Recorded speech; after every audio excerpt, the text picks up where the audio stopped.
Hello. What's up, everybody? What's up, Shezar, JR, Rasta, Ankthar, Pensive, Warren, Cassie, JC, Min Mataro, and Duo Maxwell House. How are you doing today? Song of the day was suggested by In Sorrow. It is the first of its kind. I enjoy that everyone used the channel so far. I'm not gonna, like, there's no order, rhyme, or reason. I'm just, like, listening to some of the songs, picking, So, you know, I could go back to the previous song posted, or there's really no rhyme or reason to the way that I'm gonna dig into that channel for suggestions. So yeah, you can always keep posting. I'll always go back to the earlier ones anyway. But yeah, no, and there's some pretty good songs in there already.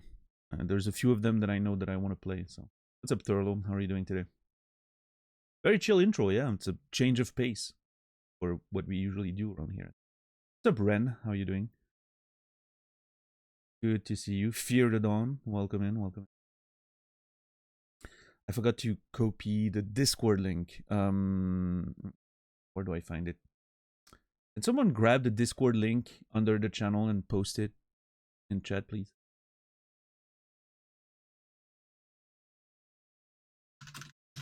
Thank you. Appreciate that.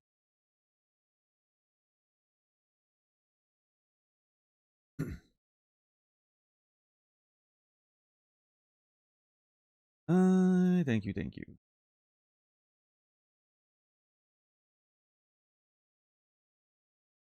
Have you thought of adding a tier 1 sub chat room? You mean the community chat? That's already there? I mean, or you mean like a voice channel? I don't think so, because and there's several reasons for this. The main one being it's difficult to manage. Because unless you're in there, you don't know what's being said, you don't know what's being shown. I'm not sure if I'm comfortable with that.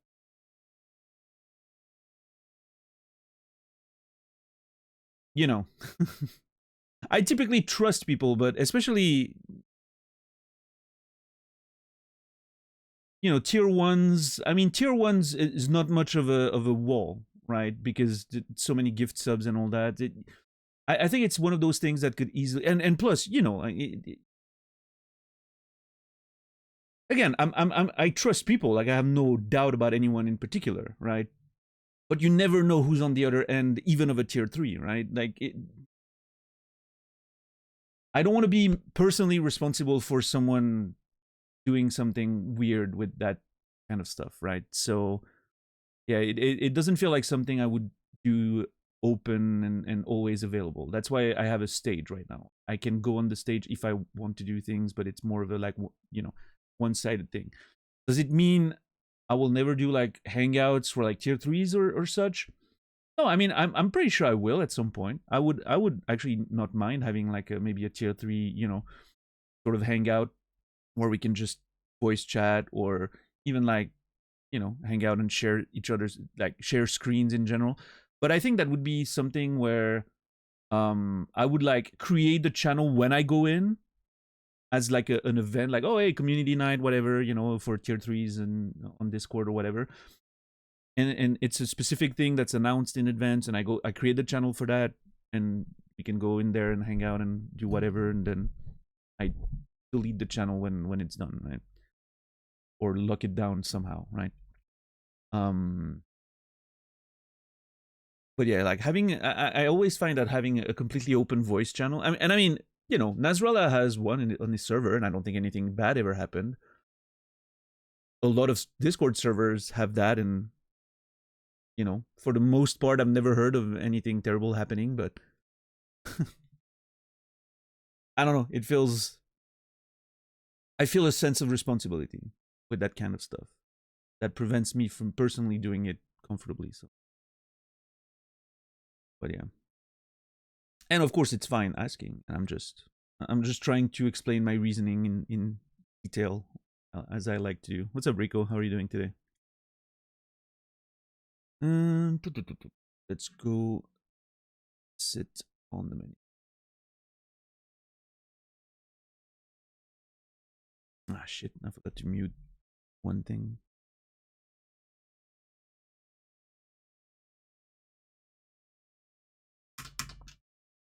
From software. That gets muted. That goes down to...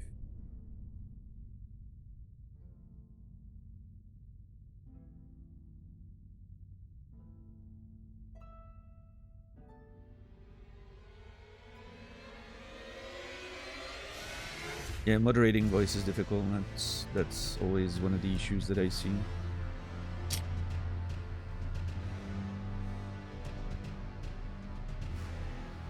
I mean, again, I think it's very unlikely that people do, you know, bad shit with it, but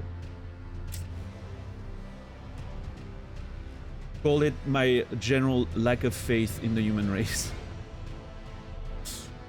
Which, I don't know, is not that completely irrational, honestly.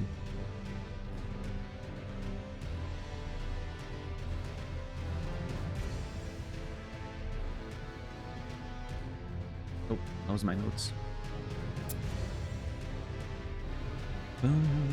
How's everybody doing today? This is, it is Tuesday, isn't it?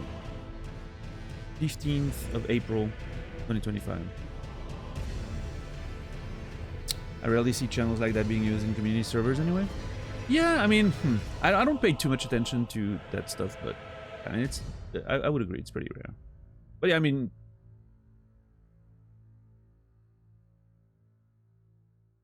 those channels exist like in Naz's server, which, you know, Naz shares quite a few people with my community, and I never see people in there. The only times I saw people in there was when Naz and I would hang out there sometimes.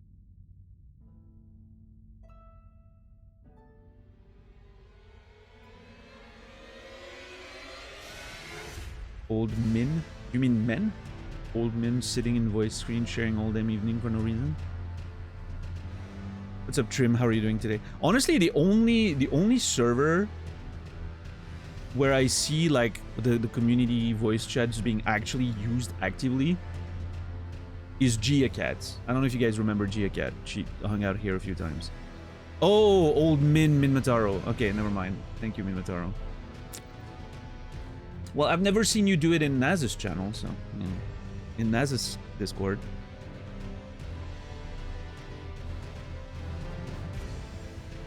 But maybe I didn't look. Again, I don't look very often. But yeah, like I was saying, like the only place where I saw that being used was GiaCat's server. They're always in there, in voice chat, like all of them. But that's also because Gia herself is always in there, right? So it brings people in. Of course, that's the way she built her community. In fact, she spends more time in there than streaming. Which sounds mean, but, you know, she knows that's what I think. I said that the other day on our stream. I don't feel like I'm being mean right now, you know? I'm just saying. That's just... What's up, Shepherd? Veggie burger? Hell yeah, love that. I'm pretty good. I slept okay. It's not mean if it's true. That's right. That's right. How are you, Nazrella? Streaming Elden Ring makes me feel very nostalgic. When I found you, Nam, and Naz during COVID times when the city was in isolation. Yeah, that's when the game came out. Yeah, 2022. I pretty much started streaming right after Elden Ring release. That's when I came back to streaming. After 7 years of hiatus. More or less. It was a very short stint of me doing writing streams. Oh yeah, for sure, Trim. I get that. I, you know, personally don't mind too much, but I guess that it's different when you're used to being in front of the camera and talking to people all day, right?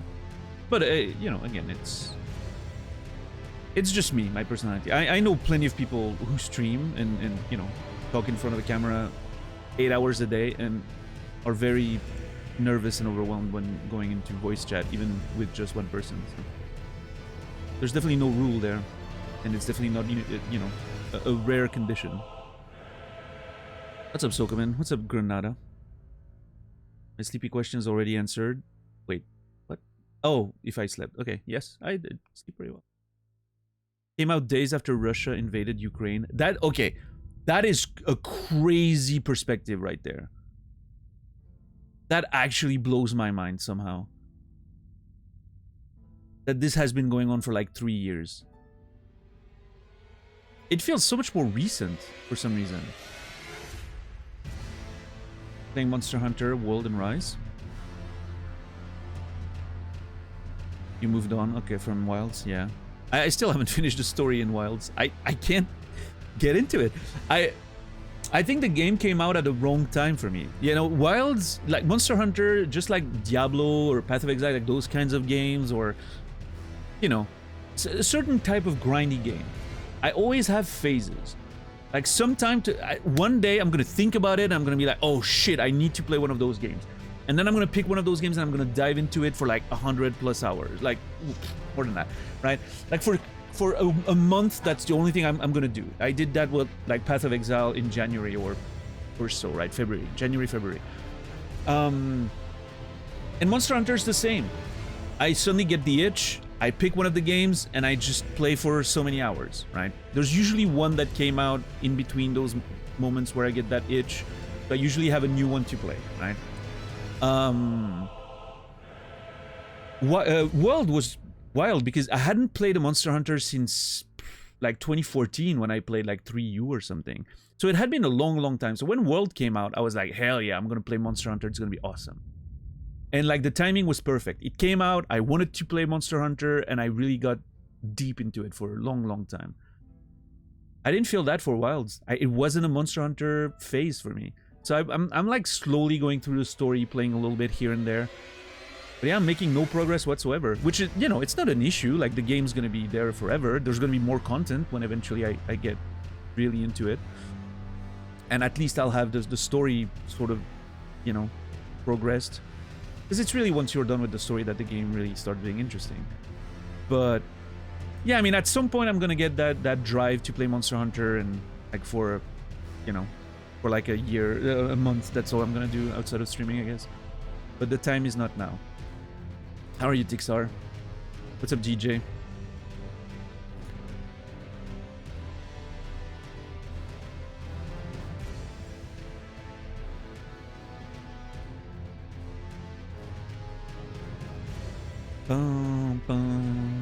Did try a few times, 3D modeling channel, cool seeing, discussing. Yeah, I do like the body doubling type thing, right? Like when you just have a you know, you just go in a voice chat with people and you just put something on, and you don't really have to engage too much, right? You just keep each other company while you're doing things. I think that's pretty great. I like doing that. Wilds took the hunt out of Monster Hunter, sadly. Yeah. I feel like that's not that's definitely not a rare opinion, and I think it's pretty warranted. I feel like you can do things to make it feel a bit more like the older ones, where you just don't use the mount, or you don't use at least the auto walk of the mount, right? But yeah, me personally, the little I played so far, I jump on the mount, I put a marker down, and then I watch whatever stream or TV show I'm watching for like a few minutes. And then once my mount brought me to the place where I need to be, I start playing. Which I think is disgusting thinking about it, but it also happens to be a chill way of playing the game. But the concept of it annoys me, because there's so much more to Monster Hunter than just fighting the monster. But that's kind of where gaming is going these days, right? In general, like, that's the industry's direction. You remove all the stuff that is not essential. Like, that's not the highlight of the experience. Okay, hear me out. The next From Software single-player game will be a boss rush game. Like Shadow of the Colossus. It will literally be a boss rush game. It's gonna be like Fury in 3D with the Souls combat. They're gonna remove everything that's not essential. It's just gonna be boss fights, all harder than than the previous one. Because what are people talking about when they talk about the Souls game? That fucking boss that takes everyone 200 hours, right? That's the big topic of conversation. So, and the PvP and invasions and all that, but they're doing games especially for that right now, right? The Duskbloods. So the next single-player experience is going to be a boss rush. I'm calling it now. Mark my words. It's a Badger. It's a Brainy. How are you doing today? The next fighting game will have no blocking. There'll be all combos. That's the way it goes, though. That's what I'm seeing in the industry right now. Monster Hunter? Oh, you just hunt monsters. And that's it. Yeah, that's the thing, Naz. That's exactly it. Most people play that way anyway. They just run past everything and go to the boss. So might as well remove everything else because that costs a lot of resources to make, and nobody like engages with that part. Monster Hunter, nobody engaged with the like open world and like in world, exploring and collecting all the little things that I really enjoyed very much myself. They just wanted to fight monsters. Remove everything that's in between. Right? I think Brainy's correct. The next big fighting game will have no blocking. It's not gonna be a thing. It's gonna be all attack. I don't know how you do it. Maybe instead of blocking, like weapons can collide and shit like that. You know, Bushido Blade style. I don't know. Maybe not. Blocking seems pretty essential, but who the fuck knows?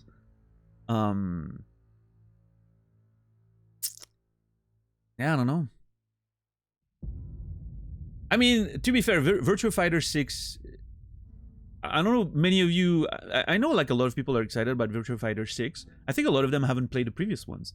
Because everyone's like, oh, well, the current fighting games are too aggressive. Virtua Fighter 6 is our only hope.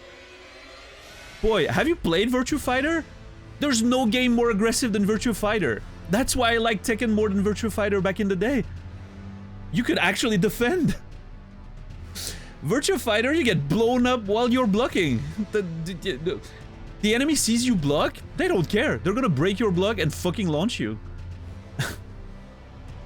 Break guard, launch, die. You get literally ringed out from the middle of the fucking stage. It's obviously the new game's not gonna be the same, but do I need to link my Discord to Twitch to be able to talk in the Discord? Yes. Well, technically you need to be a subscriber, but if you don't link, the Discord server doesn't know you're a sub, right?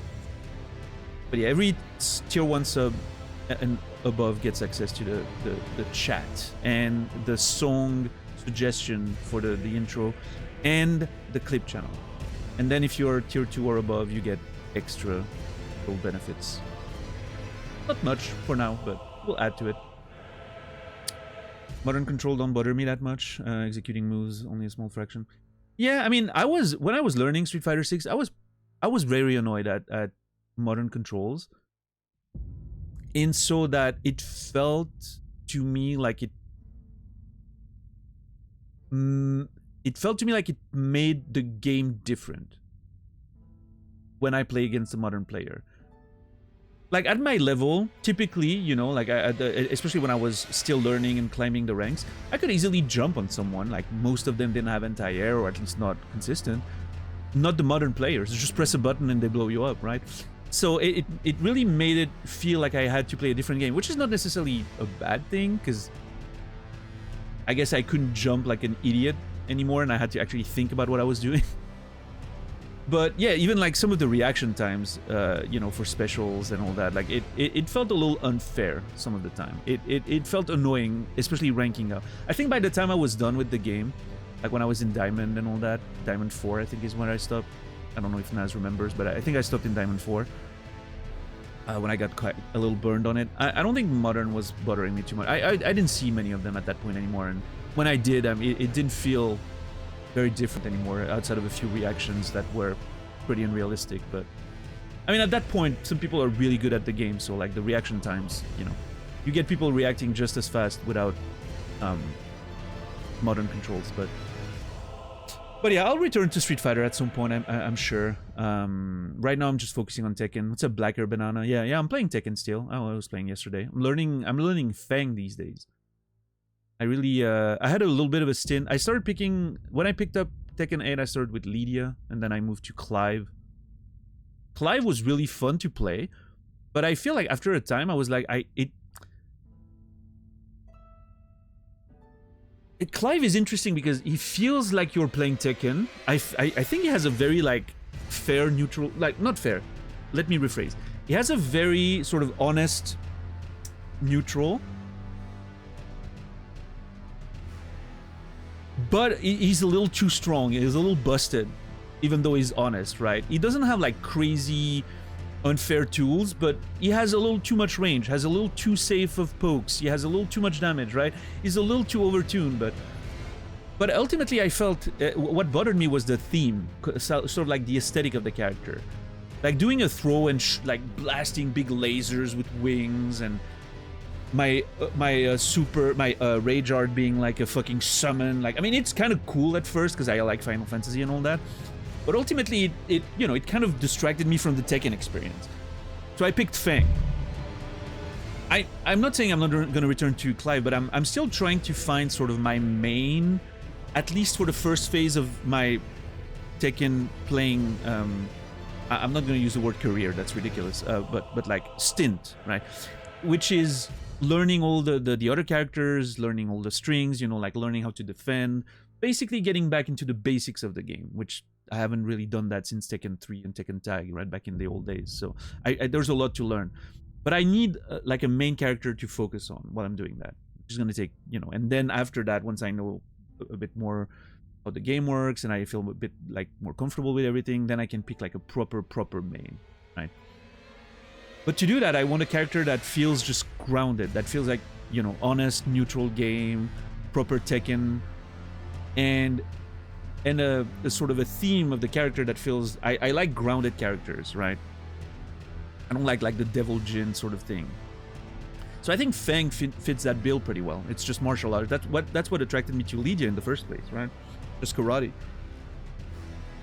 But Lydia's game plan is just too all over the place. So it didn't feel like I was playing proper Tekken. Now with Fang, I really like it. I enjoyed what I did yesterday. I mean, Fang's super honest. I don't know. Like, I mean, in my opinion, Fang is extremely grounded and honest. I don't know how strong he is after Season 2 patch. I'm not sure. He's got nerfed quite a bit from what I've seen. It doesn't feel too strong to me. Has a few interesting tools, but yeah. I mean, it's, he has a few stance and everything, but like it doesn't feel like the kind of crazy stance bullshit like Ling or, it feels pretty honest, I will say. I like him. I also want to try Dragunov, I think, next. But I want to focus on Fang for a few more days. And then I'll switch to Dragunov, learn that a little bit. Dragunov seems cool. I like the throws out of every strike. I think that's kind of cool. So you in Main Man channel, given all the drama around the latest patch. Oh, interesting, Banana. Yeah, I was in there. I like watching Main Man in the morning. He usually streams when I'm winding down and getting ready to go to bed and all that, so... I don't agree with all his takes. Not about Tekken, but about life in general. I find myself disagreeing with him a lot when he's talking about anything else than video games. But he seems, he seems like a fundamental, like, ultimately he seems like a nice dude. He just has a few takes that I'm like, ooh. But when he talks about games in general, I pretty much agree with him. Brendan, thank you for the raid. Oh, Brendan, I had thoughts earlier when I was watching you.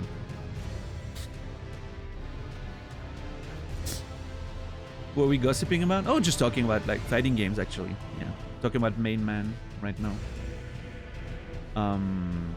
But yeah, how are you, Brendan? I have opinions. I just realized today what bothers me the most about throw loops in Street Fighter 6. Like someone was mentioning, like I don't know who it was. That dude in your channel that's asking for advice often.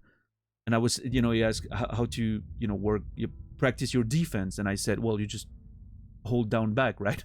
Which sounds like I'm being snarky, but that's just it. You hold down back, and once you got that figured out, you can start figuring out the rest, I guess. But just holding down back is really the fundamental of practicing defense, right?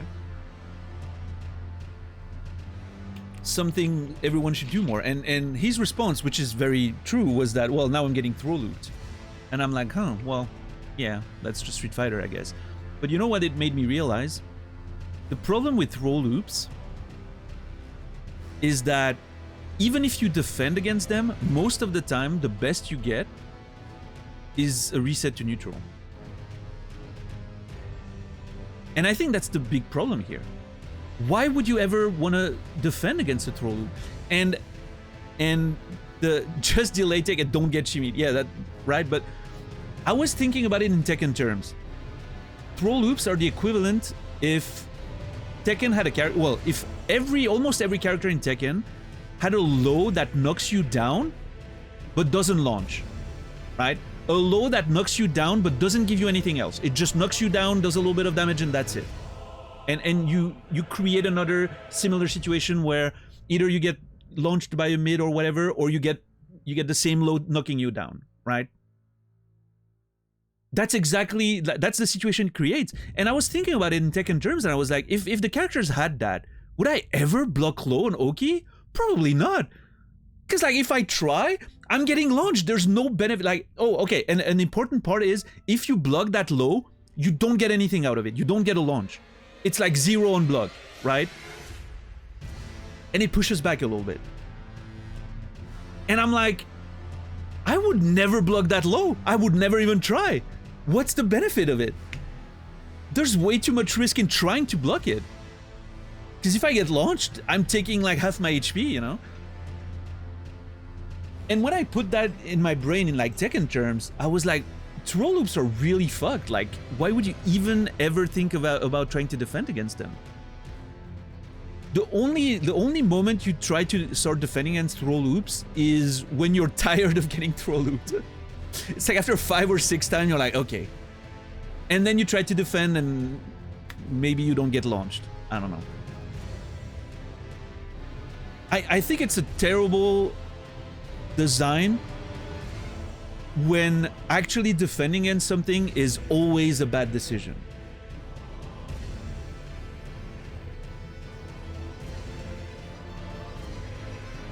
But how do you fix that? I don't know. It's not like you can give, you know, plus frames on tech. That'd be ridiculous, I guess. There's a bit more to it. Yeah, I mean, obviously, there's layers, but, you know.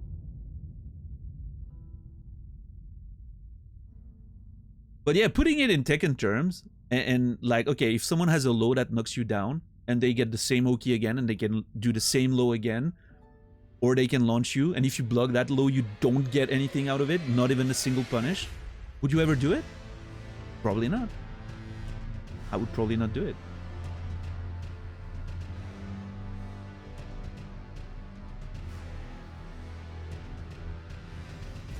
You also had a frame 1 mid-low parry, then it'd be closer. Oh, we're talking about ODDPs or something? In that case? Is that the equivalent?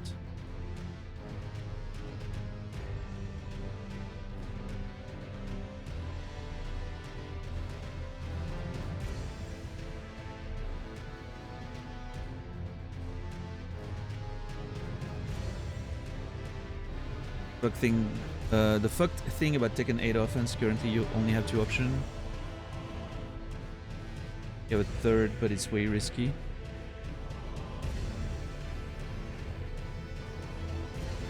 Do you feel like you only have 2 options? Like duck blocking or stand blocking?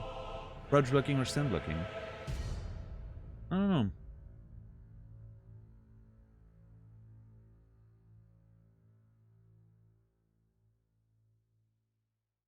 I mean, if we're talking about Oki specifically, and you know, I mean, you are a lot better at the game than I am, but I feel like a big factor is the many different ways you can interact with the game when you're on the ground.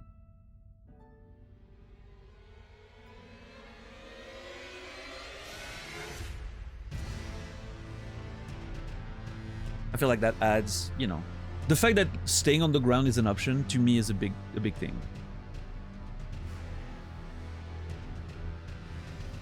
What's up, Pastouf? How are you doing today?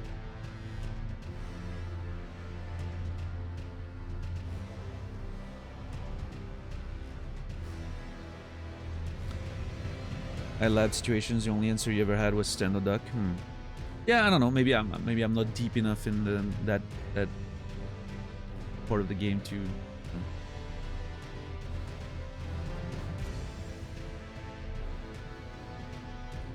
Yeah, we'll have to see how I feel when I, get a little deeper in the game, but.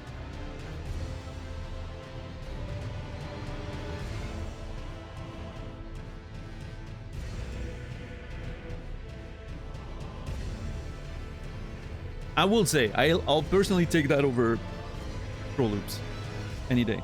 And constant drive rush. And crouching medium kick into... unseeable crouching medium kick into, full combos. But that's just me.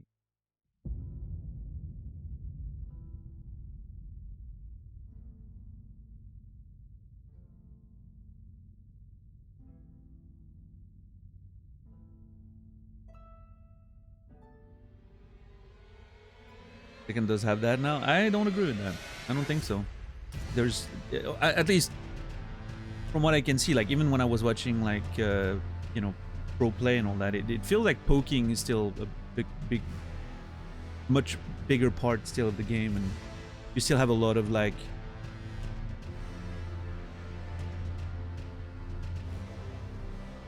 full screen homing high that is commented by linear mid. It's a white wolf.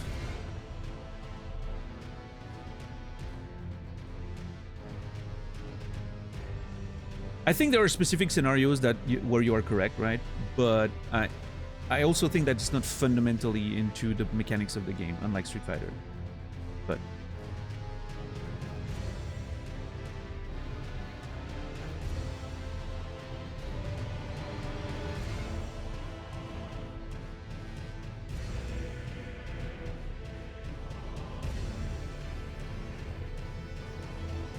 yeah, I think that's fair. Ate too much Mexican food and now I can't move. Well, enjoy staying on your ass, I guess. At least you have nothing else to do. You just stay here and you watch the show. That's a good time.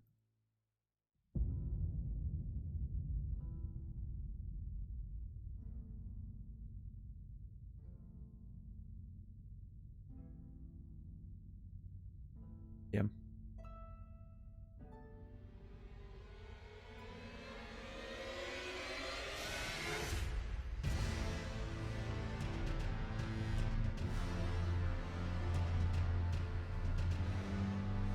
Ba-ba-ba-bum, bum, ba-ba-ba-bum.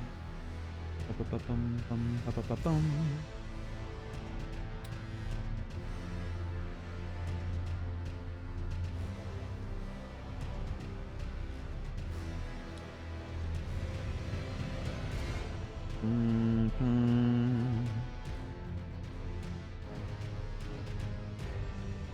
But anyway, in general, we were also talking about like the sort of, how would I put this?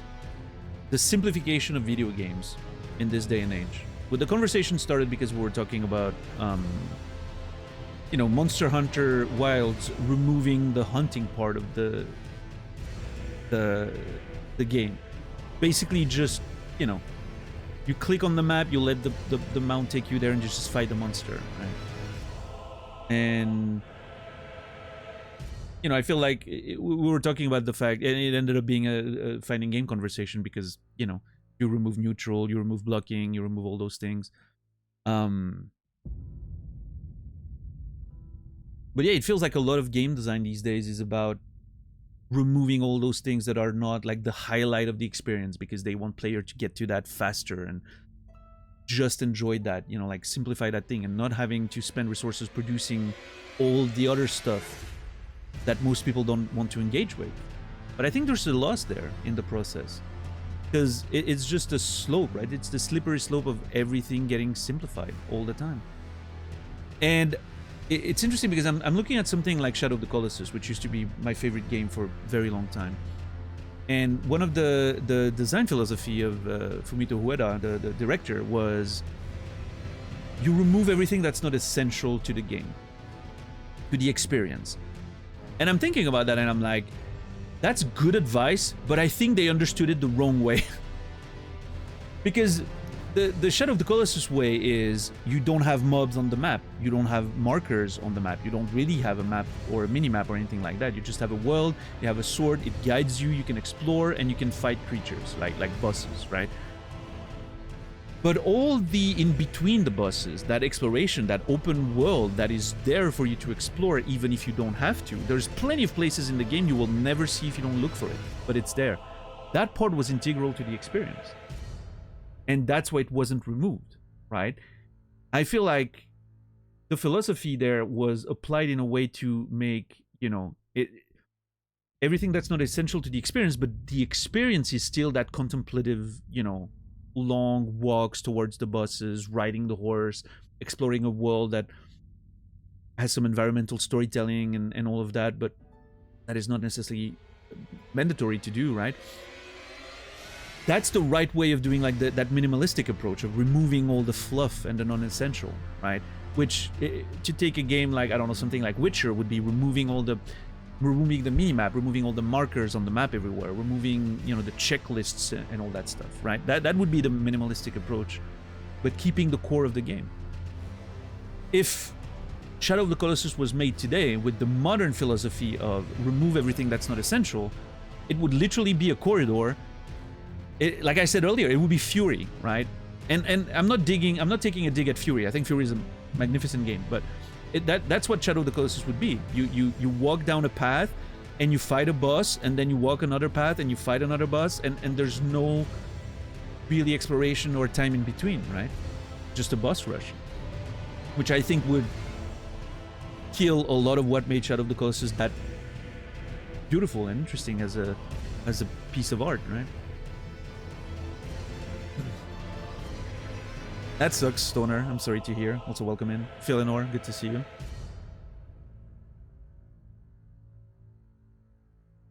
The problem with Shadow of the Colossus is to not find the Colossus. The exploration becomes a pain in the ass when you can't really find it. I disagree with that.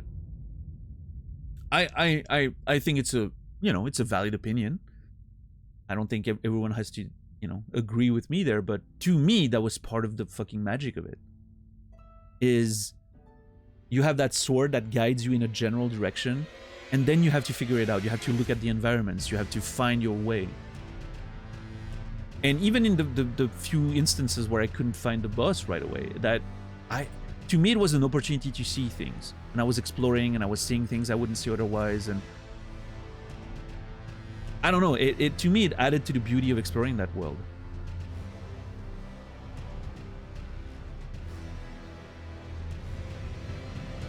And I thought the exploration was so peaceful and interesting anyway. So, yeah, I don't know. It never bothered me. But again, that's a very personal thing. What's up, Puka Bear?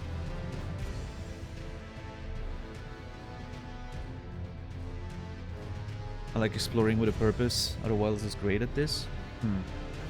But that's interesting because a lot of people will disagree with that. A lot of people were like that I've talked about to recently even said they couldn't get into Outer Wilds because they felt they lacked purpose.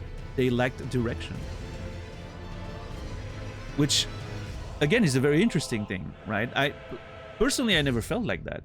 Just having a world out there that I could explore was enough for me, right? You remember when I played that game, I looked up, and I'm going to try to not be specific to not have any, you know, spoilers for people who haven't played Outer Wilds, but I looked up and I saw all of the stuff that there is to see. And I was like, holy shit, I cannot wait to explore all of that, right? I didn't need the game to give me a goal or anything. I was already sold just on the promise of seeing those places. But I think that's not enough for a lot of people, right? I think it's a personality thing. Some people need that little quest journal or that marker somewhere or that very defined goal, I guess.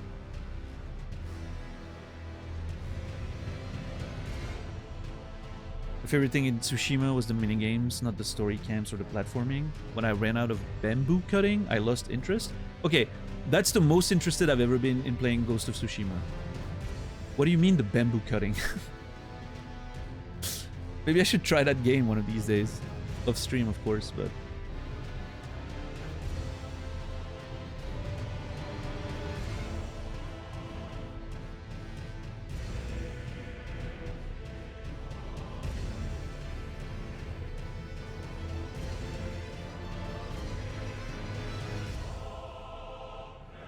minigame where you have to cut all the bamboo in one strike. Like Karate Kid style, like, you know, with your hand across the ice blocks and all that. Anyone remember that scene in Karate Kid? I was fascinated by that scene when I was a child. I wanted to do that. I wanted to, like, I was thinking of ways that I could create ice blocks in my freezer and do something like that. Never got around to it, but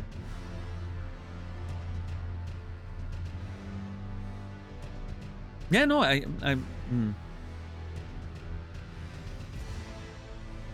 get that, Rico, but like I'm thinking of like something like Death Stranding, right? Which I still want to play, probably on stream at some point, but I don't know much about Death Stranding, but from what I understand, based on the marketing and what I've seen of it, you have deliveries to do, right? That's kind of the core of the gameplay loop. I would probably enjoy the game more if you didn't even have that. And that's a very me thing.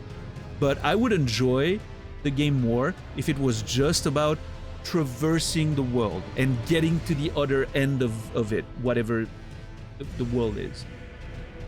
Harsh terrain to navigate, having to use your tools and, you know, finding ways through mountains and cliffs and rivers and whatever it may be, right? Harsh terrain. And the only goal is to get to the other end of it. And then you find maybe like another outpost where you can refill on resources or whatever, right? Get more ladders, get more whatever you need. I don't know. Better, like new boots or fucking, you know, whatever helps you traverse the terrain better. And remove all the delivery aspect of it. I think I would like that more. But that's just, you know, that's really just me. And I know that game would not sell at all. And that's just a personal thing. What's up, facehugger? Fuck my life, had another stroke. Oh shit. That sucks. I mean, you're in Twitch chat, so I'm assuming you're at least, you know, reasonably fine right now, but that really sucks.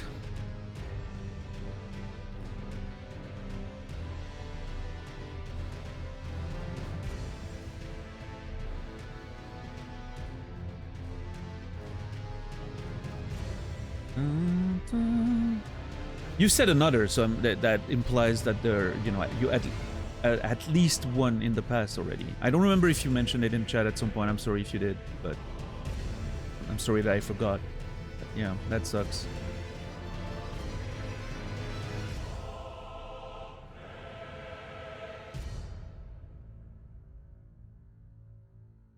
It's your third, jeez.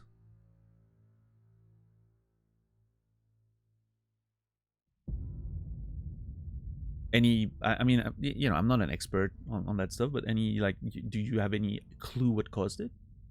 Like, I remember, like, my dad had a stroke, which I believe was due to the treatment he was taking at the time for his cancer, that thickened his blood a little bit too much, right? And I think that's what caused the stroke in his case. But yeah, that sucked. Like, he never really fully recovered from it. Like, he was always a bit different after that, you know? Slower and, you know.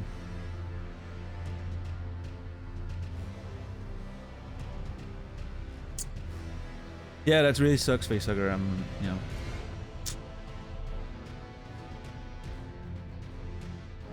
Wish there was a magic solution for those things. It's, you know.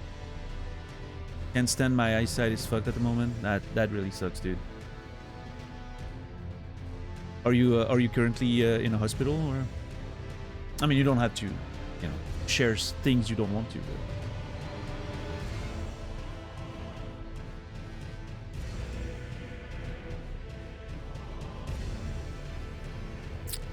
But... Replaying the first Talos Principle, noticed how I've changed as a gamer. Back when it launched, I was just running from puzzle to puzzle. Now I'm slowly exploring, looking at everything. Can't do otherwise. I really need to play the Talos Principle. I've heard quite a bit about it, and it seems right up my alley. Much like, what's that other one that I need to play. Not Blueprints. Blueprints is the new big thing that I need to get to at some point for sure. I'm thinking of another older one. That's often mentioned alongside Talos Principle. Was it The Witness? I don't think it's The Witness. Like, The Witness came to mind, but I don't think it's The Witness. I know about The Witness. I probably also need to play that one. But there's another, like, sort of puzzle game in the same sort of spirit as the Talos Principle, but... Oh, by the way, has anyone here played The Forgotten City? I keep hearing about that game mentioned alongside Outer Wilds, which really kind of makes me want to play it.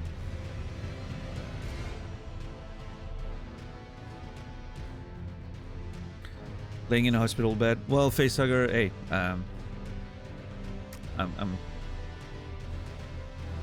I'm glad you stopped by, despite all that, and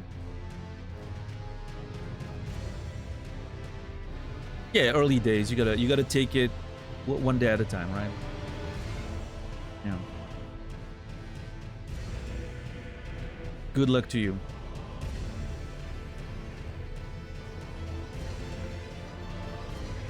It was okay. Okay. Turing test was similar. I don't know if that's the one I was thinking of. Maybe. Maybe.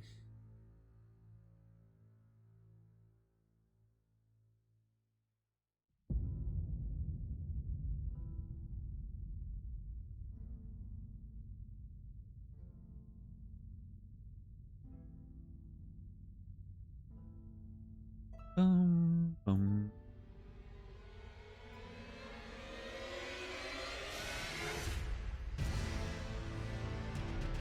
I need to call off sometime. I haven't taken a break from work in like 2 years. Yeah.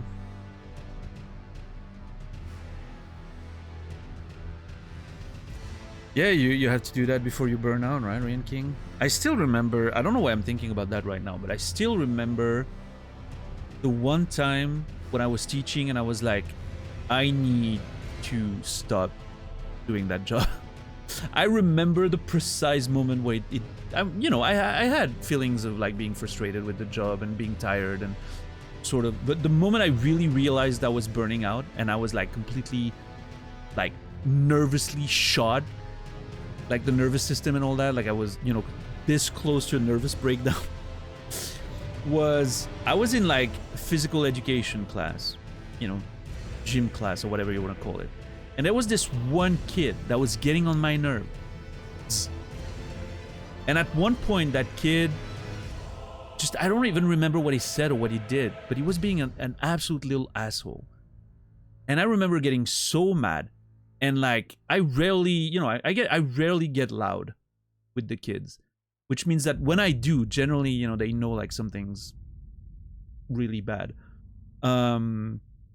Like I remember even like my the first few years I was teaching, like some of the kids that I had were saying like, we know when you're getting mad, Daniel. They would call me by my name. We know when you're getting mad because you have that look in your eye that's very different. So we know when we need to stop. Which, of course I was able to use that to my advantage a lot, right? But like they could see in my eyes when I was getting, when I was boiling a little bit. And so they would just chill and by themselves. But that one kid, kept pushing. And I had like one, like one of those like strict, like, hey, like one of those yelps that just, echoed in the fucking, the gym we were in, like how do you call that? Like the gym room or whatever. The gymnasium, right? And every fucking kid just froze into place. And that one kid was like in front of me, like just, and that's when I remember feeling it. My leg was twitching on its own. I had a leg that started like twitching on its own. And my right leg. And my right hand, I had like my pinky finger that was also like starting to sort of contract and twitch a little bit. And I was like, oh shit. That is not normal. That's when I was like, ugh, I need to get out of this. Like, this is actually not good for my health.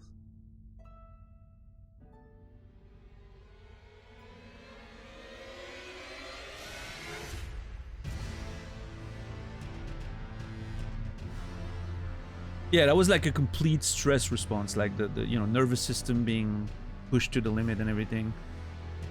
And it lasted quite a bit. Like I was it's interesting because I was, you know, obviously I was talking to that kid and I was trying to hide the fact that inside I was panicking. I was like, holy shit, what is going on? Am I gonna just collapse? Is it, you know, am I having a heart attack? Like what's going on here? You know, like leg, like, but I could barely stand on that right leg. I had to put all my weight on my left leg because my right leg was twitching and like buckling and everything. If I put weight on it. It was such a weird experience. I've never had that since. But yeah. I can't even imagine you getting even nervous seeing you on stream. Oh, there's been a few moments past two. If you, sometimes I get riled up. Playing Dark Souls 3, I think is the Demon Prince kill, is that the maddest I've been on stream? Is that the most, you know, the loudest and the most screaming I've been on stream, or have there been other moments? I'm trying to think. It's a prehistoric lizard. I'm trying to think about like other games that maybe, like, it's not the, I've been more upset than that, I think, with the games that I've been playing. Like how upset I was. It was a different, like Red Dead Redemption 2, right? When Red Dead Redemption 2 committed game suicide in front of me and I stopped playing it after, I was very upset at the game, way more than I ever was upset at Dark Souls 3. But that was more of like a calm anger. I was just, I didn't burst into like screaming and all that, but I was very upset at that video game at that point. The kid was the last straw rather than the direct cause. Probably, yeah, it was a conjunction of things, but that one particular kid was a pain in my ass, let me tell you. I haven't played Signalis, Rico. I do want to, you know. What's up, Kaiser? How are you doing today?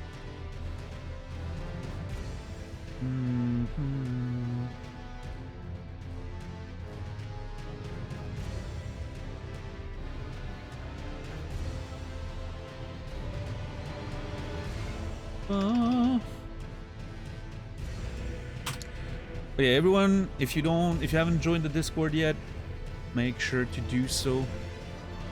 You get live notifications and more. Better rewards for higher tier subs.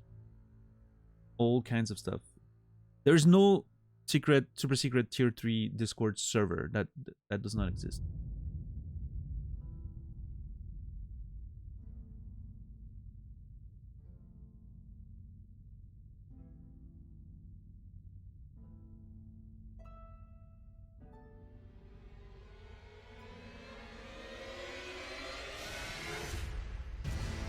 There's none that I know of. Yeah, I mean, if the tier 3s made a Discord server on their own, I'm not even aware of it, which I think is, if that's a thing that exists, I'm a big fan. But, you know, what happened with Red Dead 2? There was a specific mission that I was doing, Kaiser. I was already, like, there was a few things that I was on the fence with the game in general, but I was generally having a still pretty good time.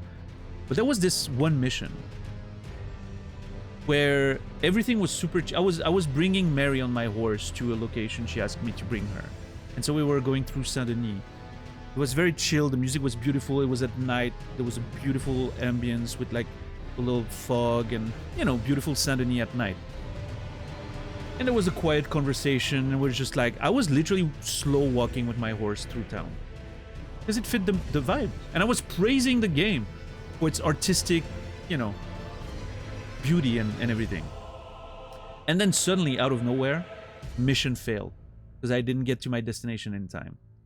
That right there was the embodiment of everything I thought was wrong about Red Dead 2 already at that point. But the fact that it was so jarring in that particular mission, that was it. I didn't play the game after that. I was done. I was literally done. If a game is not going to respect me in that way, I'm not going to play it. But yeah, my main issue with Red Dead has always been that I feel like the mission structure is completely antithetical, is that the word, with the actual open world, right? In the way the open world works and all that sort of freedom cowboy simulator type thing you get. And then suddenly you get in a mission and it becomes on rail, linear, restrictive narrative experience. And both those things are perfectly fine for me, right? I do not mind, like, Last of Us 2 is one of my favorite games of all time. And it's pretty much a linear, experience and but it's not gonna fail you because you don't get to your destination fast enough. But anyway, I feel like the game had an identity crisis. It gives you this beautiful world to explore where you can take your time and do things at your own pace. And then suddenly a mission, when you get given no sense of urgency whatsoever, it doesn't tell you that you need to get there fast. It doesn't rush you. The characters don't, like, Mary could have been like, hey, you probably should hurry up, right? Or something. No indication whatsoever that there's any time limit. And then it just fails you, breaks the immersion, kills the mission for you. Hate that. Absolutely hate that shit. And I think Rockstar should be ashamed of their mission structure. But since they won't change it, it's going to be bad forever. I see no reason why, GTA 6 should be any different. It's going to be the exact same shit.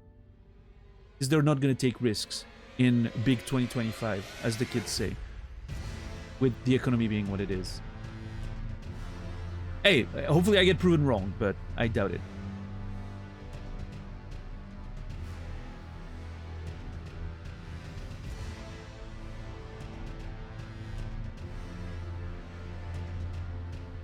Yeah, for sure, White Wolf, yeah.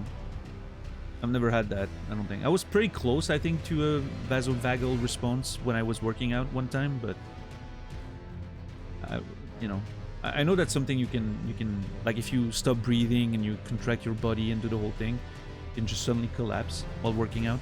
I never got all the way there, but I've been lightheaded a few times when I wasn't lifting properly.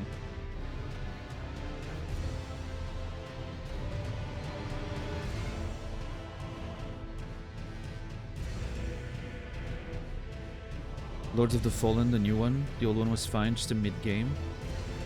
New one is ass. Interesting. I saw a little bit of the new one being played, and I thought it looked pretty fun. Some of the bosses were interesting, but I don't know. It's different playing it. Of course, DJ. I agree with that. Yeah, the mission structure in Cyberpunk's fantastic.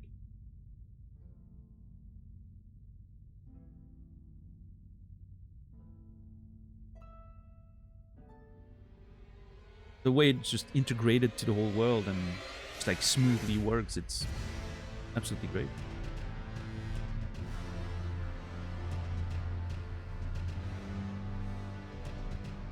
All right, let's see.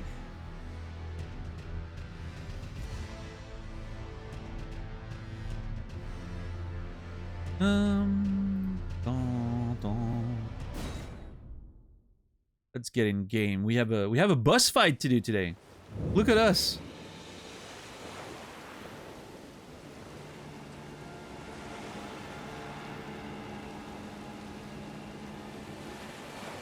Hello? Controller? Oh. It wasn't reacting. So we're fighting the... What's his name again? The Leonine Misbegotten? What's up, Strange Pie? Which I'm very excited to... I don't think it's going to be that hard of a fight. We had a pretty good attempt yesterday. Our first attempt was good. Yeah, we fought him... I gave him like one first try, which went pretty well, actually. Like 30% HP, I think. And then we did one with... I summoned Edgar and didn't fight at all. I just let them fight to see Edgar's moveset and all that. Learned a few things about the character, I think, doing that. And then I intentionally... Well, not intentionally, but... Well, yeah, intentionally. I let myself get killed once Edgar was defeated. Because I don't want to beat the boss with the help of a summon, right? But...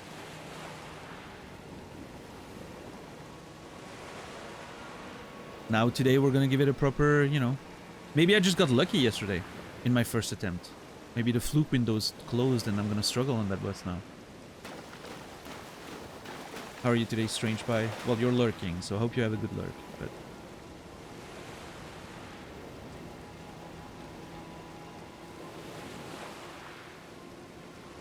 if I'm trying to like your game and it spits in my face all the time, I'm done.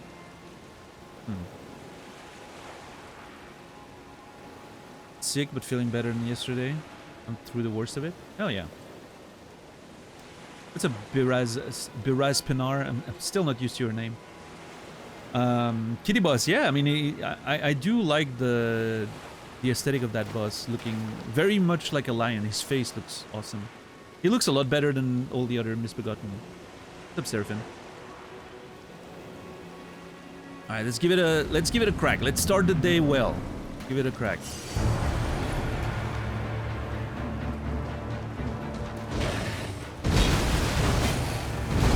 Let's see if yesterday's first attempt was a fluke or not. Okay. Management! Stamina management! His sword is so cool.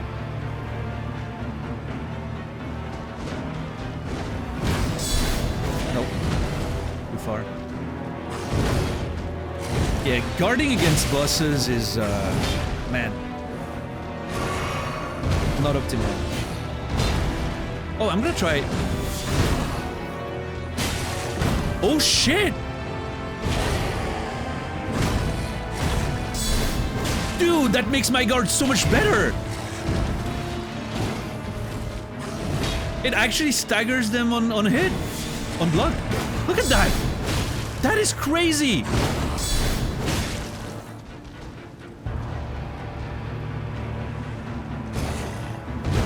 That skill is crazy good. At least against that enemy. I'm assuming the bigger ones are gonna, you know, pretty much ignore it, but...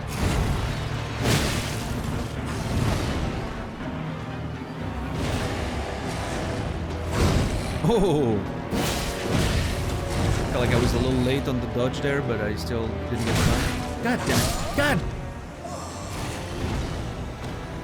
What a cool design. Love that boss.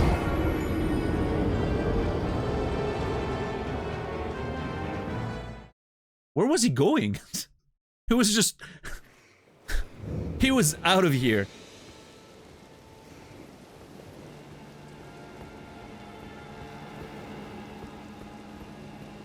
I love how he just ran out.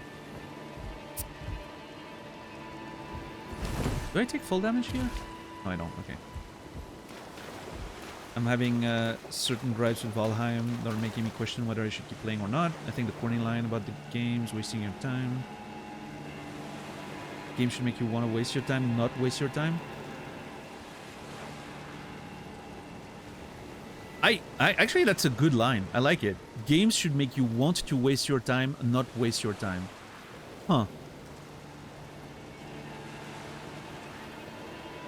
I think Philanore's cooking right now, as the young kids say.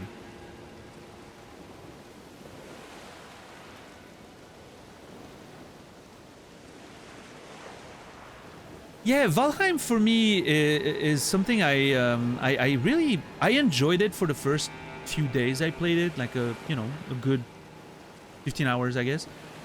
It quickly got to the point where I don't know, it somehow felt too simplistic and repetitive, I think, in not a good way. I don't know. Maybe I hit a bit of a rough spot at some point, and it would have gotten better if I kept pushing, but, you know. Like, I was done with the first boss, right? And I was moving towards the second area, and it suddenly felt like everything was so same-ish in the environments, and I don't know.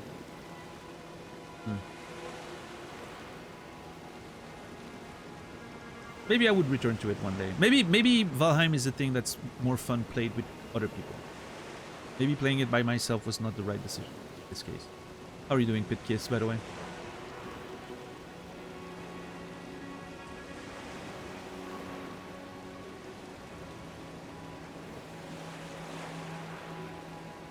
I just want to kick back and not think about work after doing this lame work all day. Yeah, I mean, that's totally a fair way of approaching video games. Obviously, I have a bit of a different rapport with games these days because, you know, half of my gaming time is pretty much work, right? And the other half is just me enjoying my time of stream.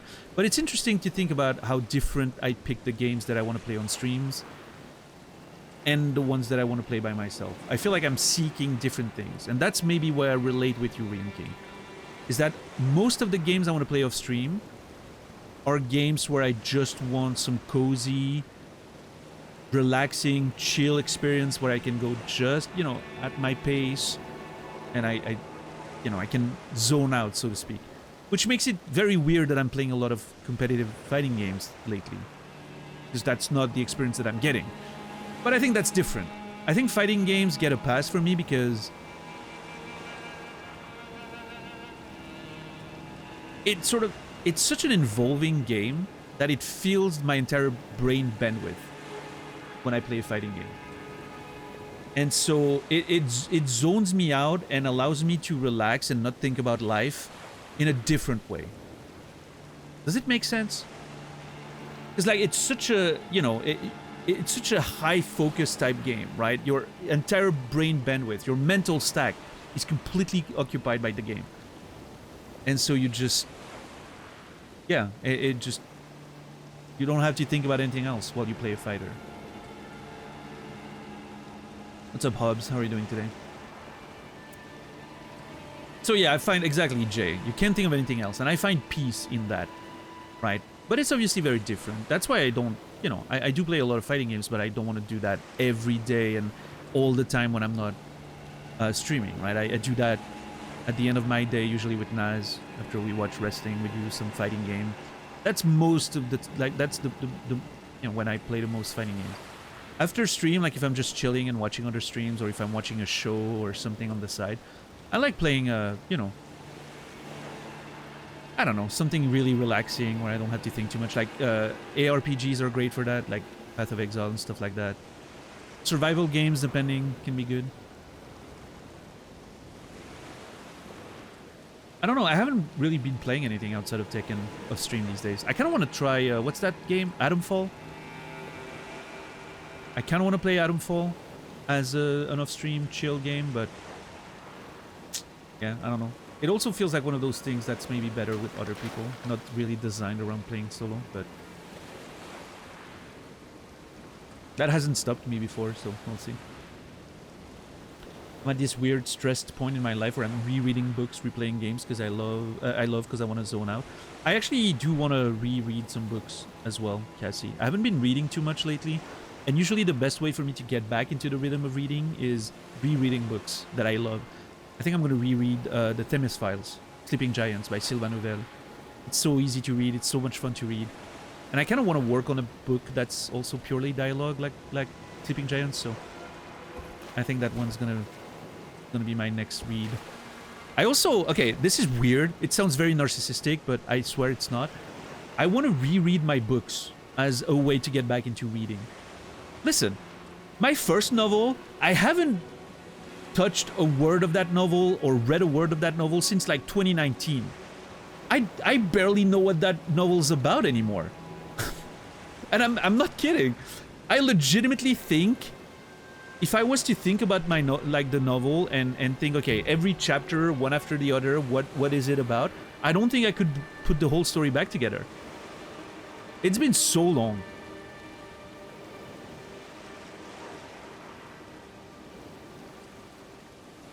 So I'm like, there's a part of me that's like, I really want to read it again. But I'm kind of afraid. I'm scared I'm going to find them terrible. I don't know. We'll see. What do you mean you wrote the damn book? Yeah, and I mean, I remember most of it, right? I remember like the big key plot points and like most of the characters. The other day I was thinking about, there's a cast of character in the first novel. The second novel has very few characters. The first novel has a real, like, large cast of characters. I was trying to remember the name of one of them. I absolutely couldn't. Actually, I still don't remember it. I know the character. I remember most of what he does in the novel. Impossible for me to remember his name. Which I think is very funny.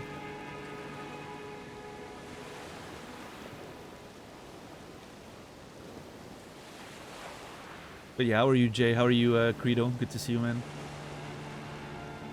Valheim's chain of crafting is designed in a way which essentially makes it reset in death. You don't have extra materials and tools already crafted, the volatile and dangerous combat mechanics, somewhat slow traversal between islands because boats require materials, single mistake can set you back an hour of gameplay.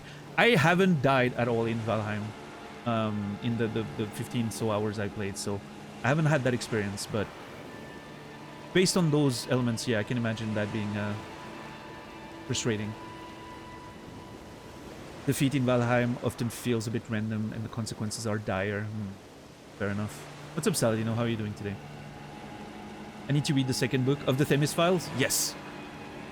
I think arguably the second book's better than the first. Rereading House of Leaves. Nice, nice. Reading my favorite series from middle school is so comforting. Which is it, Cassian? I'm actually interested. Yeah, Aryan King. I haven't touched Rivals since December. I'm probably never going back. I had a fun time, but yeah, whatever. Narcissistic wouldn't be reading your own novels, it would be reading positive reviews of your novels. Yeah, I don't read reviews. I don't care about them very much.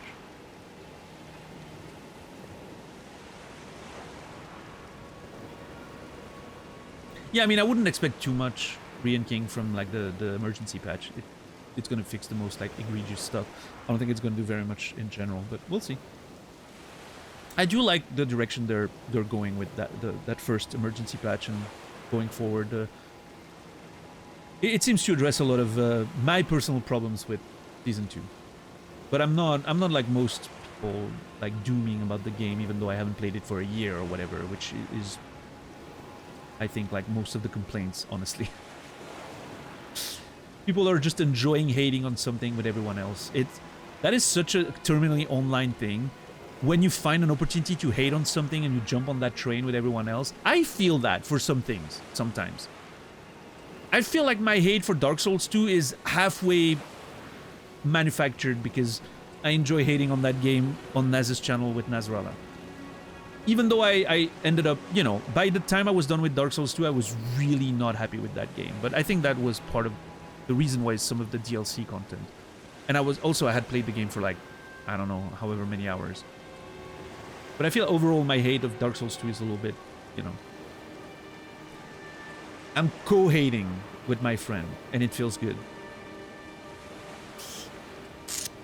But yeah, like some of the reactions to that Tekken 8 patch, like I would be ashamed if I was some of those people and the way they react.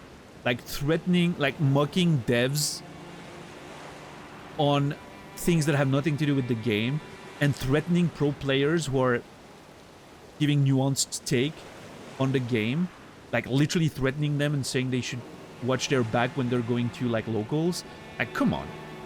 Like, you cannot be serious. You cannot be serious. People behaving like that deserve to get their access to the internet taken away. I think we have too much freedom in this world. I know, I'm a, you know, listen, I'm commie scum, okay? I'm a communist scum, but we have too much freedom if that's the kind of stuff we're allowed to do without punishment.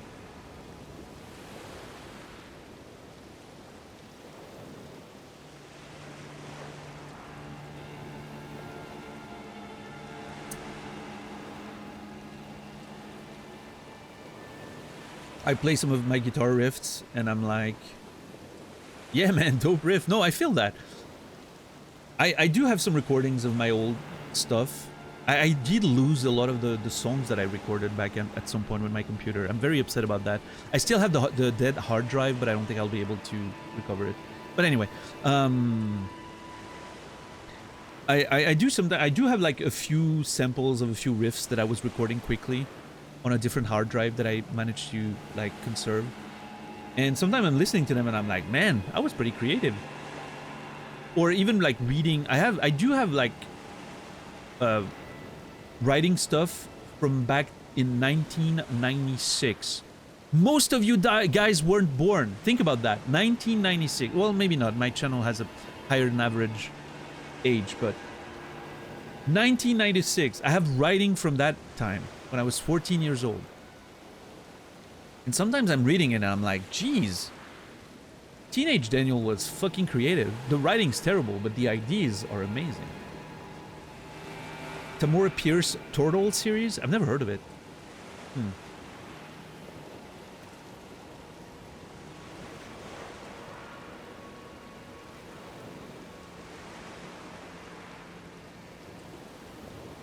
Yeah, Aryan King. I mean, I'm still, again, like I'm still enjoying it, and I realize probably a part of that is that I'm early in the learning process, which means all of that, you know, most of those things and the changes and the very extreme things about Tekken 8 aren't affecting me very much.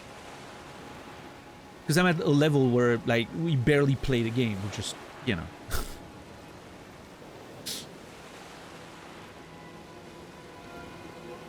Just throwing moves out there, you know.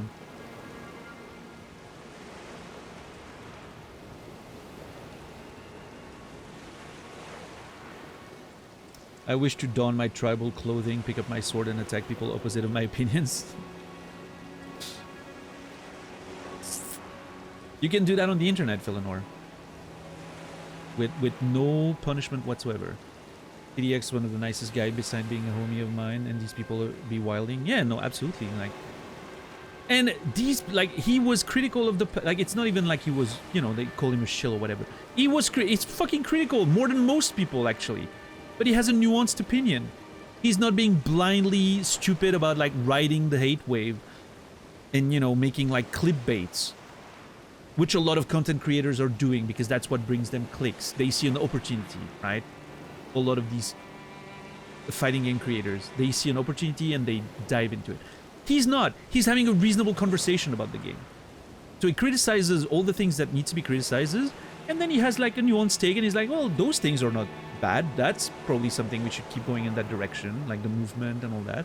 You know, there's the devs are doing reasonable, you know, attempts are at fixing some of the issues, blah, blah, blah. Whatever it is, right? He's trying to be reasonable.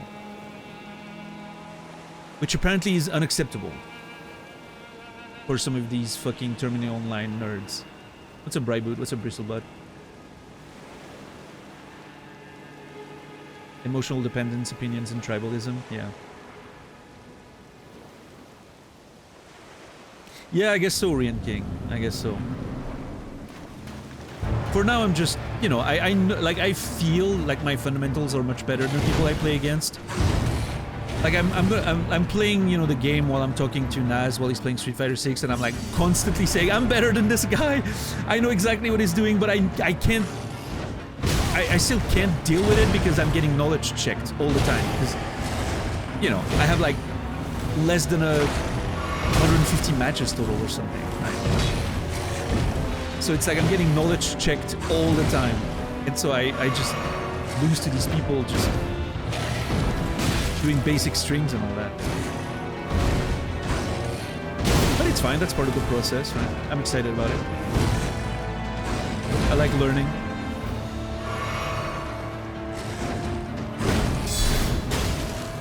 If you're better than them, you're still losing the knowledge check. No, I mean fundamentally better.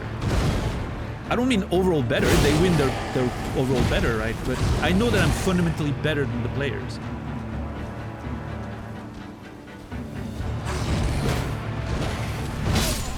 Ouch.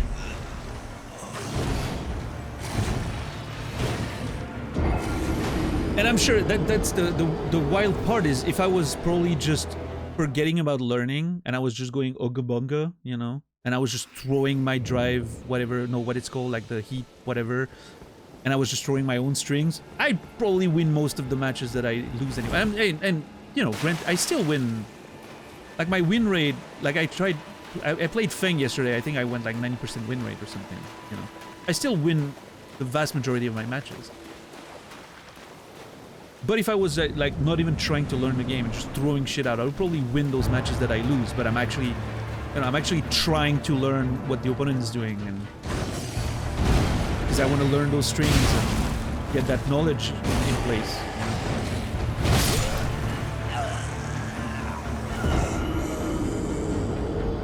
That was a pathetic attempt at a dodge right there.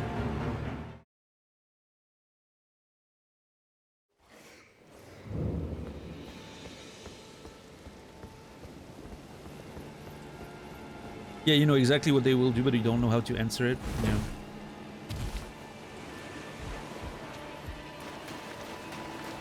Still being nuanced viewerships. I wonder... The shield, the problem with the shield... And again, I can use like shield barricade, which seems very strong, but... The overall problem with the shield is I'm losing way too much stamina. And so then I'm trying to dodge like a big attack that I can't block, or I'm trying to attack and I don't have stamina.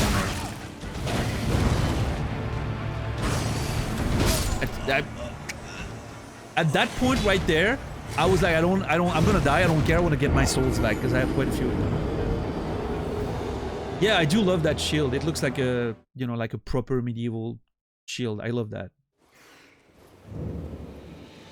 Almost like an old school Viking shield or something, right? I love stuff that looks grounded. I don't want my character to look like an anime villain.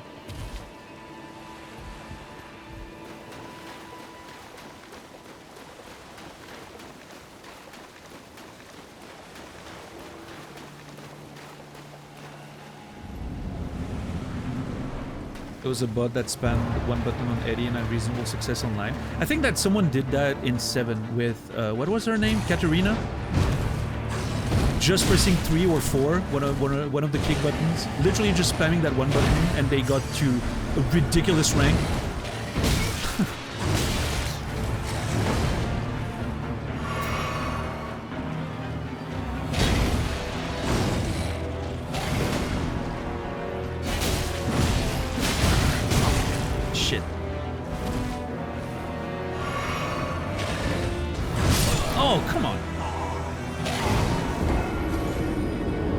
It's crazy that that swing hits you in the, like, hits in the back of the character. He swung and it hit in the back. I know how that sounds, by the way. I'm just saying.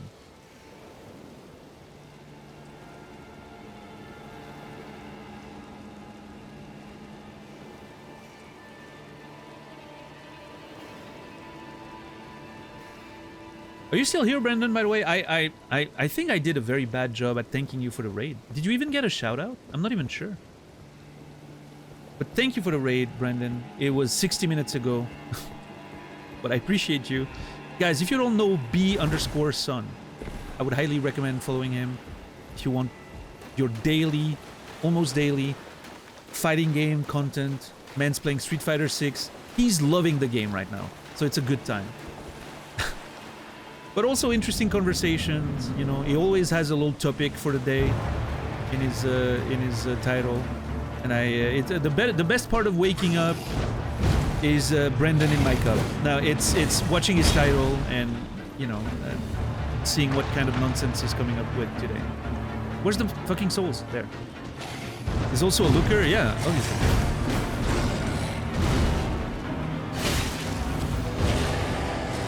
How are you, Squidgy? But yeah, Warren, if you don't mind shouting out Brendan again, I would appreciate it. I highly recommend you guys follow that nerd. Good man. Also an extremely good friend of mine. At this point, I feel free to say that. Very wise person.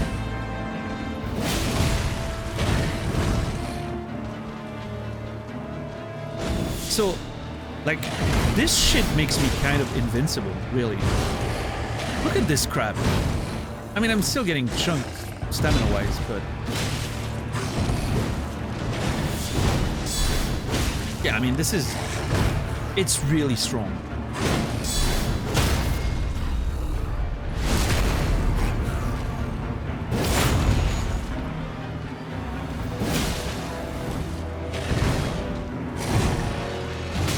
Thank you, Warren! Fuck! Okay. I thought I was gonna get hit by the second attack there.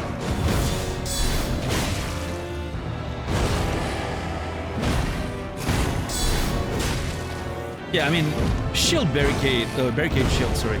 Insanely good. Against that particular enemy, at least. Holy crap.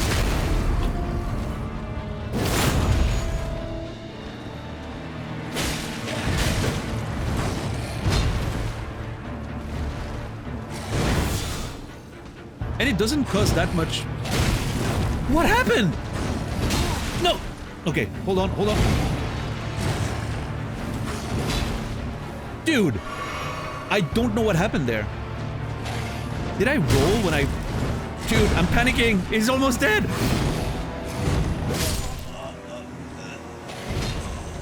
I tried to heal. I should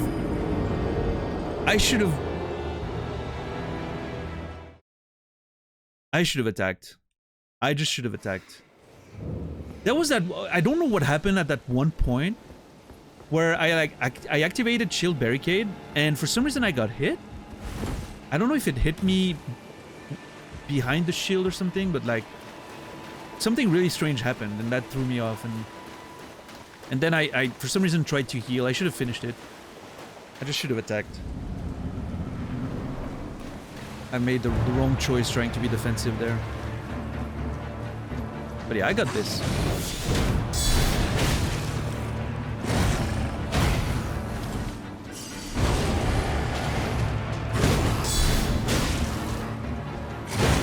Yeah, so the shields, I'm assuming, you know, that's what happened. I think he hit me in the back, even though I was raising my shield. So this shield, I put a specific, what's it called? Ash of War or whatever they call it, on it that gives him barricade shield, which, like, you can see like the buff there. It strengthened my shield, which I think uses less stamina to block, and also like on block staggers the enemy, which is crazy good. Like, that's insane. I don't know if it's gonna work against all bosses, like even like the bigger ones with huge attacks, but against that guy, it's definitely great. But like typically, I think shields, I don't think they're that... I think the problem with shield is that most of the really strong attacks cost a lot of stamina to block, right?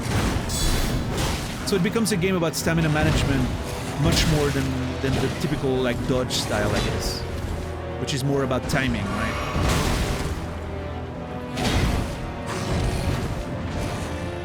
If you play dodge, it's all about timing. If you play shield, it's all about like finding the spots to recover your stam and then blocking.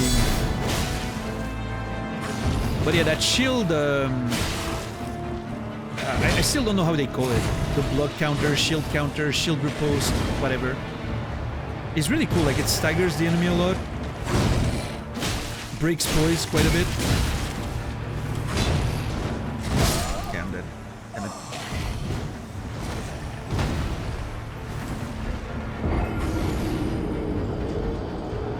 So yeah, I don't know. I mean, I think it's an interesting playstyle.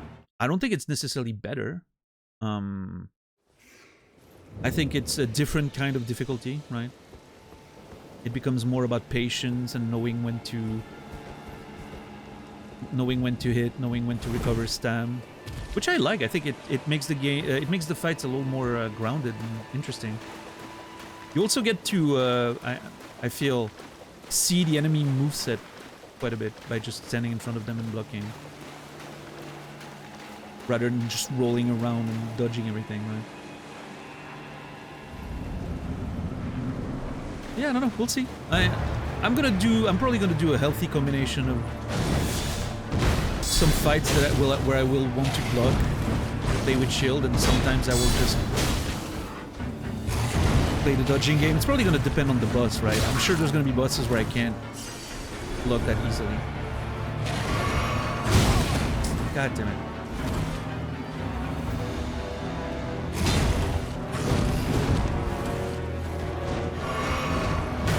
But yeah, also, it's all gonna depend on the weapons that I find.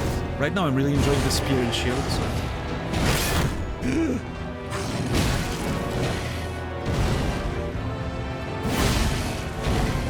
Oh! God damn it.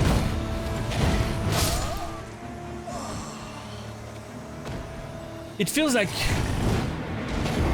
Unless, like, that one good attempt we had, I had the perfect timing. Like, I was perfectly on point with the guard, and... I never got destabilized or anything, but this one,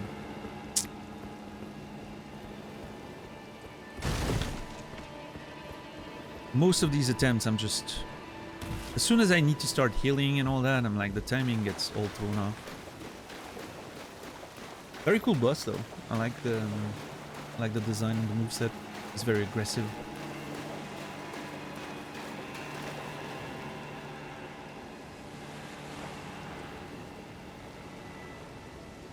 Game has invariance in enemies and ways to do damage. That old build seemed to have more comfortable, less comfortable encounters. Yeah, I like that. That's for sure. So, Metek.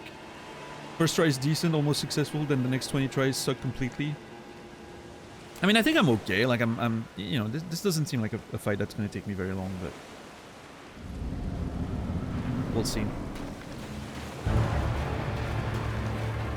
I have a lot of souls, so I always try to get them before I actually start fighting. Well, so much for that. I had to say something. At least now we don't have to worry anymore. Just lost 3.5 thousand fucking runes. Ah. How much is the level up? 4.8. Yeah, that's... Well, I mean, it's okay. It's just... It's the second time I lose souls. Runes. Fuck!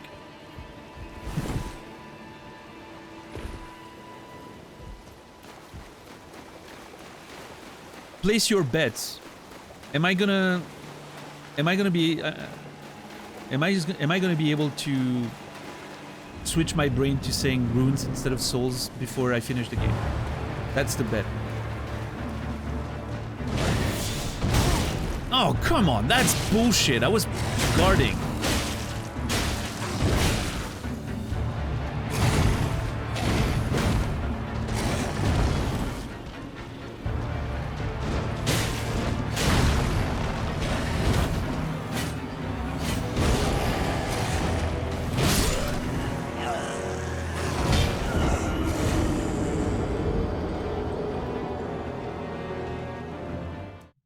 Fucking asshole. I'm on base vigor, yeah. I don't plan on leveling vigor unless I really feel like I have to. I don't have like... It's not an arbitrary rule in the sense that I'm not like holding myself to it necessarily, but as long as I feel like I can keep going, I'm gonna keep going that way. Because I think it makes everything more fun. Like it forces me to learn the fights instead of just, you know, having a lot of health and chugging through the fight, so to speak, right? I like when I do a lot of damage and the enemy does a lot of damage. That's the gameplay that I enjoy. Very volatile, you know? Lethal.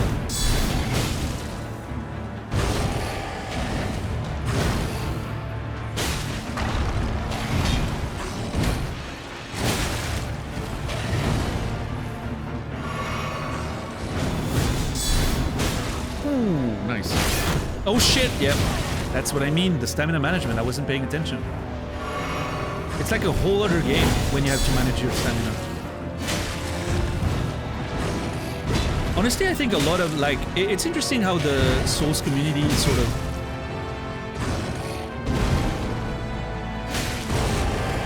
all just roll all the time. Like, roll became the main way of defense. Which I think makes sense, because it was so strong in the previous games, especially.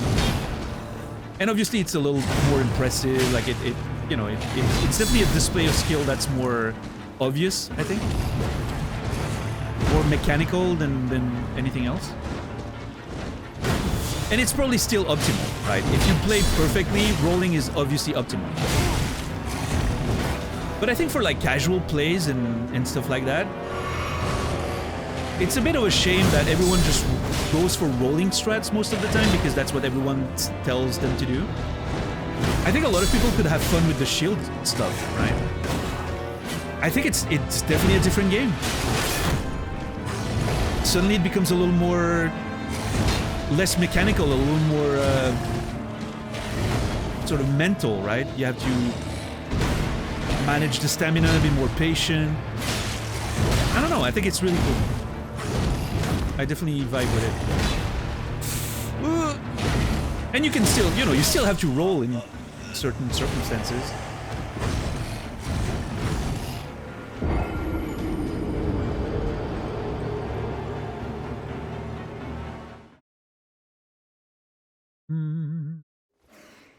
When you use a spear versus some bosses, it feels like you play with the range of a dagger. That is true. I'm surprised how low my range is on some of those pokes. Like, sometimes I feel like I should be hitting and I'm not. I wonder why that is. I think maybe the enemies are a bit bigger. Like, that boss is a bit bigger than it looks. So I think I'm closer to him than I actually am. So I'm like, yeah, I can poke that. Because that's a pretty big range, but yeah, sometimes just don't hit anything. I like my fashion without a shield. Yeah. Yeah, I do very much enjoy the shield gameplay, though. But yeah, I think in a game like this one, it's such a long game, there's going to be so many different boss fights and everything. I'm going to have the opportunity to enjoy all of it. We're going to have shield and spear fights. I'm sure we're going to have big sword fights. I'm sure we're going to have maybe smaller, more agile weapons. That's why I'm going dex and strength. I want to be able to use all kinds of weapons. I want to have fun with all of it, depending on my mood. And I think that's also, like, it's such a big game, that's how I'm going to keep it fresh as I progress through it, right? Not playing with the same weapon all the way through and same sort of gear and all that. Because, I mean, at this rate, we're going to be on this game for like 6 months. I don't know. What's up, Hammond? How are you doing today? It's good to see you. How's the challenge running going?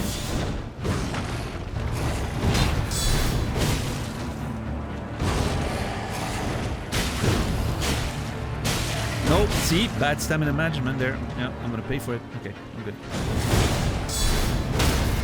Nice. I always feel like long weapons in Souls games have terrible range. Yeah, I don't know.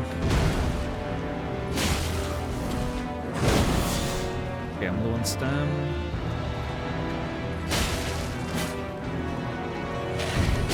Oh, come on! The fact that that shit hits you in the back of the shield makes me so mad. Yeah, that... And there we go. That's always what happens. I start losing control of the fight as soon... Yeah. Shit.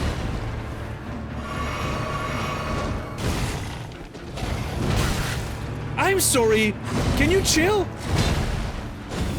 Okay, I got this.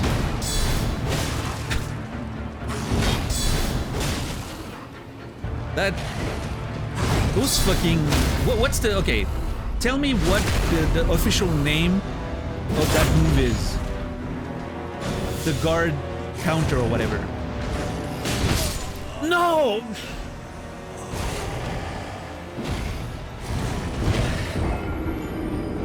What happened here is I thought I blocked and I wanted to go for the guard counter. That's the word? Okay. I wanted to go for the guard counter, but I hadn't blocked. He was doing another attack. And so I did like a big swing, which breaks your guard, right? And I couldn't recover fast enough. Fuck me. Guard counter is the name? Okay. Yeah, so the guard counter is pretty satisfying to use. I like it.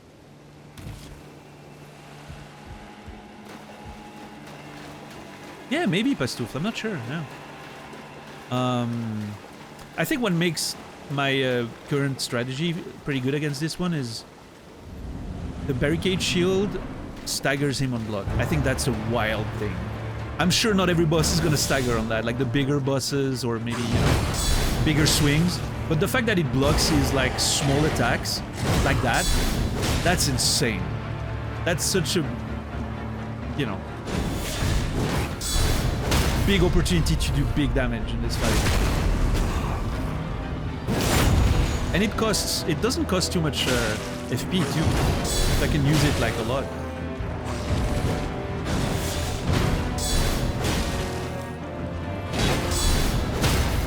See, I mean, this is brutal.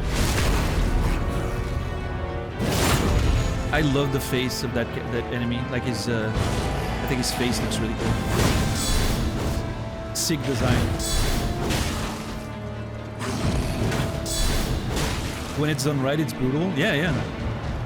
Again, like I said, as soon as I get when I have the rhythm down and everything, it's perfect. As soon as I start losing control,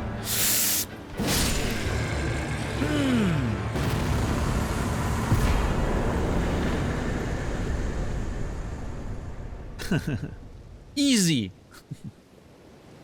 I was here, yeah. Heck yeah, thank you guys. Thank you for the GGs. The Grafted Blade Greatsword. This doesn't look like the weapon he was using. I wonder if that's the sword Edgar was talking about. That's up stuck in a jar.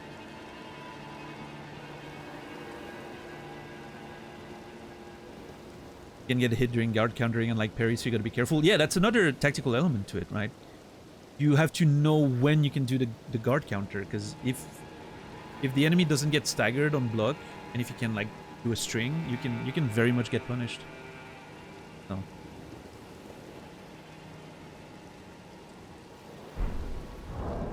Yeah, so far shield gameplay is pretty interesting. The story, so that's a sword? It's a bunch of swords. It's like if the Iron Throne was turned into a sword, right?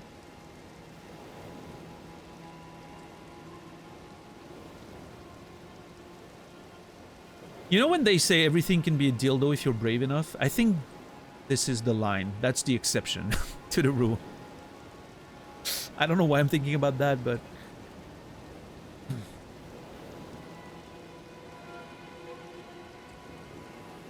I mean, I guess you could turn it the other way around. You know what? I'm just gonna stop here.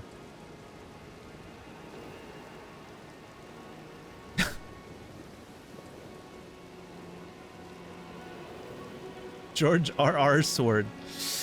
The storied sword of Castle Morn. A revenger's weapon. It is burdened with oceans of anger and regret. One of the legendary armaments. One of the legendary armaments. A lone surviving champion from a country... Yeah, I was gonna say, they mentioned that. A lone surviving champion from a country now vanished was so determined to continue fighting that he claimed the swords of an entire clan of warrior. And then he turned it into this. Interesting.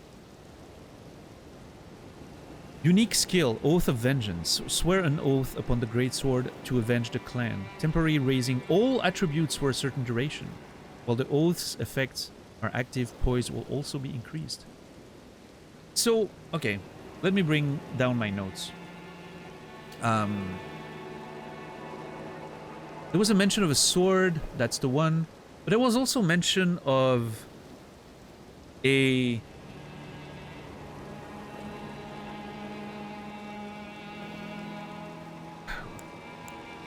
What was the item where we got the mention of a lone warrior?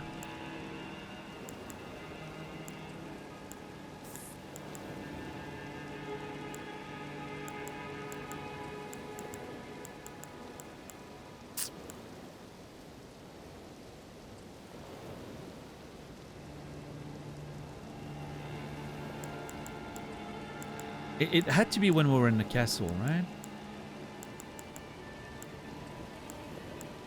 Let's see. I'm gonna find it.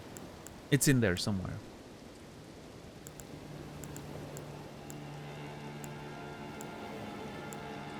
I really wish there was a search function. The fact that there's no search function so you can find words in descriptions of items. That would be the one thing I would change about Souls games. And every video game, actually.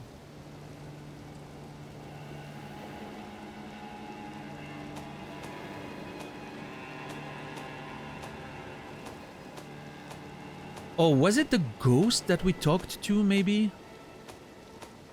There was a ghost at some point. In a cage. No. That ghost said something about not wanting to get killed by the Misbegotten.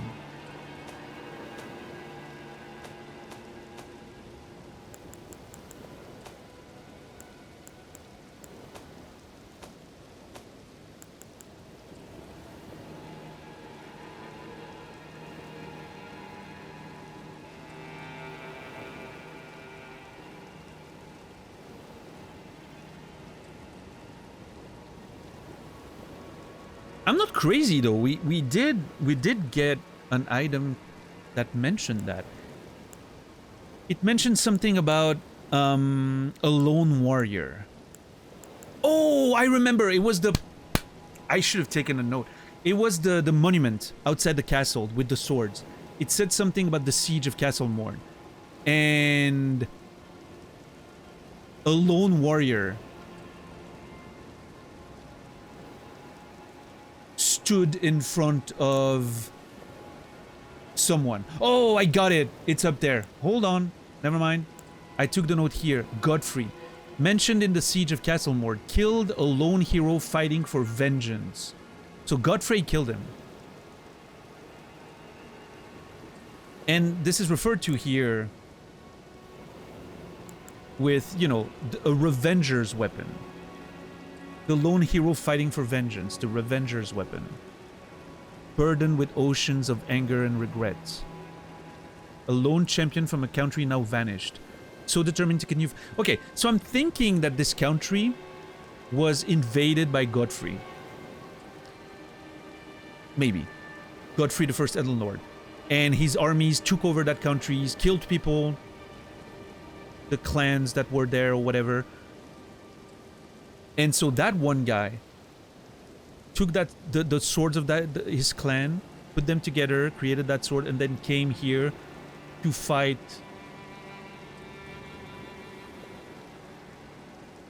the armies of Godfrey, right? And then died at the hands of the first Elden Lord. That's what I'm thinking happened. Maybe.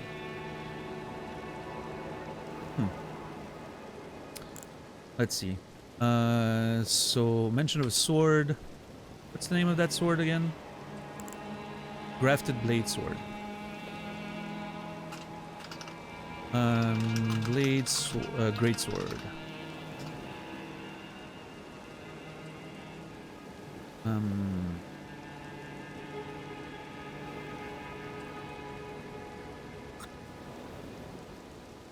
Weapon of the lone champion who died to Godfrey during the siege of Castle Morn. I wonder,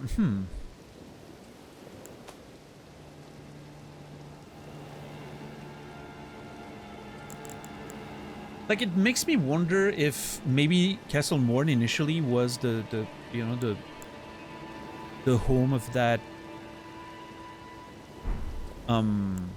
that clan, and then eventually it got taken over by, oh my god, it got taken over by Godfrey, and then later became a vassal of Godric, which I'm assuming Godfrey are, you know, like there's a lineage there, I'm assuming, based on the names. What's up, Jode? Such a cool sword. I think it's... I don't know. I do think the design's crazy. It's really cool. But...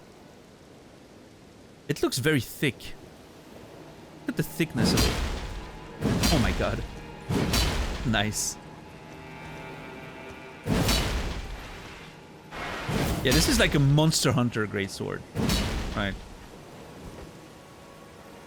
This is a Monster Hunter greatsword. Oh! The little slide on the ground. So cool.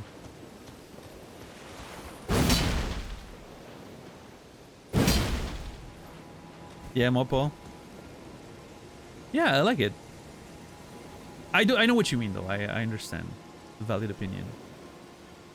I do like it. Am I gonna play with it? Not now, that's for sure.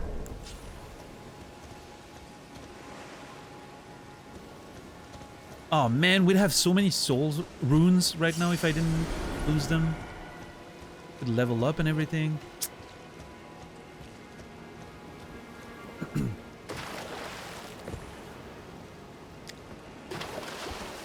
still not sure what that is. I've seen that before. Always in boss rooms, I think, too. What's the strength requirement? 40. Yeah. Which means I technically can't two-hand it when I'm at 20, I think. But, yeah.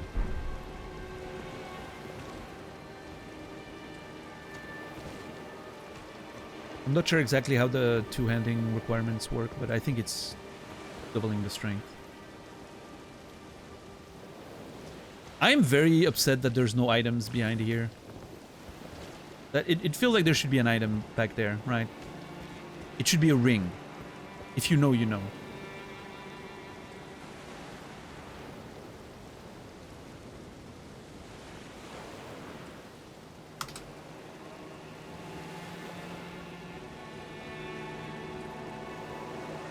What an interesting design with the hole and everything. I wonder...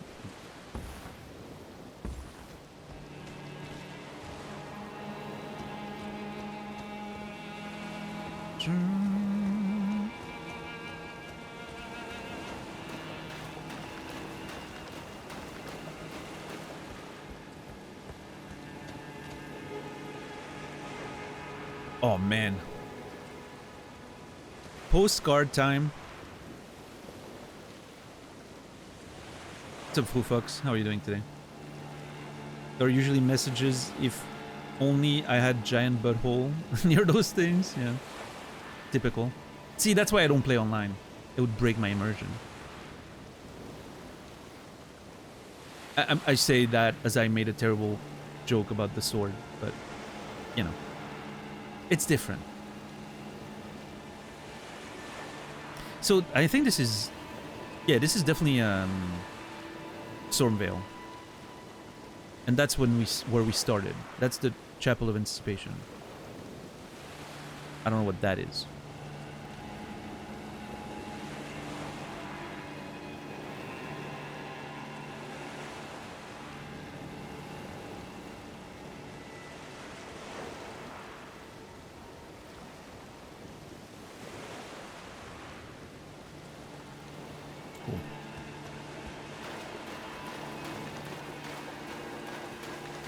Okay. Well,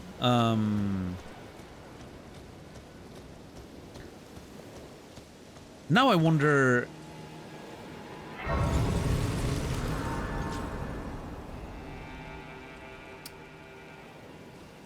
I wonder if I can see Edgar again. So his summon sign was just here. But I don't think it's just gonna stand there. Maybe I need to go back to where he was. Maybe, you know. Maybe now I freed the castle.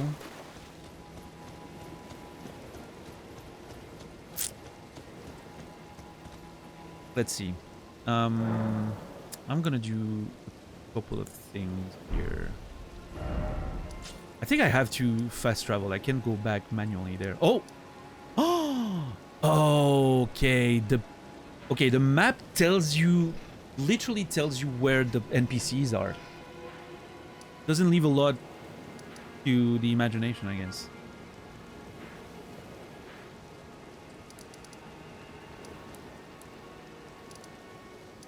So now I know he's back there, I guess. So we're gonna go talk to him. No map run? Nah, I'll leave that to Nami. I'm not gonna do that kind of stuff. Alright, so let's go back to Edgar. Go back to Edgar.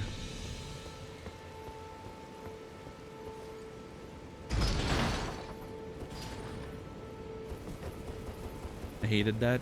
Was added like 10 days after game release. I mean, I feel two ways about it, as I always do about that kind of stuff. On one hand, I'm like, I do like the fun of having to figure it out, right? Like, if I didn't have the cursor right now, I would be going there, right? I thought about it. I was like, oh, maybe we need to go there. And it would have been fun to feel rewarded for that, right? You go there and then you find it and you're like, hell fucking yeah, you know, that's awesome. Like, it feels very satisfying. Now it won't be that satisfying because it's marked on the map, right? But at the same time, I understand that for most players, I think it's a convenience that they will appreciate, right? Because the quests and the way the NPCs move around in those games, especially if you haven't played a Souls game before, it's very unfamiliar, right? Like the way that NPCs can move around and reappear, disappear. You have to reload the areas for them to move, like all that stuff, right? If you haven't played a Souls game before, like most people with Elden Ring was their first, you're never gonna understand that. Like it's such a weird thing. So I think it makes sense for the game to sort of help you in that way. Even though I personally would prefer if it wasn't there, I think. Should be able to disable it. Yeah, I can see that.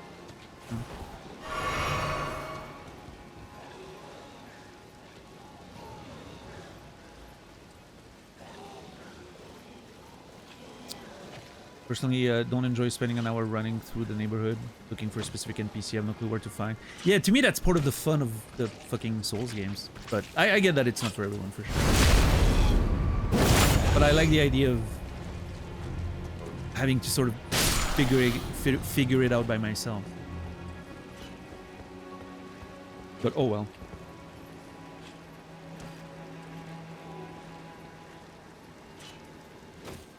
I mean, I don't think it doesn't feel like it's perfect anyway, because for instance, I have my notes here, and remember Buck, the nerd that we found transformed as a bush? I don't see him on the map anywhere. I'm assuming he's somewhere, right? So we have to go back to the coastal cave at some point to see if maybe he's there. There's no marker here. If he is, he's definitely not marked. So maybe that means he's not there and is somewhere else. That could be the thing. But yeah, maybe it's not a perfect system in terms of guidance.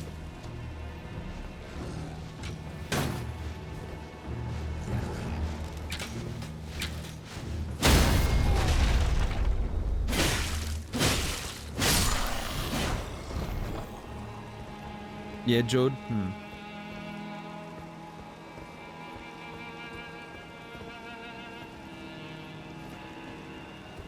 I don't know. You know, it's one of those things where I always see both sides of the problem, right? I understand that something's not necessarily like it wouldn't be my preference, but I also understand that most players are not like me, right? And you have to take that into account when you design a game. Oh my god. Okay, this was beautiful. Hey, what's up, Kimmy? Mr. Enlightened Centrist over there. Hey.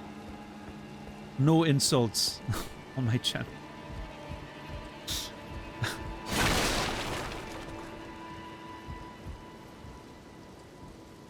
Maybe because it's the same location? Yeah, I don't know, for fucks. I'm not sure. He's definitely there, though. Oh no, am I gonna have to tell him? Oh fuck, I just realized I'm gonna have to tell him that his daughter died. Since when?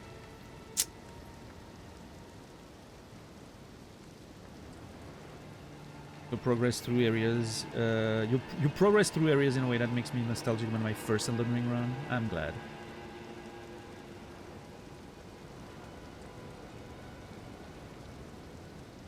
Make sure you follow the Discord, everybody, if you haven't done so yet. Best way to get reliable live notifications, as always. And a few other benefits if you're subscribed. And even more so at a higher tier. Enjoy that. Very tired and sad and tired and sad. I'm sorry, that sucks. I hope it gets better.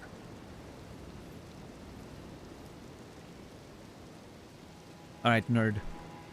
What now? I'm in your debt for keeping the sword from those fallen creatures. I'm no longer bound by duty. Once I've rescued Irina, I will spend my remaining days with her.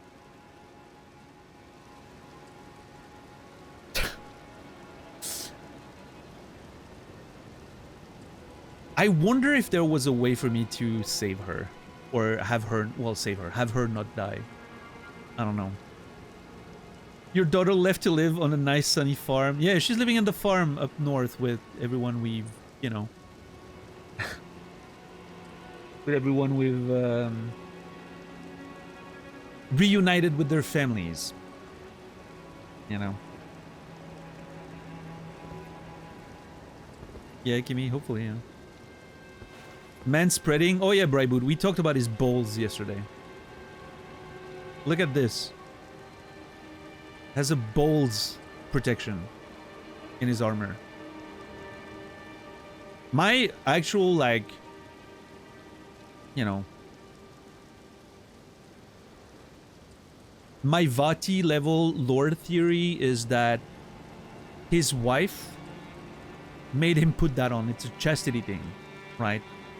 So that when he's commending Castle Morn and all that, he doesn't get tempted. That's my personal theory.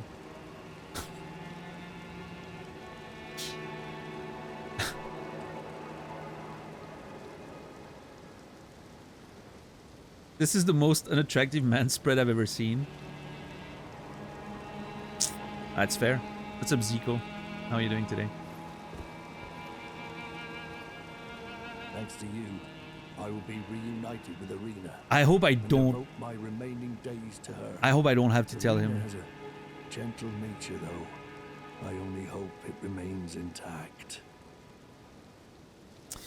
Thanks to you, I will be reunited with Irina and devote my remaining days to her. Irina has a gentle nature, though. I only hope Let me it remains bring down the intact. notes. After the fight for Castle Morn, wants to return to his daughter, ... who is dead. Yay. Yeah, I don't know. I don't know if that's gonna be the end of it, or if we're gonna see more. I'm definitely gonna go check on where Irina died. That's my next destination.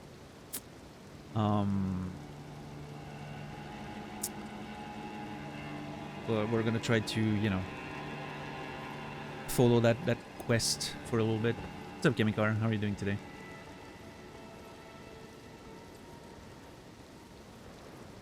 A lot of misbegotten over here is easy to get tempted. Yeah, I don't know. At first, when I made that theory, I wasn't totally sure of what had happened yet. I don't think so. I was thinking maybe the servants were.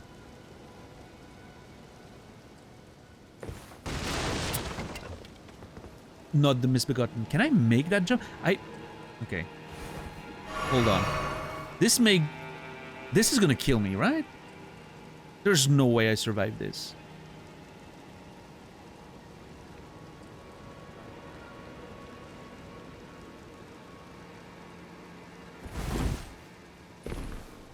What? No. Okay. Dude. Does this game even have fall damage? This is ridiculous. No fall damage whatsoever on that jump. In Dark Souls 2, you would be more than dead. In Demon Souls, you'd be more than dead. I think in Dark Souls 3, you would get damaged quite a bit, but maybe not dead. In Dark Souls 1, I frankly don't remember.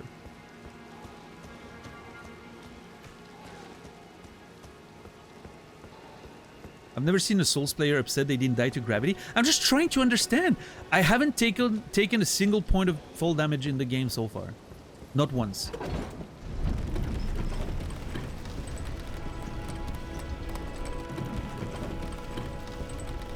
I'm not upset, I'm just confused. I'm not used to that.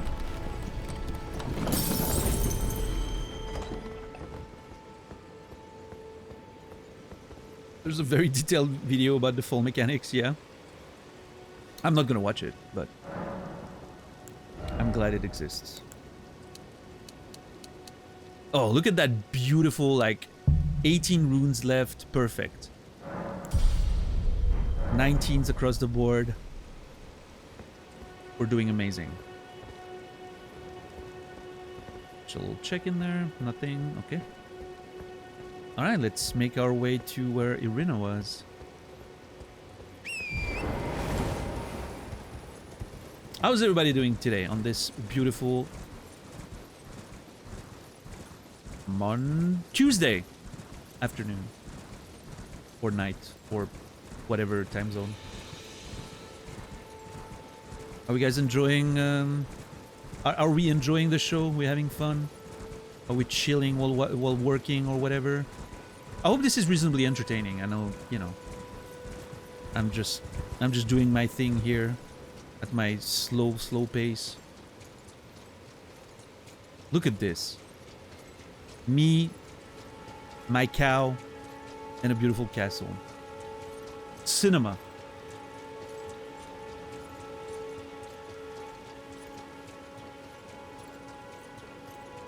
It looks so good, I know.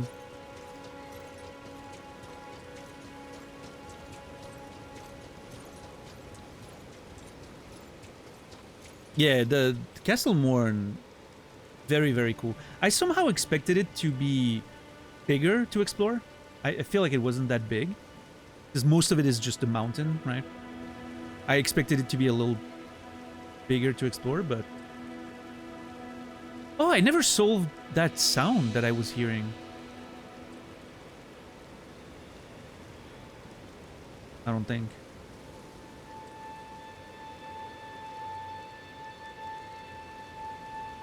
I mean, I've tried everything I could think of, so... Yeah, Bryboot? I think it's very well worth trying again, for sure. Yeah. Wait, did you go through the basement? If you mean when you kill the pile of bodies and then you go to the right and then you go through the basement and up the ramparts, I've done that, yes. If that's what you mean. Now, be careful with those questions, because you could very well have spoiled something for me there.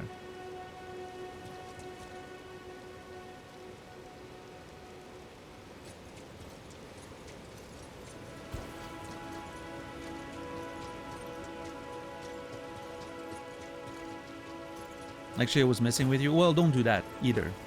That's even worse.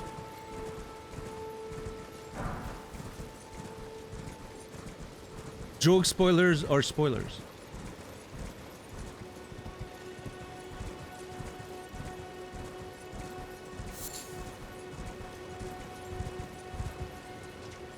Because then it means there's no basement, right?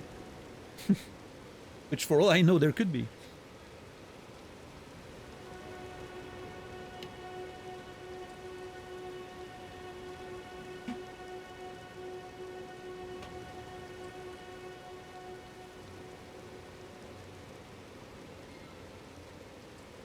Taco Bell near my doctor.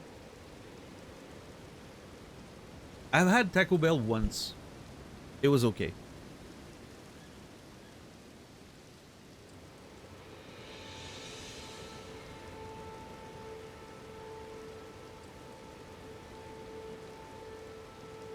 Getting up to go pick up my meds, having breakfast by myself at the restaurant. Well, enjoy that.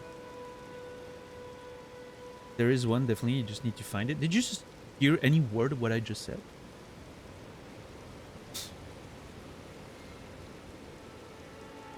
People, I swear to God.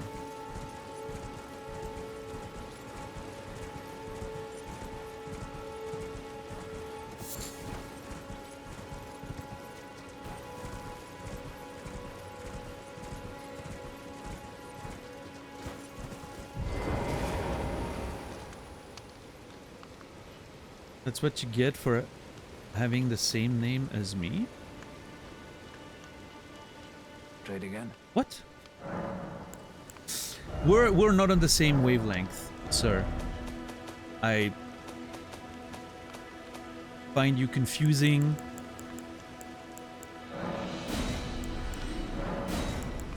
And not entertaining enough to provide that level of confusion.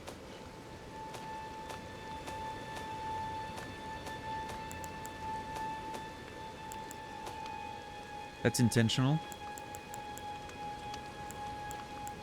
Okay.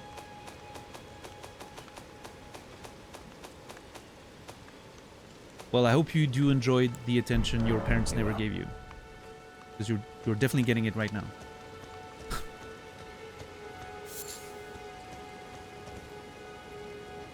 All right, let's go back to Irina.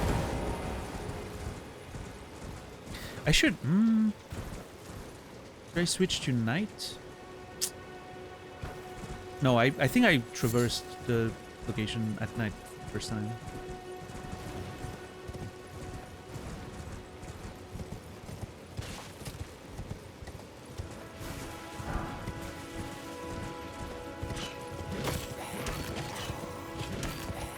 Okay. Shit! I tried to kill the dog, but too late.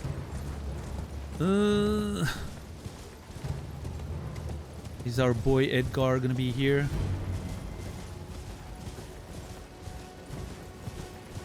Oh! He is.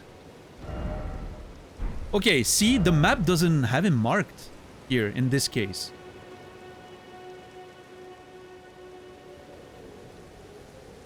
Okay, so I'm kind of okay with that.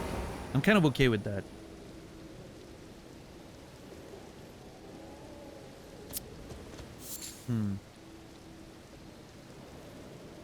I saw you watching the castle, saying how disappointed you were because it looks bigger from the outside. I had to do something about it. Yeah, but it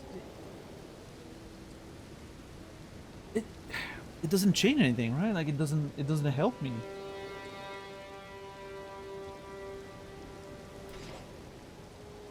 I don't know. It's okay, TM Run. We're just not seeing eye to eye in this situation. But for future reference, all jokes and banter aside, please do not, say anything that could spoil some of the content in the game. I would appreciate that very much. I'm trying to keep this experience as pure as possible.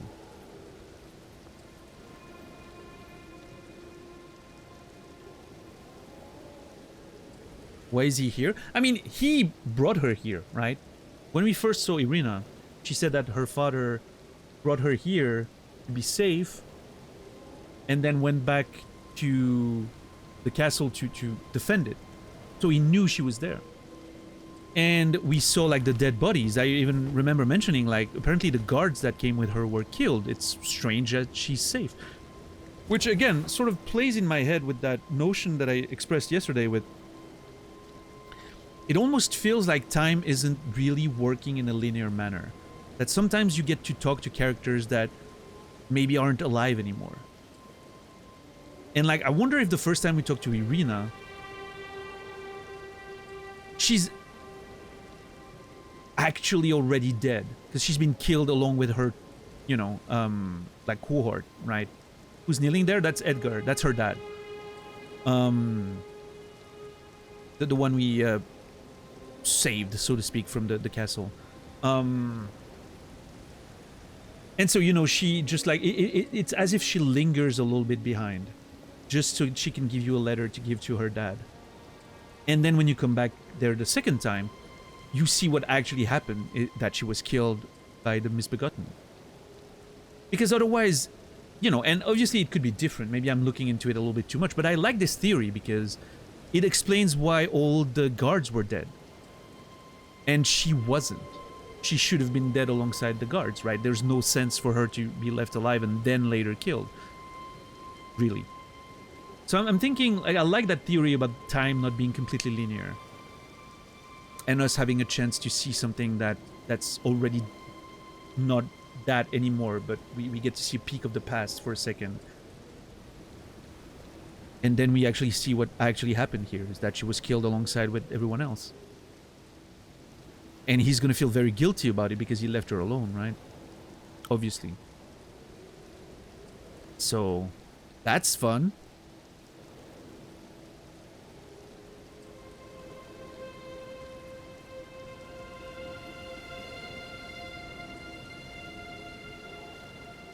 You think she was already dead the first time you saw her? Well, that's sort of just, it's a bit of a theory, right? That I have, that maybe time, like I said, that time isn't completely linear. And so when I saw her, I was seeing a snapshot of the past when she was still alive, because she lingered behind by the power of the great tree or whatever, just so I could give a letter to her dad.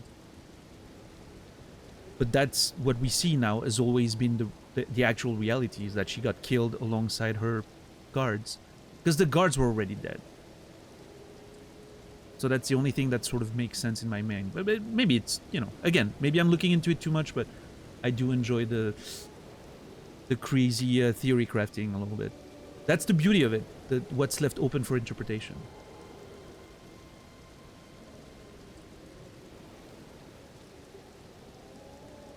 Anyway, what does Edgar have to say about this? I like his cape. Very cool. Rena, how could this be? My daughter deserved better. The fault lies with me. Here comes the guilt. I chose duty over my daughter's safety. And that is how fate has answered.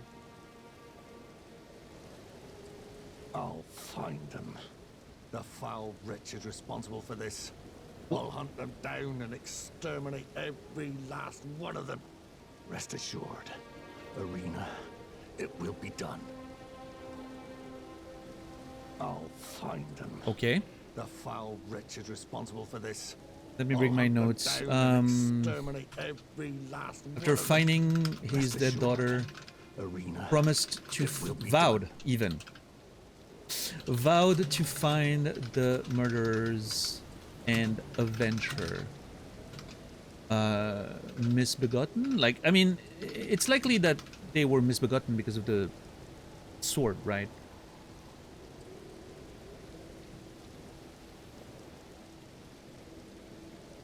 So, like, I'm assuming maybe some of the servants that escaped the castle chased them or something and then killed her. But does that mean he's going back to the castle because there's Misbegotten there, or does that mean he's thinking of someone that maybe escaped and went somewhere else? I don't know. We'll see. We'll have to see if we get more out of that. I'll find them. The foul, I'll hunt them, rest assured. We'll have to see.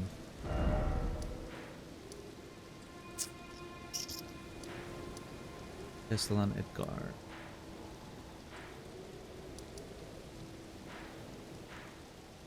Alright, so we still have the entire rest of the island to explore.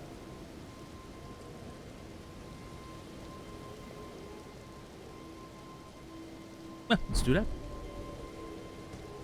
The Weeping Peninsula arc continues.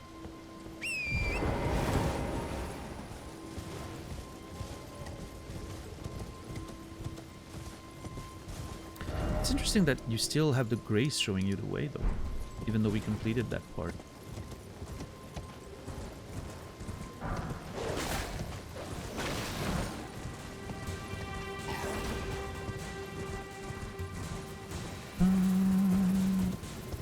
I mean, it already earned its name by the fact that it's always fucking raining, but I guess even more so now, you know.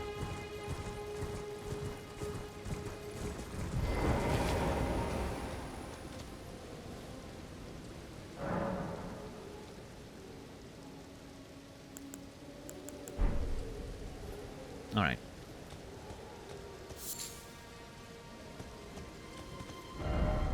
So let's try to look at the topography for a little bit. If I go there, I go all the way there, there's a forest, there's a gorge, and then it leads me to the rest of the island, I think.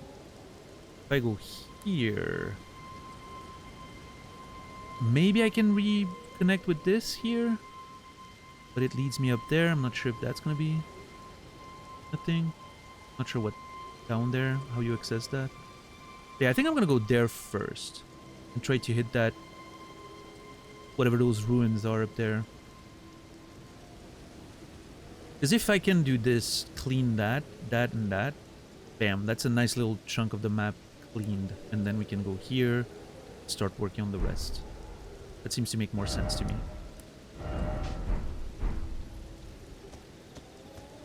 Alright. To adventure.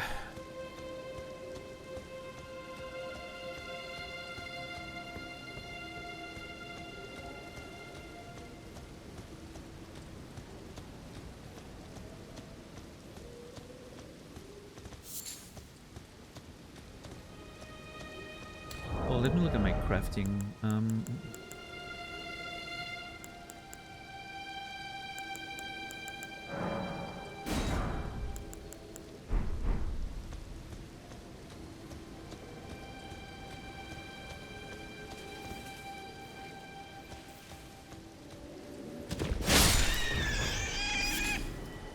Hefty beast bones and gold tinge excrement. I don't think I can do anything with the hefty bones yet.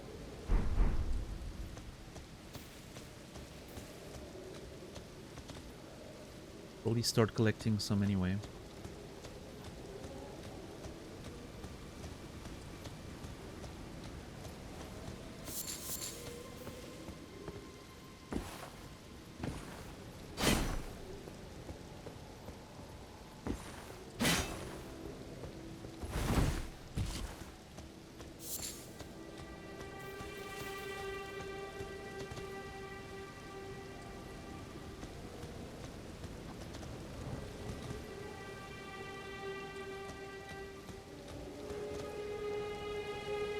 Look at that bouncy tree over there. That tree's bouncing.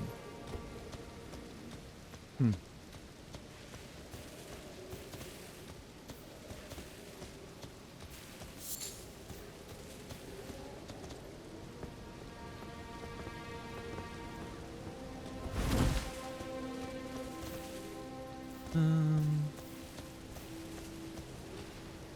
Inches.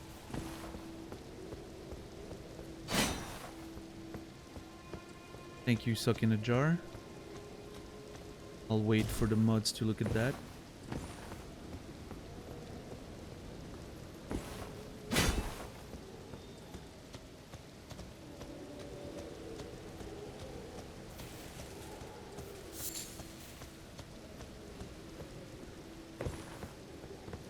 Thank you, Saladino.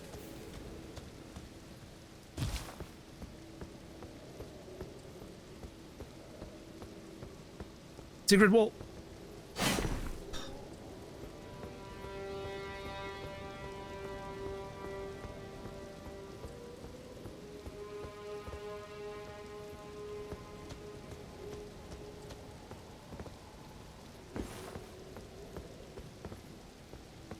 That was pretty secret. Listen, I'm not losing hope. Eventually, we'll find one.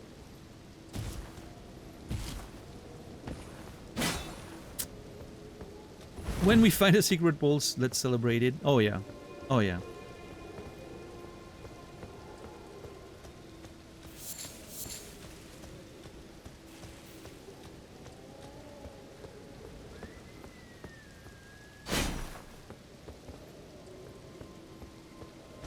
Wait.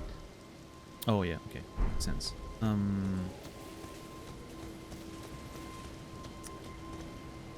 Oh. What is that?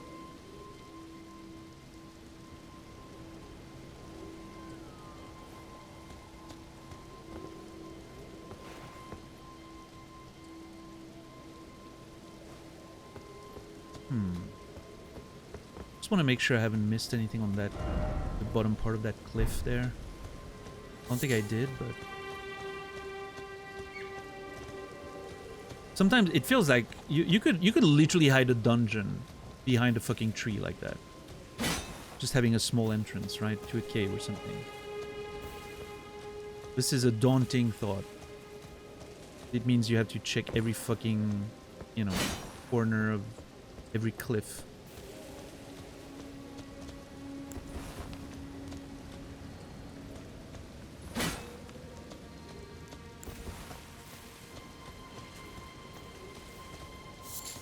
Oh. Oh. Okay, let me try this. And then we'll check the house.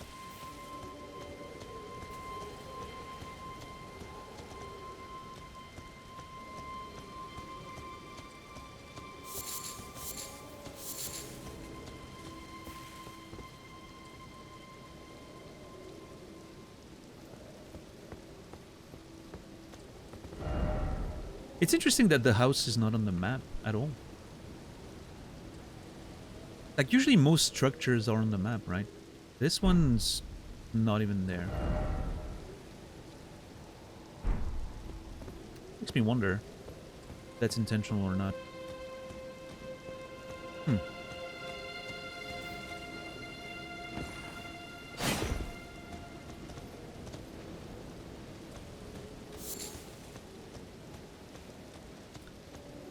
I do like the idea of the map being slightly inaccurate.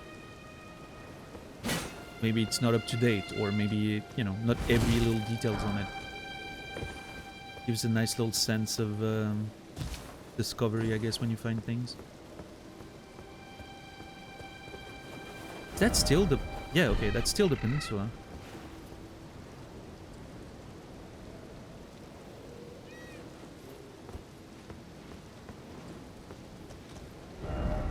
And that's the tree on the island. Okay. We'll get there eventually. I did.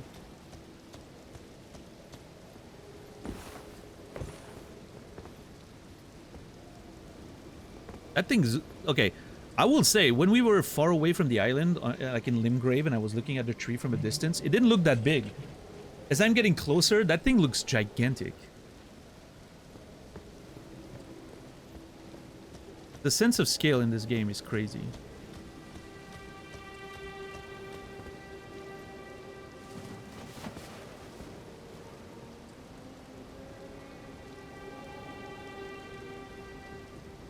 What the fuck is that?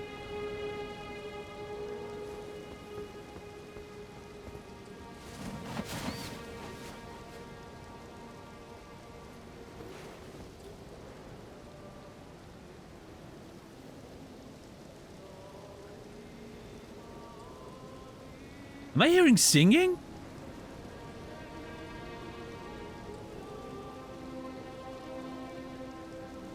Do you guys hear it too? Or is it too low on stream?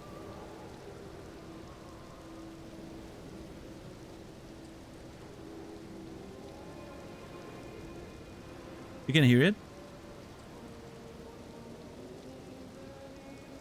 What's up, Zimstang? What's up, Malacha? It's not creepy at all, yeah.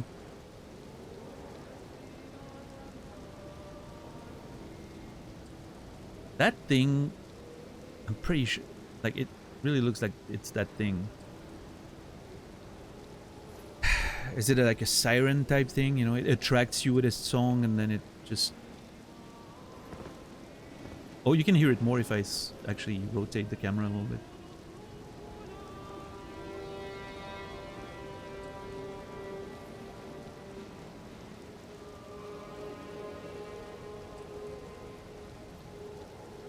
Okay, there's a whole thing down there too. How's it going? Pretty well. How are you? There's a suspended bridge there. I can see, like, there's a thing on the map there. I'm not sure what that...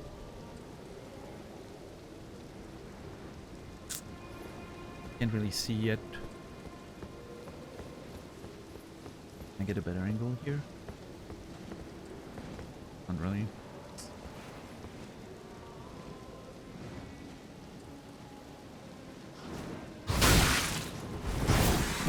Okay. That could have been bad.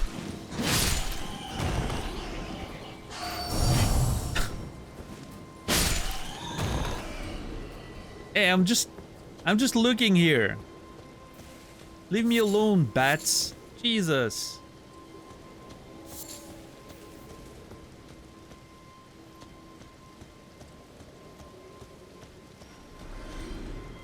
Okay, something died.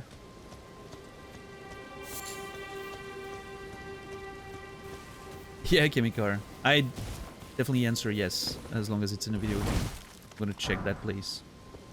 I don't care if it's a trap. I'm gonna go there, eventually.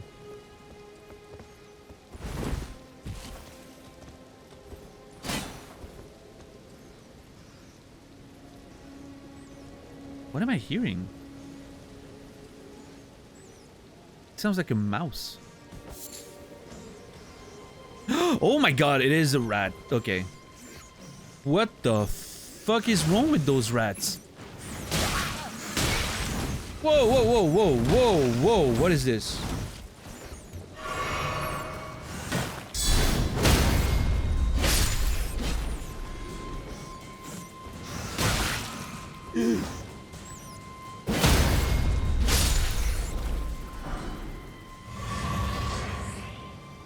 Okay.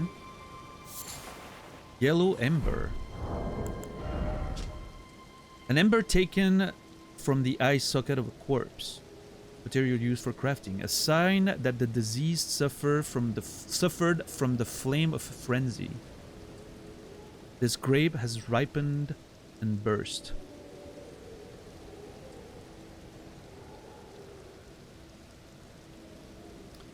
An ember taken from the eye socket of a corpse. A sign that the disease has suffered from the flame of frenzy.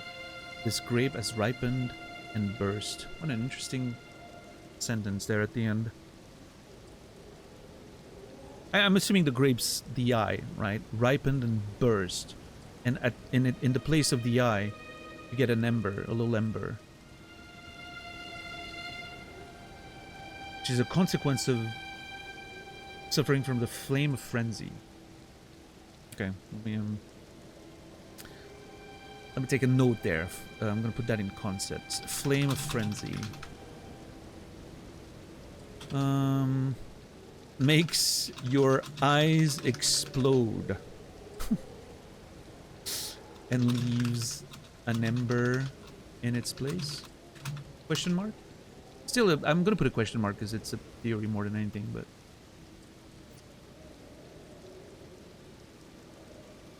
Whoop.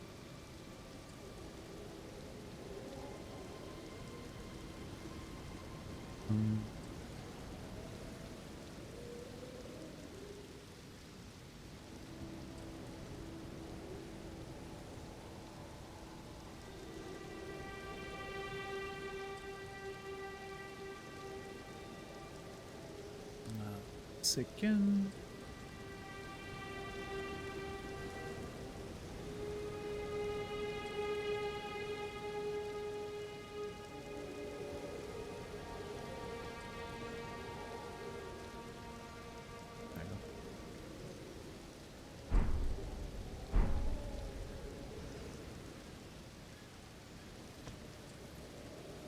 I still hear more rats, by the way. I think we're done with them. Yeah, see, I can even, like, target them. I'm so sad we can't get into the inside the house there. I would have liked that.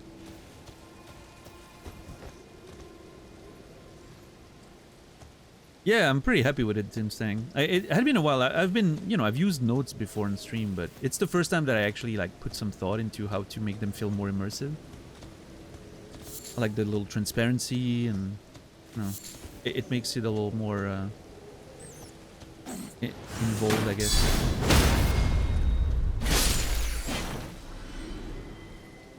What is that? The Eye of Yellow? A shrub fruit bursting with ripened pulp. Material used for crafting items. A shrub fruit bursting with ripened pulp. Grown in lands afflicted by frenzy. It's used for pain-relieving properties, though it's also known to be a dangerous intoxicant. It would be interesting if it's actually the other way around. That's what caused frenzy. Instead of, you know, it doesn't grow in lands afflicted by frenzy. It's the reason why the land's infected. Like, people have been taking it for pain-killing properties, but they're actually, like, driving themselves mad with it, with its, you know, side effects. That'd be funny. Also, I mean, the name, right? The Eye of Yellow? Yellow? I don't know. I mean, yellow, it's the like the color, which is kind of weird. But yeah, the eye, the idea of the eye, and we just mentioned, like, you know, the eyes of the creatures, like, burst, replaced by embers when they were affected. So, There's definitely a theme there with the frenzy and the eyes and all that, right? I wonder if the theme goes further in the sort of subtext, in the sense of if you are affected by frenzy, like that madness makes you see things that don't necessarily exist, right? Again, linked to the vision, the eyesight. Because your eyes explode, so you don't really see the reality anymore, but you see other things instead. I don't know. There's a thought. Yellow ember. More of them. Okay.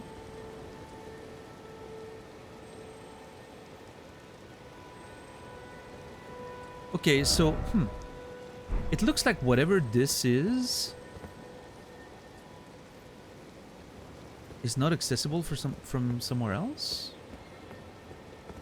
Like, do I have to go down those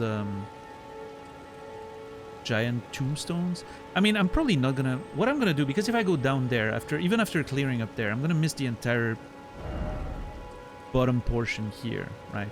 Which I do want to explore. So what I'll do is I'll explore all of... Like, I'm explore up there, and then I'm gonna explore all of that, all the way here. I'm gonna see if we can find a way up. But if not, I'll jump down when we are here, when we're at the giant tree. Right? And from there, I'll jump down. So I make sure everything is cleared up until then. God, this looks so cool.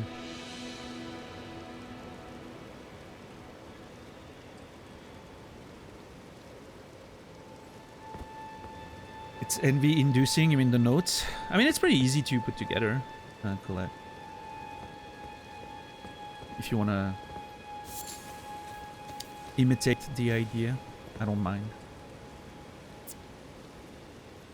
What's up, Tyler? How are you doing today?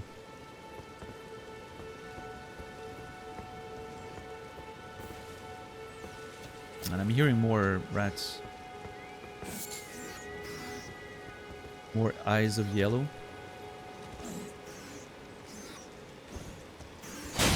Yeah, thank you. It was a fun boss. I really enjoyed the design. Okay, yeah, we're good. We're good. We've checked everything. Let's hit that.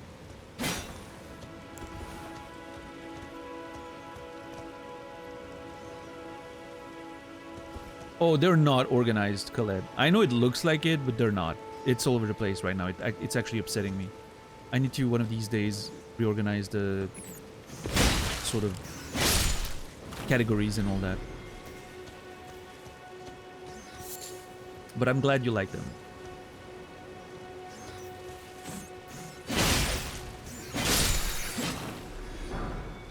Golden runes. So are just... I mean, infected rats is not too bad, I guess. It's... Oh.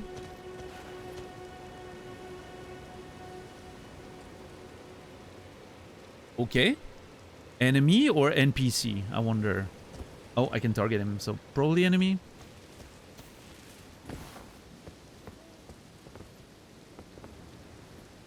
What's happening up there? Oh, it's a village. It's a whole village, not just ruins.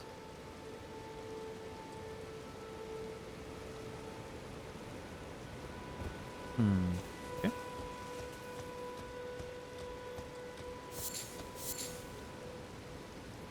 Is that a dude? Yeah, that's a dude. Are you an enemy? You're an enemy, yeah. I think he's also infected. You can see his eyes being burning or whatever. Well, not anymore. You are freed, sir.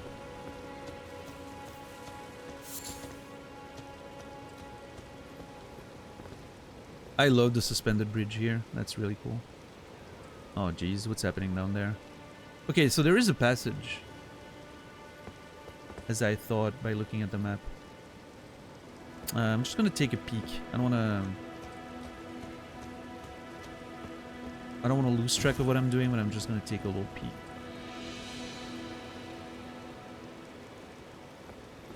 Oh, shit. Oh, great. Poison shit. I fought one of these things before. Or was it here? At the Waypoint Ruins. One of them was annoying. There's at least 4 of them down there. That's gonna be a fucking mess.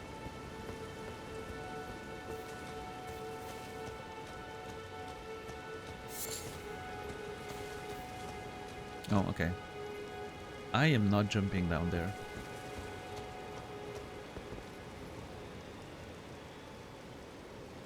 Yeah, that looks...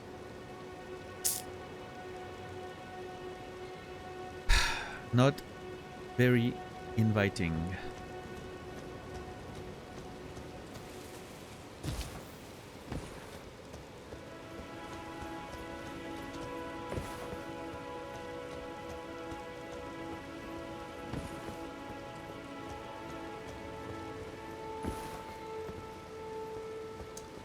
That other guy there. Oh, there's people. More people in there. Okay, they don't seem... They don't seem to be doing well, is what I'll say.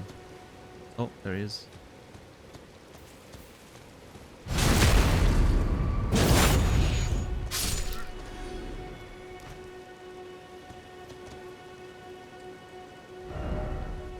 Okay, there's a whole... Yeah, Zimstang, you have to be a little organized, I think. To, you know. I mean, I'm already doing something crazy, which is I went to this area without having completed this. And it bothers me every time I think about it. I think about the fact that there's this place here that we haven't explored in that area that I was exploring. And instead I went there and explored a whole other place. I'm not gonna feel great until we go back and we complete this. It's lingering in my brain.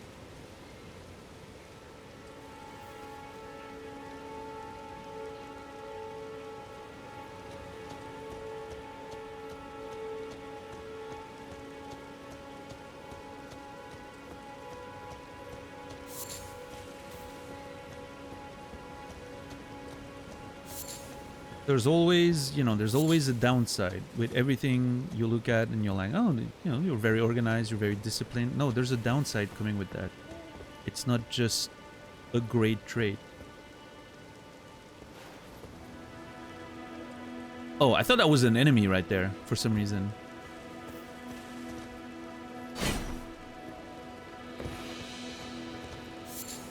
But no, it's a statue. Of America, probably?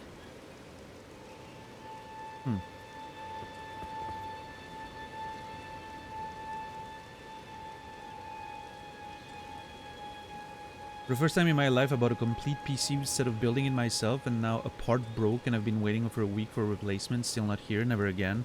That sucks. I hope it resolves quickly. That's very unfortunate.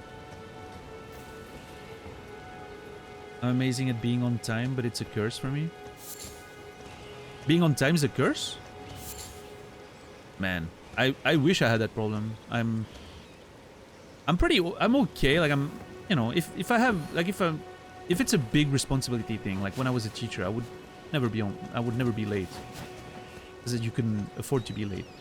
But if I have a little bit of space, you know, if you give me a little bit of space to be late, like on stream, for instance, I rarely start the stream at the time I'm supposed to start. I'm always a little late. So I cannot have space.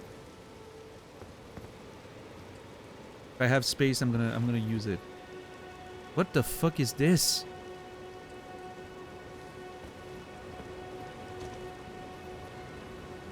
Right, Shepard, yeah.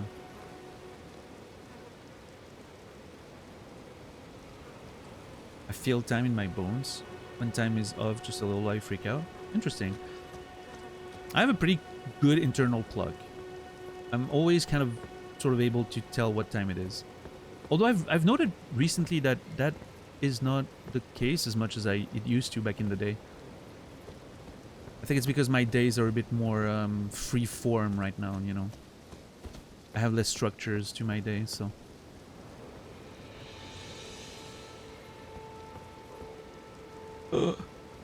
Oh, they're Misbegottens. Oh. Interesting. I wonder if we're gonna find, I don't know, maybe they have a camp somewhere, a hideout, or a base where maybe Edgar has gone to find them and avenge Irina. Maybe my sense of time has aged as changed as I age. Possibly.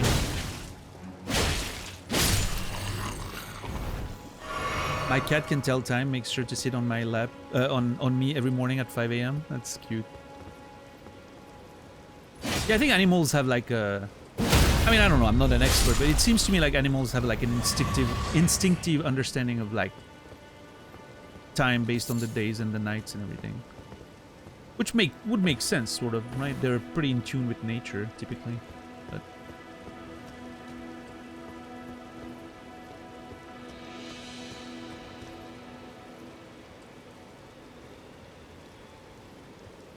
I always underestimate how fast I can get somewhere, overestimate how much time I have.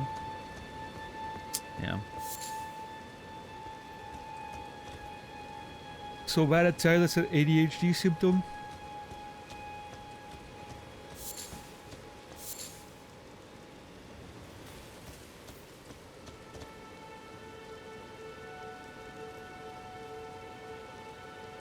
Things that I don't have to worry about will affect me. Like if my wife's gonna go hang out with her friends and be late, my body starts buzzing. I hate it.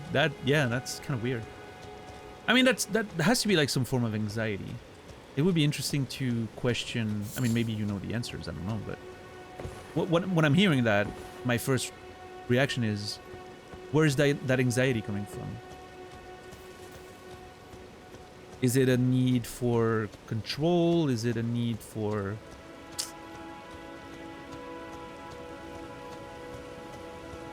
some sort of safety? Like there's like, it makes you safe when everything is sort of in order and the way it's supposed to be. I don't know. Yeah. Therapist? No, I'm not at all. I'm just, you know, I'm looking at it and I'm thinking about it like I would a character in one of my novels, right?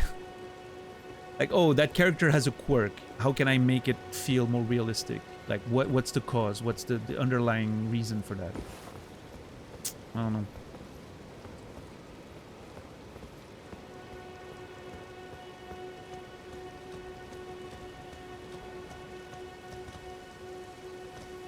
There's a grace up here. That's nice.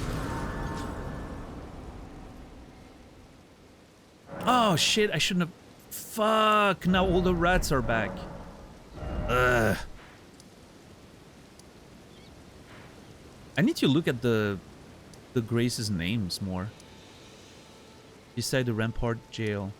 Moangrave. Oh, that's a name right there. The Moangrave. What's the name of this one? Ailing Village Outskirts. Oh yeah.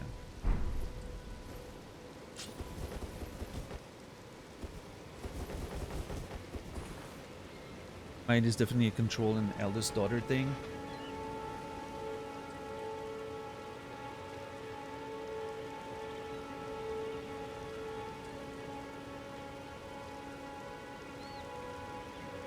Anxiety wakes me exactly when I need to get up for a big trip. That seems pretty useful. The upsides of anxiety, I guess. I don't know.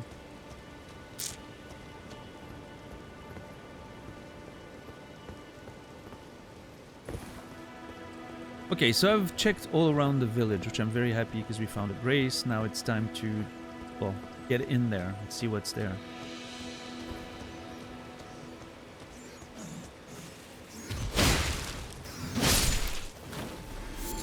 I don't know how people get out of bed without anxiety. What I don't understand is how people, you know, make the voices in their heads shut up, you know? Apparently there's people that don't continuously have several internal monologues harassing you in your own head. Apparently that's a thing that some people don't experience. What voices? I mean, it's not like an act, you know, it's... I'm not, you know, I'm not like clinically insane. It's just my brain keeps chugging all the time. And I keep thinking about everything. Several processes at once. I like describing them as having like several loops in my head. Little loops that are just continuously like, you know, focusing on something, and it's like a background task that never stops, and I'm several of them. Too many tabs open, exactly. Ooh, shit! Found a shield. Who told you were not insane? The voices?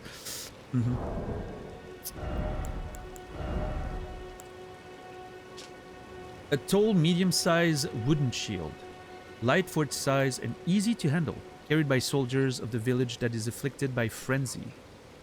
The yellow flame, the symbol of the affliction, serving as a warning to those who might approach the village. Oh, that's actually kind of cool. The idea of, you know, our village is afflicted by frenzy. We have the shield to prove it. Don't come near us. It's not great, though. The stats... Okay, guard boost. I don't know what guard boost is. What is guard boost? Stability of a character's defense. The higher this value, the smaller the amount of stamina consumed. Oh, that's very important. Holy shit. Yeah. But I do like the design of the shield, though. Look at how cool it looks! Oh, man. I really like it.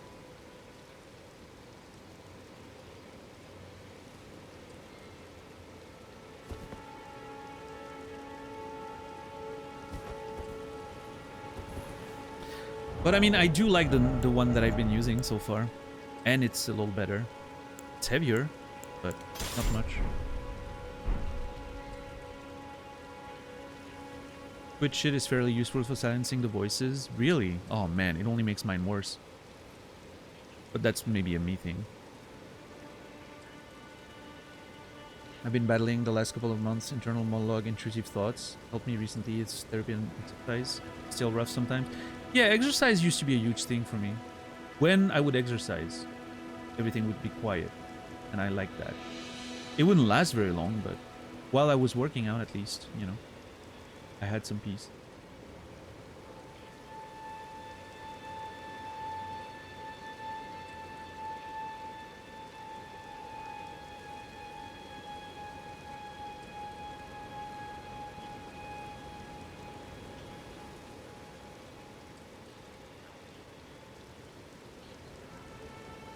I'd have aphantasia.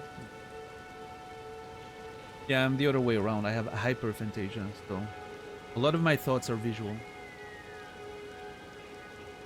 and very precise.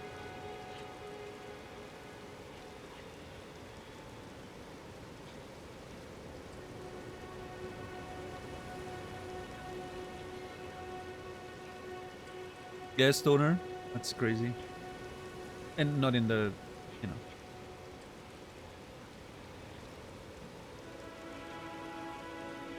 Spend most of my time lost in thoughts. Oh yeah, I mean, I'm daydreaming most of my day, honestly.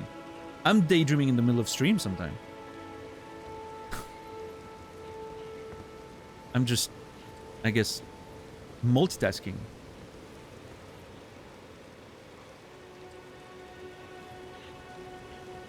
Eat better, exercise, feel better, more confident in myself. Kind of silences a lot of thoughts for me anyway. And that's pretty good, JC. You can focus on the positive things. I can easily describe things, but I don't have a mental image. Yeah, I understand aphantasia, right? Like on an intellectual level, but I can't even begin to imagine what it actually feels like. It's so alien to me.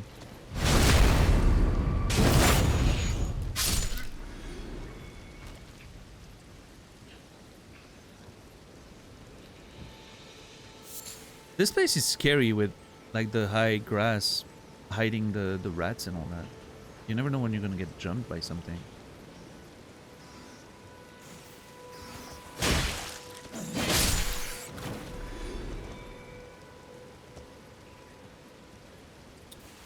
What's up, Glegor? How are you doing?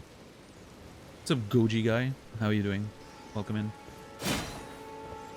Elden Ring, I know that guy. Yeah. Yeah, Elden Ring is one of your old friends. You're acquainted with him. What is that guy doing there? Hold up. Oh, okay. Okay. Low-key, I was confused with the skull because I thought it was part of the... Never mind. Yeah. Yeah, I just had an angle that in my brain sort of like... Yeah.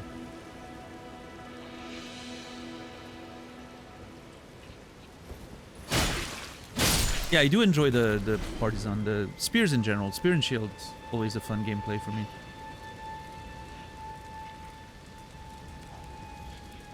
But yeah, I'm probably not gonna go through the entire game. Like I'm building the character on endurance, strength, and dexterity because I like being able to use all sorts of weapons and armor. Typically, non-magic stuff I like better, right? I do enjoy the more grounded approach. But yeah, I want to be able to use all kinds of stuff, so I'm kind of making sure that I have a lot of options. Yeah, I played all of them, Goji guy. In fact, on the stream in 2022, I played the entire trilogy. But yeah, I played Demon Souls in 2009. I imported that shit from the US because it didn't release in Europe at first. I imported that shit. I'm an old school guy, you know. Oh man, it was about to do something. Curious. Maybe I should let one of them do something so I can see what they actually do. Nice little barbecue. Hell yeah. But yeah, I still remember back in the day when Demon Souls first came out and people were talking about it like this sort of game that went back to the old school days of difficulty and like you die and you have to start from the beginning of the level again, you know, that entire sort of... That was the way the game was presented to me, you know? And I thought that very appealing at the time because it was pretty much the, you know, it was at the end of the 2000s and we had moved away from that sort of game design where you didn't have checkpoints, right? Checkpoints were a big thing in the 2000s, I think. And so having a game like that sort of, that everyone was describing as it's going back to the old school philosophy of you die, you start from scratch. Everything respawns and you have to, you know.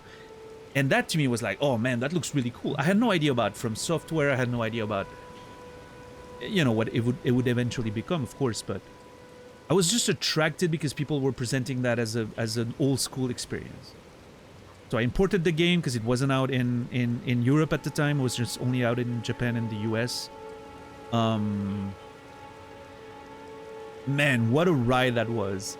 I remember playing it I still remember it was October 2009. And I remember that specifically because there was a Halloween event in Demon Souls at the time, which wasn't some crazy modern Halloween event with pumpkins everywhere. No. They just turned if you know Demon Souls, you know what I'm talking about. They turned every level to pure black tendency, which me, new player, no idea what I'm getting into, not looking anything up on the internet. I get in the game, I have no idea what black tendency is. It made the entire game more difficult. Opening access to areas you're not supposed to go in, having black phantoms come out of the ground in places they wouldn't otherwise, making everything harder, right? But I had no idea. That was I just played a game and I didn't know what the fuck was going on. It was so insane when later on I learned what happened and why the game was, you know, so brutally difficult, even more so than it should have been. And I was like, oh man, what a time I picked to play fucking Demon Souls, I guess, at the time. But yeah, it was, what a crazy experience it was. And if you know, again, if you know Demon Souls, there's the very first area in Boletaria. There's a gate that opens in Black Tendency, which normally isn't open. And you go there right at the beginning of the level. And if you go there, there's a fucking Black Phantom there that's extremely difficult. And so that was my first enemy in Demon Souls after the tutorial. I was like, holy shit, they weren't kidding with the difficulty, you know? That was my thought. I was like, the tutorial, oh, that was fun, you know, you die against the boss. It's kind of cool, you know, kind of sets you up for the... And then you start the actual game and you face that Black Phantom. That thing kicked my ass for like 2 days. Zero progress whatsoever. I was molded by the Dark Souls, you know, like a pure experience of dying over and over. It was awesome. Yeah, Executioner Meralda, I think you're right. What's up, Xenos? Welcome in. What's up, Rick? How are you, Zinder, Nephilim? So yeah, that was the whole thing. That was my first experience, and I was like, they were not kidding when they were talking about difficulty. Holy crap.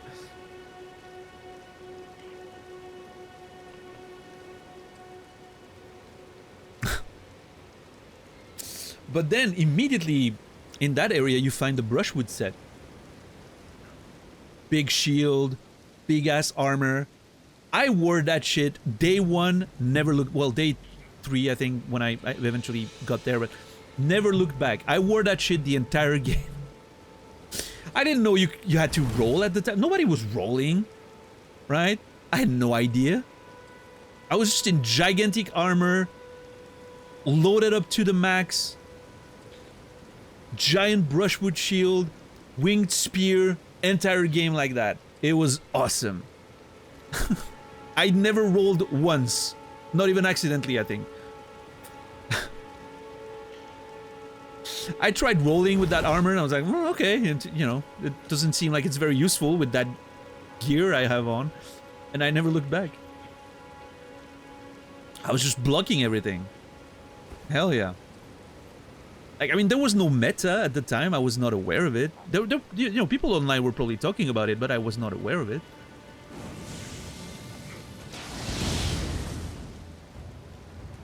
Okay, that is scary as fuck. Also, I kind of want it.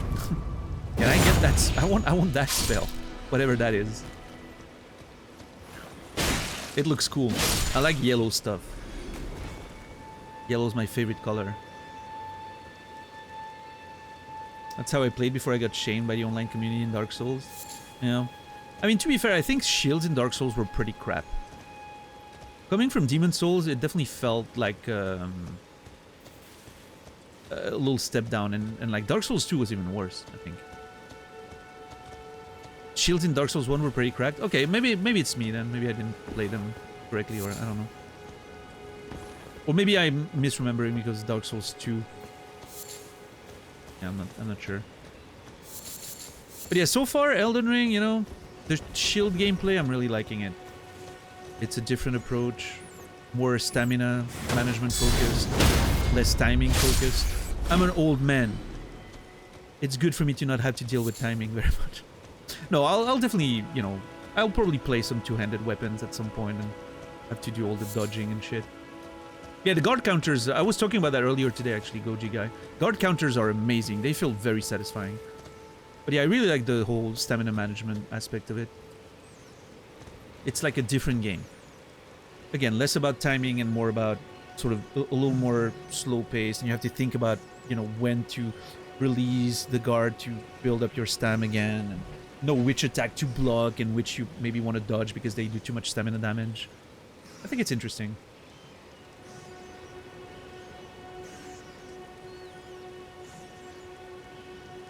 One-shot ONS on my first run because I stumbled across Havel's Great Shield, didn't touch my stamina. Nice. New York rats in Elden Ring? Yeah, there's a big guy in the back there. So, the Kalu Baptismal Church. Kalu? Kalu.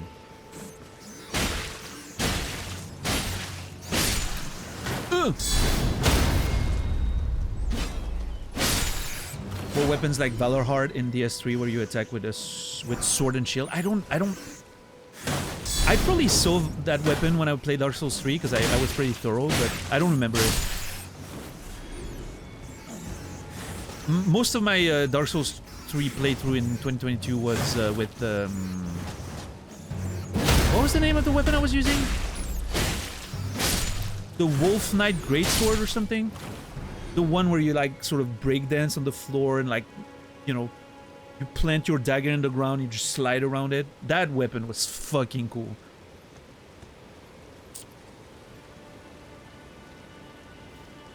Like, I really enjoyed that weapon when an enemy would have like a shield. You would do like the sliding, swinging attack, and you would hit them in the back, even though you attack them from the front. That was really cool. The Farron Greatsword, was that it? Yeah, okay. Oh yeah, the Wolf Knight was Artorias' sword, right? Yeah. And the Farron Greatsword was the other one that had the cool moveset. Yeah, and had a little parry with the dagger. Fucking cool weapon. Flame of Frenzy. Oh. I think I got my wish. Incantation originating from the maddening 3 fingers. Causes the yellow flame of frenzy to burst forth from the caster's eyes. Charging increases the range of the burst. The flame of frenzy deals damage and causes buildup of madness. This incantation also causes buildup of madness in the caster, and is only effective against tarnished. Oh. So you can't use that against enemies, normal mobs. And it builds up madness in you? That's an interesting mechanic right there. Incantation originating from the maddening 3 fingers. So we have the 2 fingers that we talked about, that the maidens serve. Them maidens be loving the 2 fingers, let me tell you. And then there's the maddening 3 fingers. You add 1 fingers and suddenly everyone gets mad. I get it. There's logic there. There's logic there. I don't know, it makes sense to me.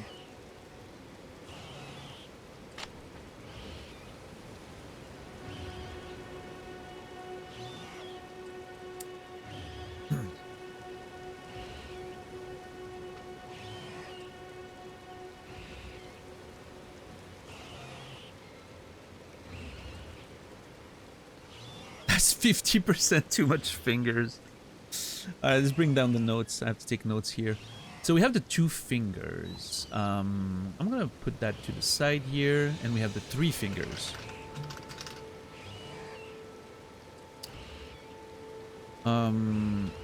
Somehow linked to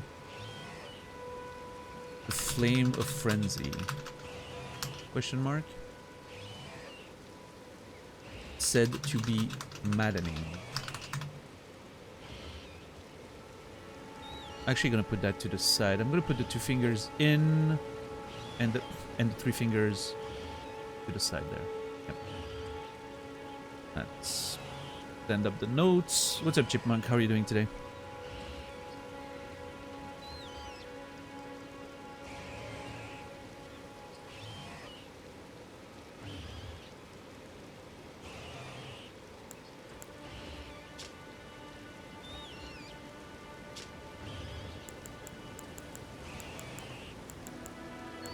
Bit overwhelmed. So much to do, so much on my mind.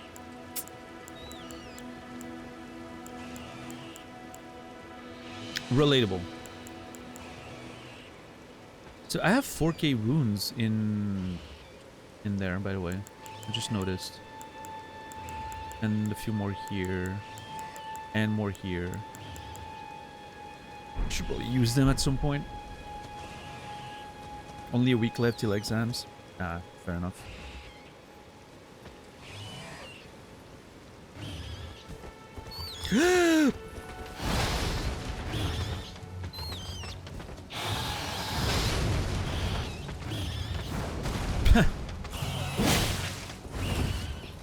Love the rat moveset. So funny. It looks like he's trying to give you a hug.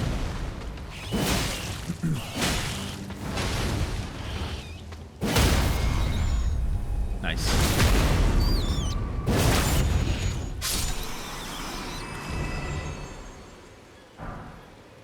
Some golden runes. Okay, so that has to be a statue of America. It's the same pose as the one in the intro, and the arena where we fought the Saiyan or whatever his name was that killed us. A sacred tear. Blessing of the Erdtree, worshipped in the churches of all lands. This is but a faint vestige.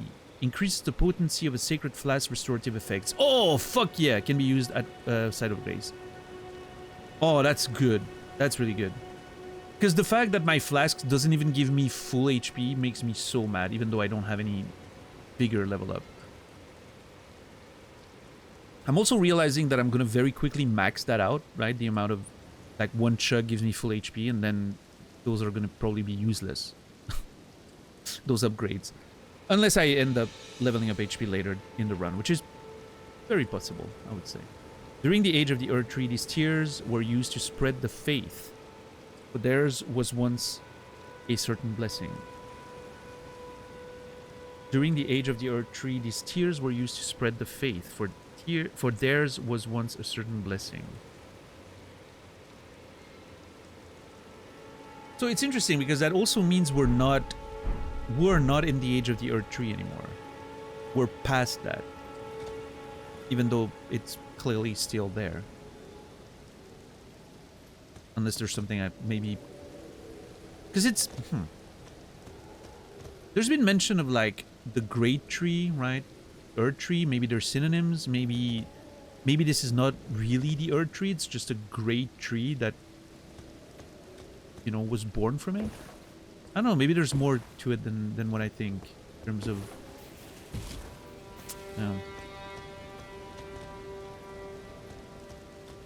Is the goal to be able to take some damage or no damage at all? I don't know, Credo.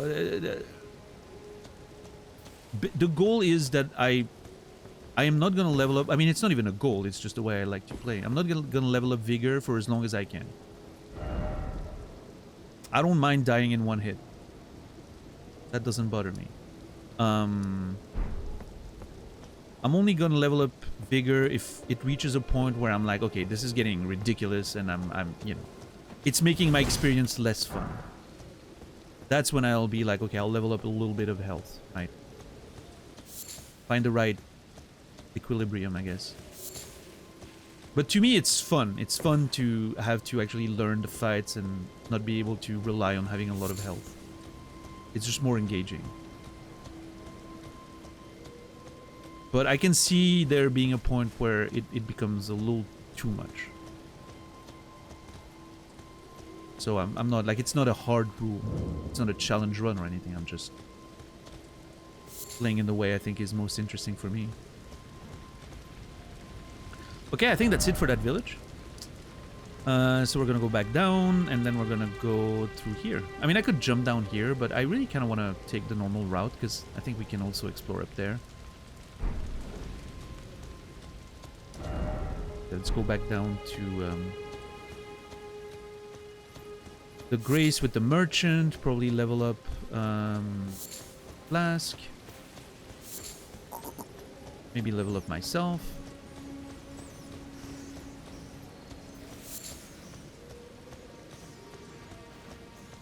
And then we keep exploring.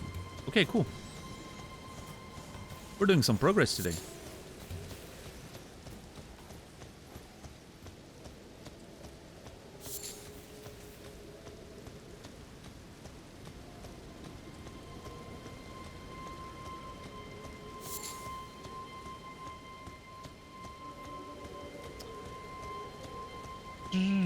Final project for Japanese due Thursday.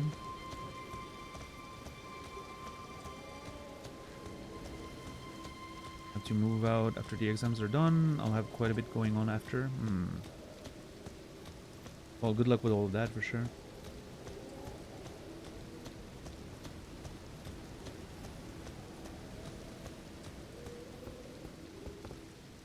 Let me drop the Discord link in chat in case you guys wanna... If someone hasn't joined yet, feel free to join the Discord. Most reliable notifications for when the stream's going live, announcements and such. And if you are subscribed, there's a few more benefits you can get.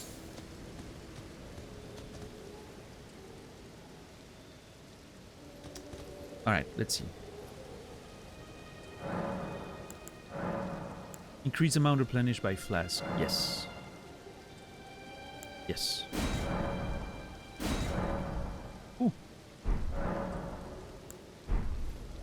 should I use all those things to level up one?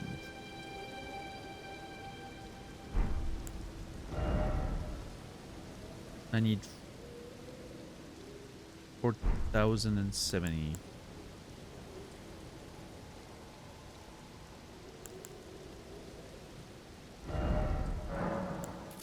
Well, that's exactly how much I have. Pretty much.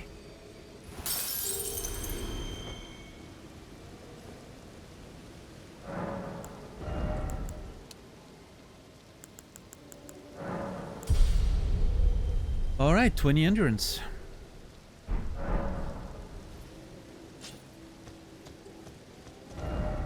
And now let's go here. Now I want to make sure I go up there. And then this, but also this, this, this. I need to not forget.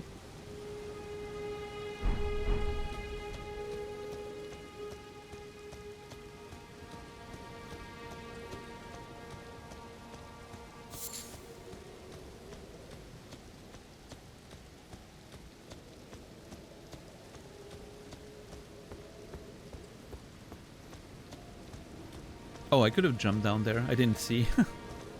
That would have been shorter.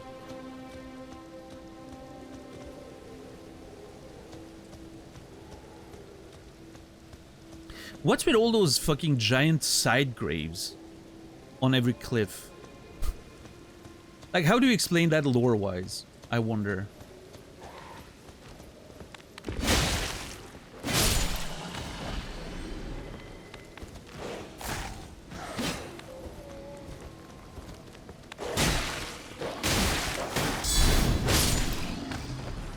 Seems like a nightmare, logistically speaking.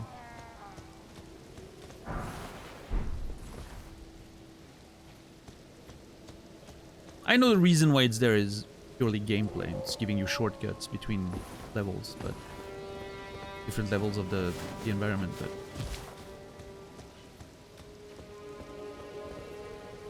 can't stop but try to think about how you justify that. What's up, Elisa? Collapsing over time, maybe? I don't know.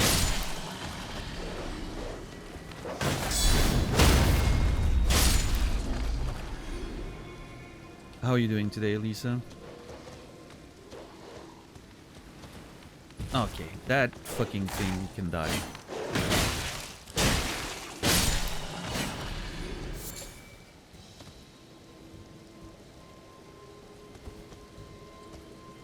Okay, this is... If I look at that thing, it's gonna make me dizzy. Just woke up from a nap, take that as a win? Hell yeah. Have you joined the Discord? We have a Discord server now. For live notifications and everything. Yeah, you don't have to.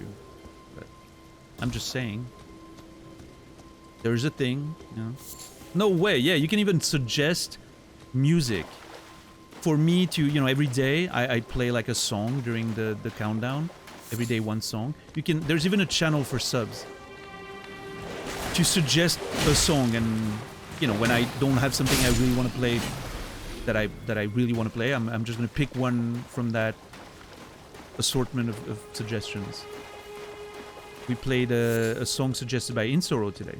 It was really nice.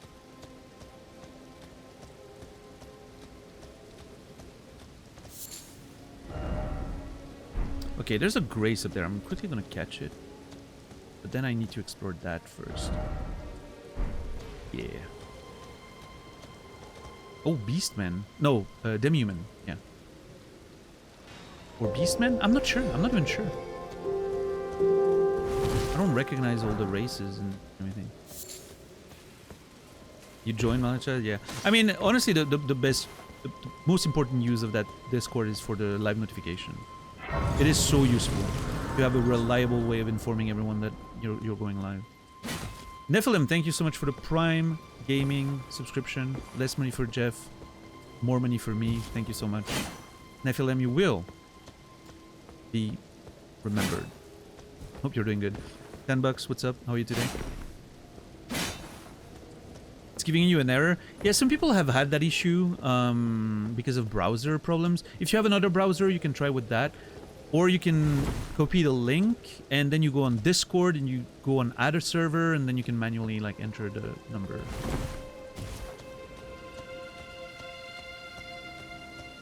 But yeah, I don't know. It's been happening to a few people. I'm not sure if it's my link maybe is not doing well, or if it's like if it's a thing that happens. I don't know. Maybe I should create a new link. Make sure that it's not a link problem. Because it seems weird. What the fuck is happening here?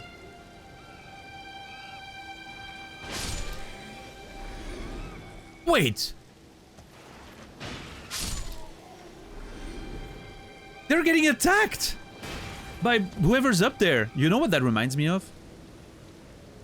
That dude in Bloodborne. I don't remember much about the guy. I don't remember his name or anything. There's a dude in a tower in Bloodborne that shoots everyone. In a location that I don't necessarily remember too much about either. But, you know. I need to play Bloodborne again. Jura, yeah, that's the one. That's what that reminds me of a little bit. Is he gonna shoot me too?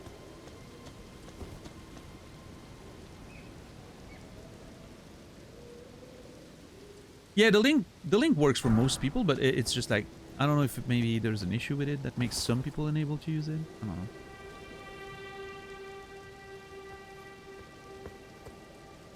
Oh yeah, Colette. Okay, there's a whole area down there. That is fascinating. I'm gonna go up there first, though. It's so wild that this guy just killed those monsters, but he didn't kill me. Are those Demi-Humans? Yeah, I think they are.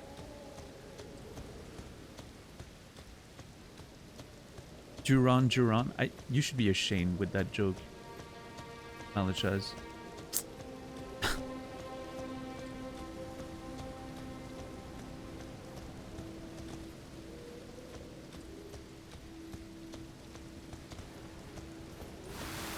Oh no! I hate poison. Fuck. Right, at least it was just one of them.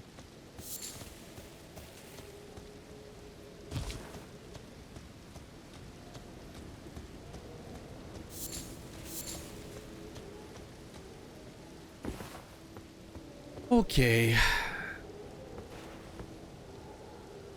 Who are these people? I wonder. Would that have been a timeout in the good old days? Maybe. We've changed. Enkthar, we've changed. You really have to come up with a good pun that actually makes me laugh for me to time you out now with puns.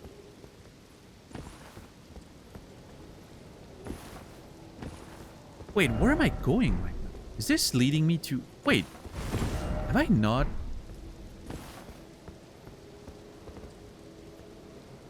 I've been there, right?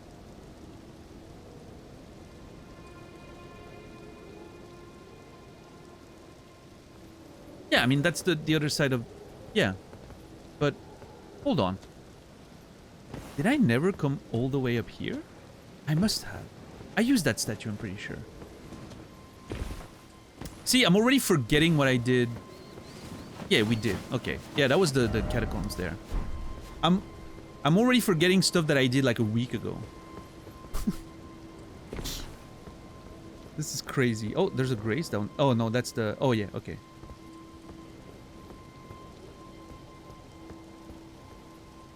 Is our boy Edgar still here? He's not.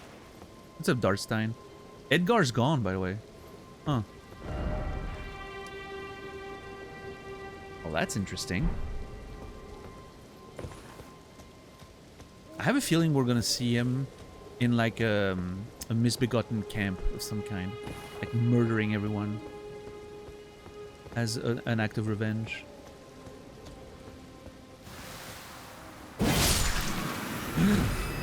God damn it. Dude, the poison buildup is so fast in this game. I just checked the tracking for a tiny thing I ordered from a Ukrainian Etsy store, which has been in transit for a long time, which I almost forgot. Turns out it's in the US for some reason.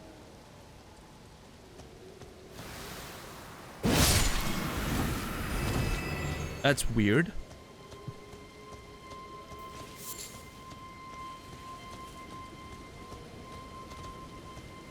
I not target those things? What? Why can I not target them?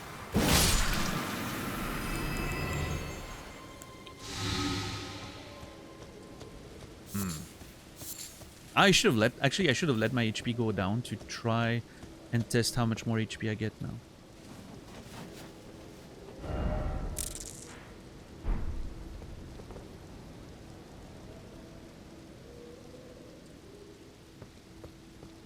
Wait, there's a whole thing down there. How are you today, Darstein? What's up, Noger? Did I ever... Huh? Okay. I have to make sure I explore this. However you get there.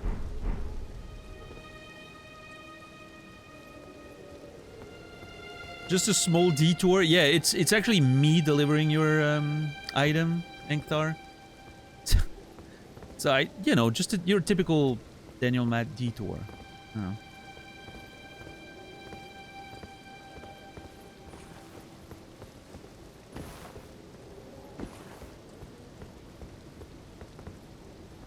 I mean, I don't think there's anything to get down there, but how did I not check this when I... Maybe I did? I don't remember. Still need to play DLC? Hell yeah. I hope you enjoy it. I'm very much looking forward to finding the DLC. I think that's going to be exciting. Oop! Bye!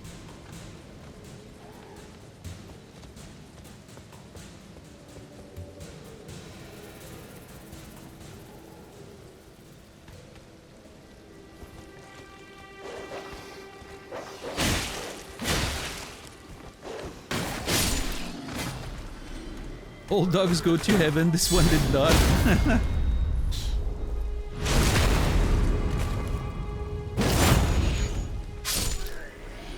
I mean, he's not dead yet, so...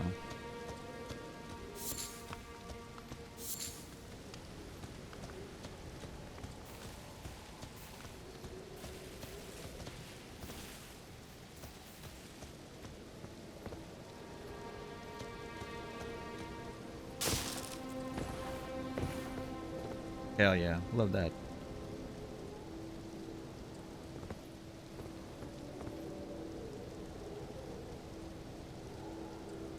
This island is really cool. Like, I can't believe how long we've been here, and we've barely explored like half of it.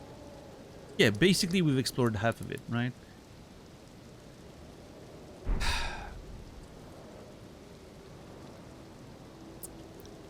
This Weeping Peninsula arc is longer than I expected. I will say that.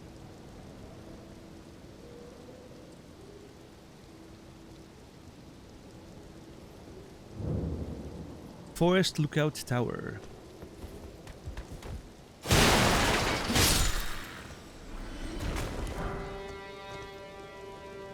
Small worry which I won't explain in detail. Part of my address contains the name of a place in the US, but I can understand why that would override Germany before it, or below it. Hmm.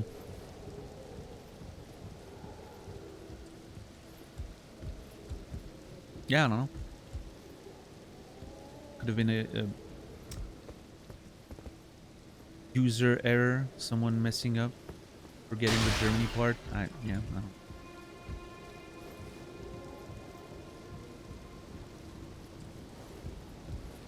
There's a place called Germany in Texas with 43 people living in it.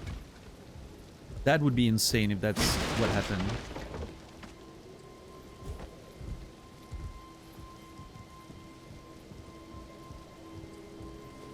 Hey, nerd.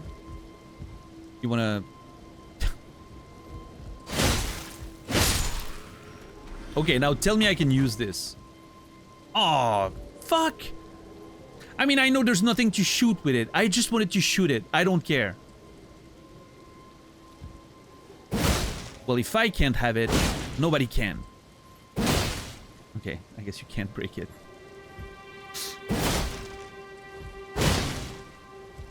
Again, also very disappointing. Oh, never mind.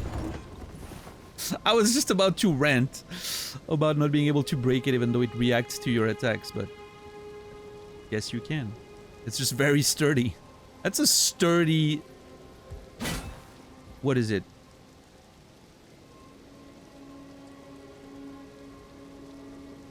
Arbalist? I don't know. Ballista?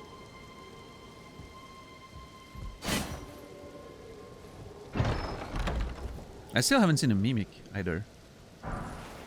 Hand ballista. Oh, well, hey, that's up, Kyo. And consolation prize. Yeah, I was just about to say. An unconventional ballistic device modeled on a weapon used to besiege castles. Only capable of firing great bolts. Perfect for reckless acts, such as storming a castle or facing an entire army alone. Cool. Oh my god! Look at the size of that thing! This is like a Monster Hunter weapon.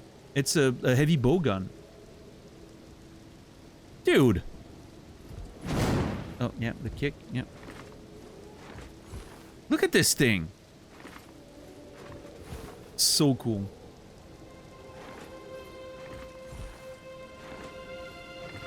It really looks like a heavy bowgun.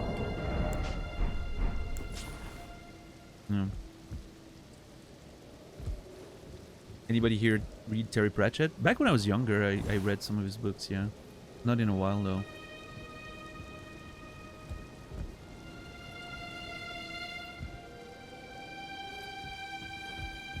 It's very Van Helsing-esque, except bigger.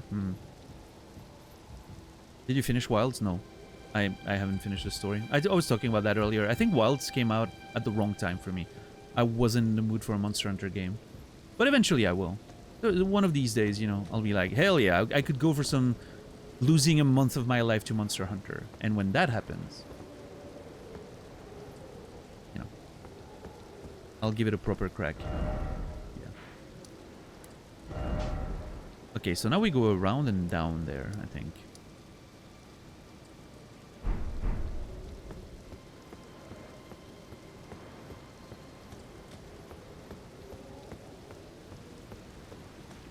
Oh my god, wait. So many more of those fucking flowers. Ah, jeez. And you can't target... I hate this place. Oh my god! This is so annoying.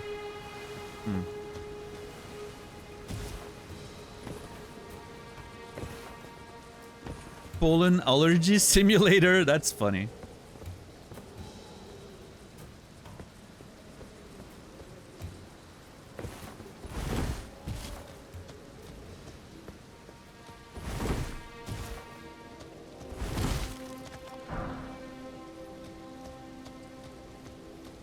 That's how it looks outside right now. Yeah.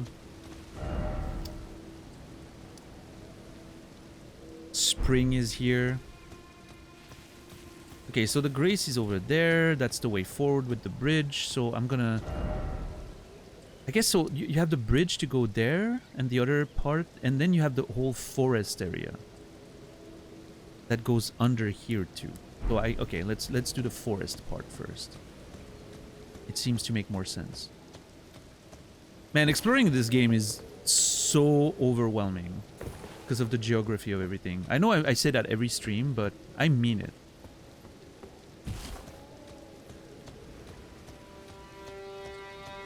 I feel like it's using so much of my brain power just to keep track of the places that I've been already and the places that I need to explore still.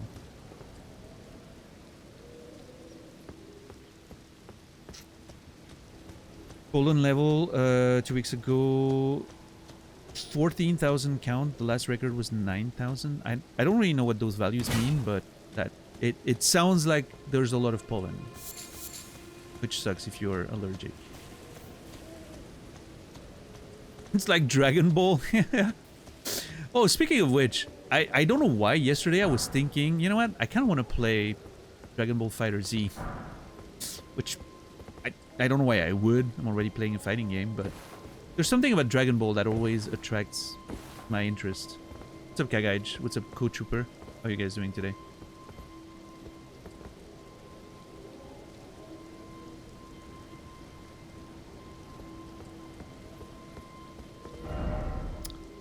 Okay, let's go behind and under. Because then there's that place with all the fucking big plants. I saw them from up there, right? It's the gorge down there. We'll have to go there. But I first want to explore like the bottom of the forest, I guess. And even this. Hopefully the cliff there is nightly separated. So, you know, this sort of ends up being a self-contained area. Those nerds have red eyes. I don't know if that's common for them.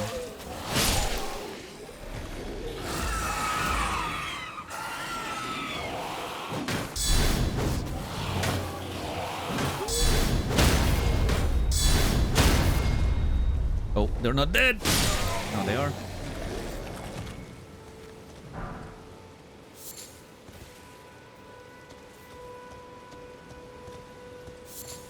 Yeah, that is not gonna be fun. Like, look at this shit.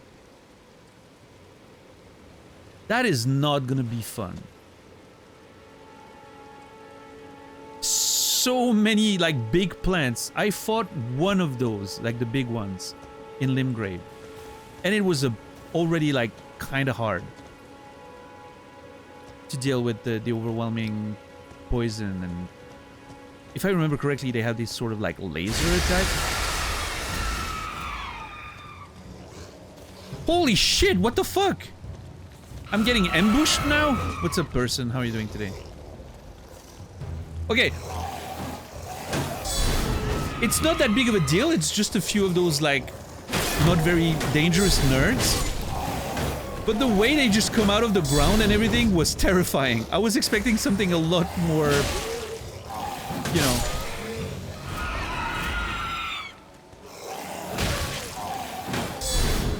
I was expecting a lot worse than just a bunch of those weak nerds. Whew. Yay, Elisa. I'm sorry it took you so long, but welcome on the Discord server. I cannot wait to see the music you're gonna suggest for the song of the day. That I will have a chance to play in a future stream. Also, $10 if you don't mind giving a shout out to Elisa Prey. If you guys enjoy watching Elden Ring in general, challenge runs, all of that stuff, she's doing plenty of stuff on her own in her corner of the internet, and she always has fantastic music while she's doing it. If you like a good playlist while watching someone be an absolute badass in Elden Ring, that's the place you want to be. Very good place to hang out, yes. Absolutely. Definitely one of my strongest recommendation on twitch.tv. Okay, there's some ruins and everything here, but I kind of want to be methodical there. I want to first clear this, and then we'll do that, and then we'll move towards here. Oh yeah.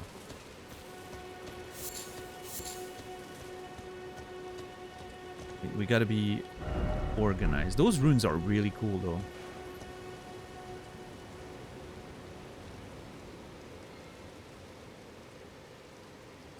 Can't wait to see what's in there. I should suggest a 4-hour-long funeral doom song in your honor. Well, it would be a little hard to play at the beginning of the stream during the countdown, because it's like 15 minutes, but I don't know, maybe one of these days I should trick everyone, you know, have like a song of the day that's an actual like 4-hour song, and we just listen to the whole thing, or at least like an hour-long thing, right? And we just listen through the whole thing, just waiting, talking in chat. That'd be fun, right? I think. Probably not. Oh. It is the kind of thing I would do, though. I will say that. That is like a very me thing to do.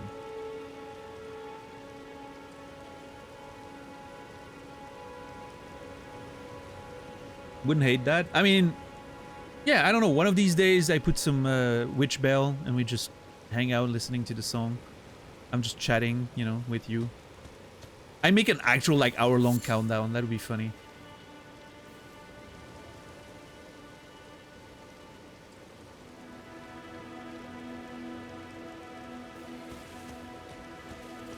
I would do that maybe if one day like I don't want to stream, right? I'm having a really bad day and I'm just completely depressed and I don't want to stream. I would just do that. That'd be funny. It would fit the mood too. I mean, Witch Bell is fucking amazing. I love their stuff. Oh shit, I think I attracted all the enemies that were down there. That is not ideal.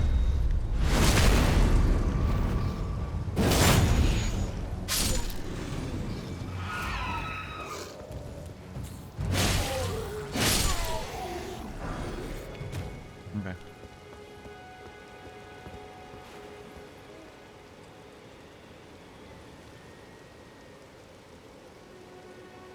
There's a big thing down there. I don't know if it's my, you know, the perspective playing a trick on me, but it feels like there's a big thing down there. In those ruins. Potentially, maybe a mini boss or something. I don't know.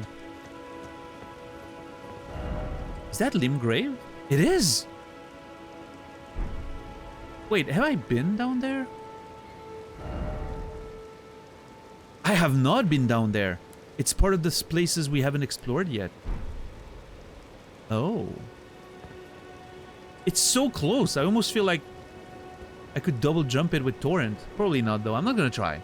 But it does feel pretty close. Oh man, look at this. Oh.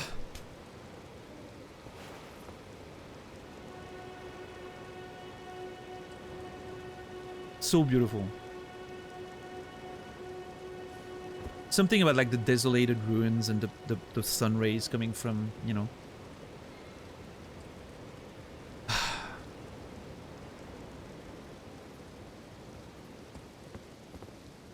Makes me think of, again, like makes me feel of something like the Neverending Story or old Greek ruins or something. I don't know. I wonder who built all of that lore plot hole.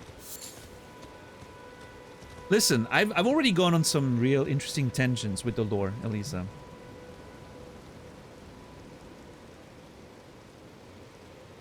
Explaining a bowl protector that Edgar was wearing. Yeah, I have some pretty hot takes when it comes to the lore already. I'm sure we'll have opportunities to talk about them during this playthrough still. But yeah.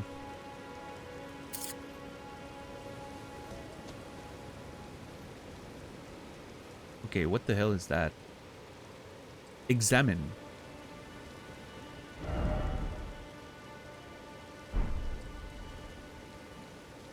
Okay.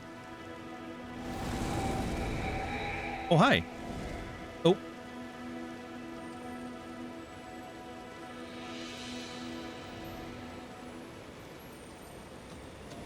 Look at that.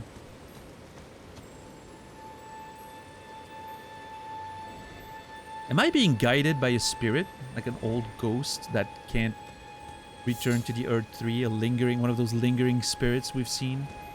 That's really cool. Hell yeah. Wait, where are you going, buddy? No, don't do it. We can talk about this. Oh, never mind.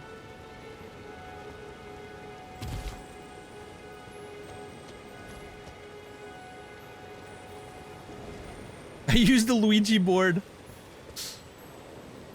Let me guess, there's gonna be a dungeon. Fuck yeah. Okay, that's cool. Not really necessary, you know, because the way I explore, I would probably find it anyway, but kind of cool. What an interesting mechanic.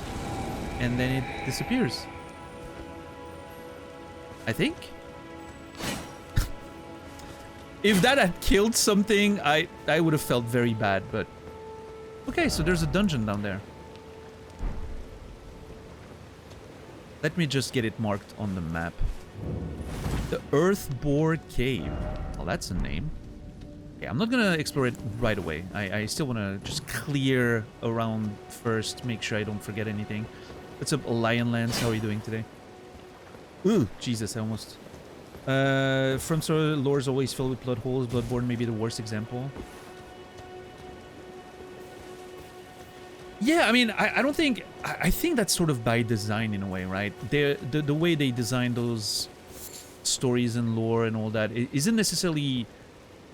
I don't think Miyazaki himself or whoever writes the game with him tries to have like a completely full story. I think they intentionally leave space in those stories to make room for interpretation, imagination, all of those things. That's the way I personally understand it, and I hope that's their intention. But like sometimes, you know, they give you a few hints and stuff that can help, and sometimes it's just completely like, you know, there's just nothing, right? It's just out there. Like I was talking about that earlier, Elisa, the tombstones on the cliffs that you can use to go down. Very clearly a purely gameplay design decision, right? Giving you a shortcut between the different levels in the world because of the way it's designed, right? But like it makes you think. If you're looking at it from like a lore perspective and you're like, how did those fucking tombstones get there? Who built them? Why? I don't think there's a good reason for that. I don't think the devs, you know, thought of a reason. Can you as the player come up with a reason that sort of feels good? Maybe. I don't know. Is it important? I don't think so, but you know, it's one of those things, I guess.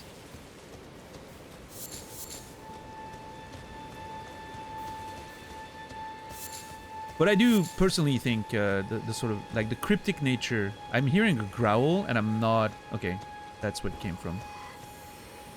What is that? Oh, Misbegotten. Nice. I do personally like the space that they leave in the lore, because I like I like doing interpretation. I like filling the holes myself. I know how it sounds. I'm sorry, but that you know. I like using my imagination to come up with whatever, but that's the writer's spirit, right? I'm a writer, so I like... Yeah, I know, Elisa, you would never have thought, but turns out, yeah.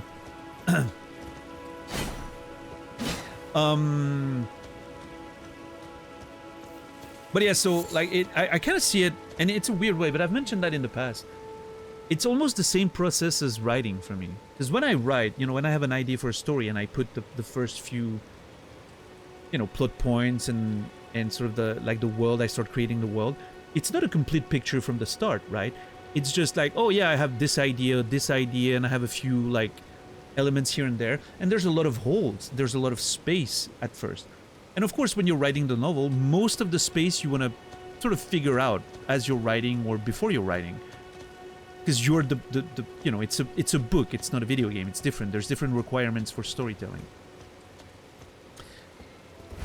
And so I sort of, you know, you have those spaces and you're like, okay, how do I make this make sense?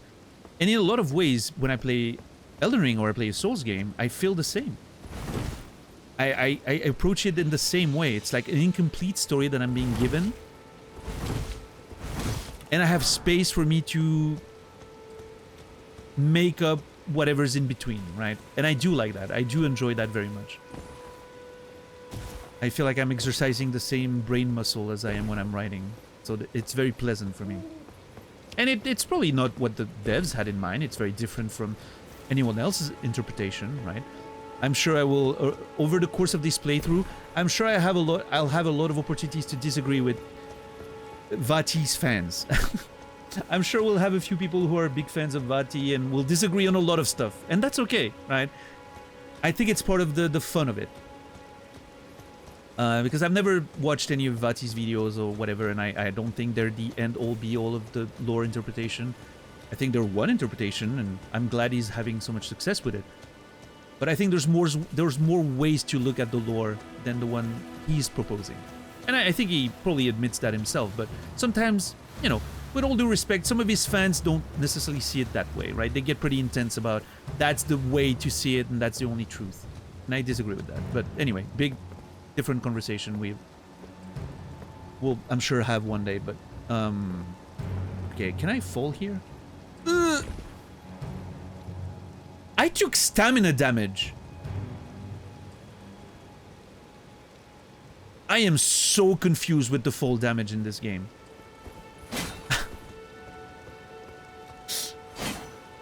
I took stamina damage and not health. I love this. This is so confusing. Oh, that's the dog from earlier. It's still alive around here. That's so funny. But yeah, anyway. All this to say, you know, I do enjoy feeling the holes by myself when the story is not giving me all the details. So, very good experience for me. Trina's Lily. Okay, so there's nothing here. I was kind of expecting more, maybe, but... Oh, man. Is that a thing? Oh, God. Probably not, right? No.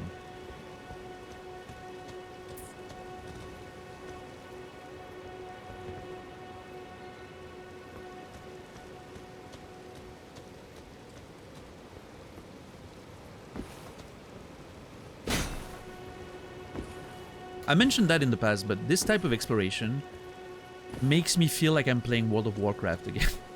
Which, I know, very different games, but hear me out. Remember in World of Warcraft, in vanilla specifically, more specifically, when the world wasn't completely built, and there were a lot of places... Well, you didn't have, like, flying mounts. And so there were a lot of places where you couldn't really go. And so you would, like... Yeah, you could climb unfinished areas, and you, like, glitch a little bit through the fucking environments to try and reach places. This makes me feel like that. I feel like I'm exploring places I'm not supposed to explore, which is clearly not the case. Like, this place was meant to be explorable. But it does have sort of that same feeling to it of, like, yeah, I'm not entirely sure if I'm supposed to be here, but this is cool, you know? Because there's nothing really to find here. But it gives you that sense of exploration. And maybe sometimes you'll find something, right? And it will make it worth it. I like that. The hope of finding something. Yeah, Ijal. Oh, man. Going to find the corpse of Sargeras. I'm not sure how you pronounce it in English. Sargeras, I think. In Ijal, back in vanilla, was insane. That was one of the coolest things I've ever done in World of Warcraft. Also, I didn't take damage here. Oh, Archimon. Was it Archimon? I thought it was Sargeras. My bad.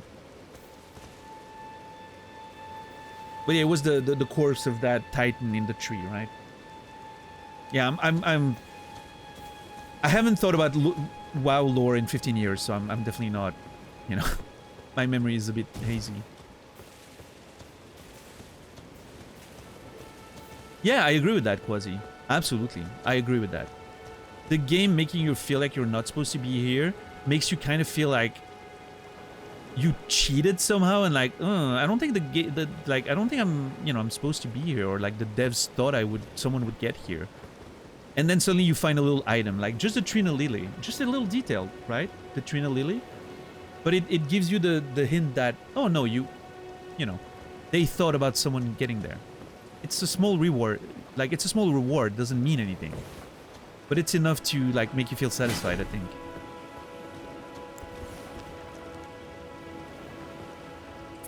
Yeah, exactly, Quasi. Absolutely. I agree with that. 100%. Alright, well, we have a new... Okay, so we're clear here. We're clear here. So we have to explore this, and then we can do the ruins here, and then we can move towards here. Just so you guys get a sense of the structure of my exploration there. Earth Bore Cave. So I wonder if earth bore, like boring, like the verb boring, right? Digging into the earth. I'm wondering if that's what the name means here.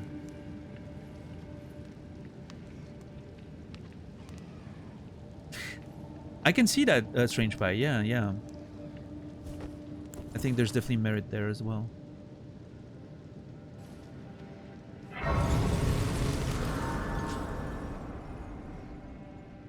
Yeah, quasi. Agreed. Yep. Agreed.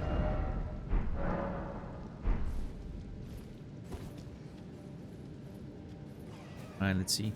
We have a chest? That's cool. And then we have more dungeon. Is it dark? It is dark. That chest looks different than any of those that I found in the game so far.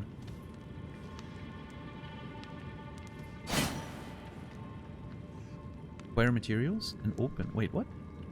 Oh, it's the cave moss. Okay. I was expecting that this chest would be trapped or something. It looks very different than the chests I found so far. Is it just a pickled turtleneck? Oh, that's lame.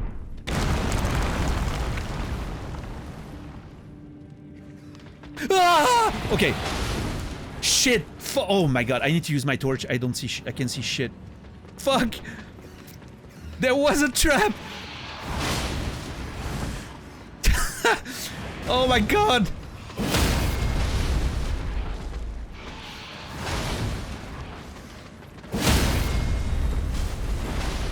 Yeah, I guess I was supposed to fall when you first see the chest and you get to it and you fall, right?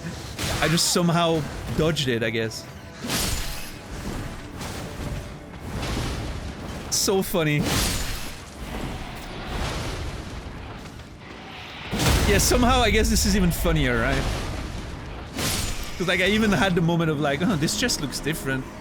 Feels like it should have been a trap or something. So funny. Love it.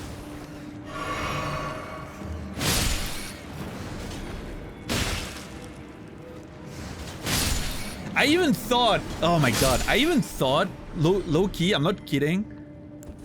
Hindsight 2020, you might say, but I even thought that the ground looked weird. Like I was gonna mention, like the texture of the ground looks kind of strange. Like, not like a texture I've seen before. And like the chest looks different, like so many things felt off. Also, the fact that this is not a hidden wall with the way it's laid out is a travesty. Congrats, you were right. Yeah, but doesn't count because I, you know, it was just a passing thought. I didn't think that I would get, you know.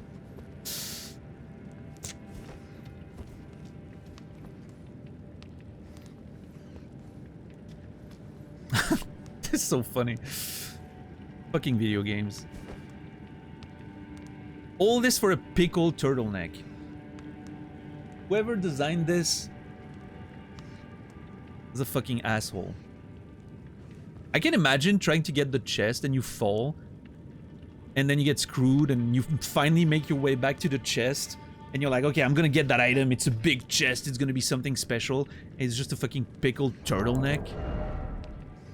That has to be intentional, of course. And you know what? Fair play. Fair play to the devs. But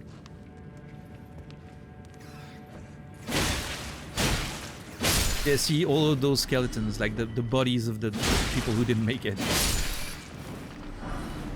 Loved pickled turtleneck? Is that actually, okay, low key, is that actually a thing in real life? Do people eat that? Oh, okay. There's a path down. No idea? Probably not, right? Do people eat turtle? Probably. Okay. Okay, never mind. Stupid question. Of course people eat turtle. At some point, somewhere, in some culture, people do eat turtle. Guaranteed, right? People eat everything. Unless it's literally gonna kill them. Well, never mind, actually. They eat... What's the fish that you shouldn't eat because it literally will kill you? And people somehow found a way to prepare it? The fugo, yeah, that's the one. Dude. It will literally kill you, and people found a way to prepare it so that they would consume it. You would have to pay me a fortune for me to try that. I don't care how good of a chef that person is. I am not trusting anyone with it.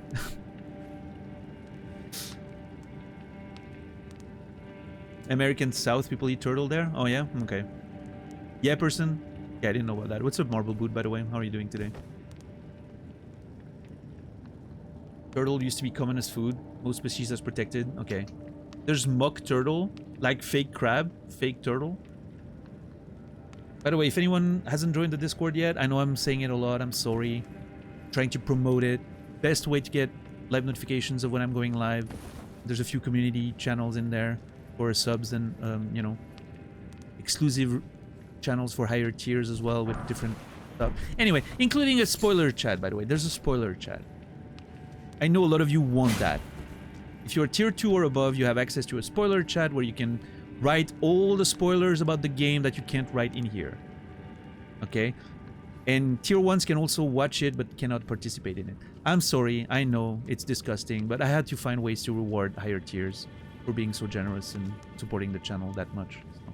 So, yeah. Anyway. I'm done justifying myself. I'm sure you guys get it. You guys are smart. You understand. Secret tier 3 foot channel? That is not a thing. I can safely say there's no secret tier 3 foot channel. Or stash channel, for that matter. Just want to make it clear. Do not get exclusive stash pictures if you sub tier 3. Capitalism. At some point you gotta play the game. Yeah. Okay, yeah. So that's the path. Okay, cool. Alright. So the only path down is to go down that hole we found. Love that.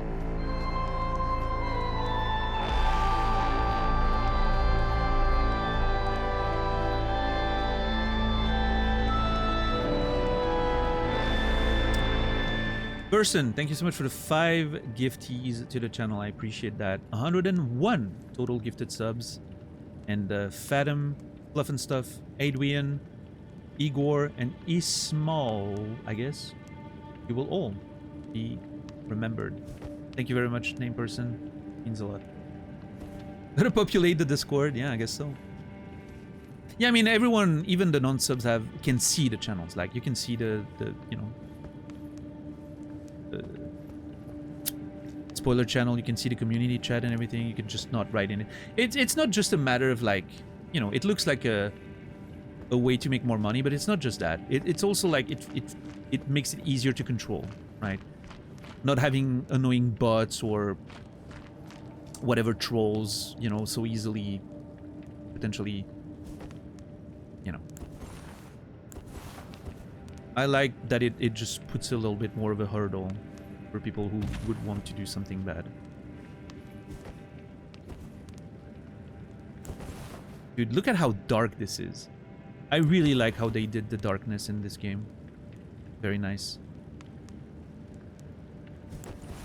Like, I don't know on stream, but like I barely see the bottom there. And there's light. Yeah, this shit's really dark.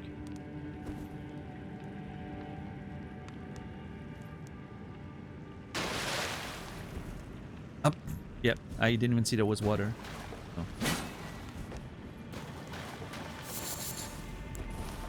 Yeah, I mean, you don't see anything if you don't have a torch.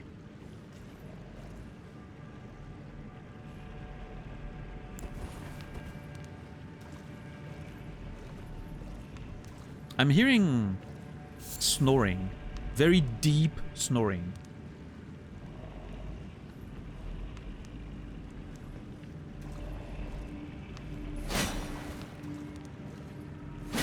Daily stash pick.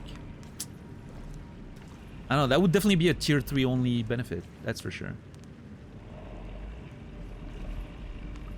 Hey, if Twitch ever introduces tier 4 subs, I'll do it. Mark my words. Clip that, ship that. Hold me accountable. If they ever make higher tier subs, I'm doing a daily stash channel for the highest tier. You will regret this. I'm okay with it, Atherma. Honestly, if someone's willing to pay more than 25 bucks a month to see my stash every day, hey, some people get to do that for free. I'm not naming names, but some people get to do that for free.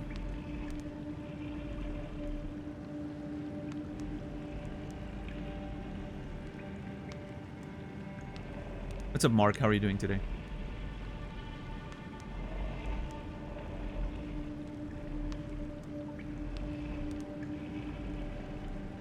That's a big bear. Yeah, at least there's enough light in there for me to use my shield. So that's good. Is that it? Is that the end of the cave? Maybe there's a passage over there? Is that the boss, maybe? I don't know. It's a weird way of presenting the boss, if that's it. Oh, yeah, there it is. A rune bear. Oh my god, it's even... I think it's even bigger than the one I fought in Limgrave. Oh!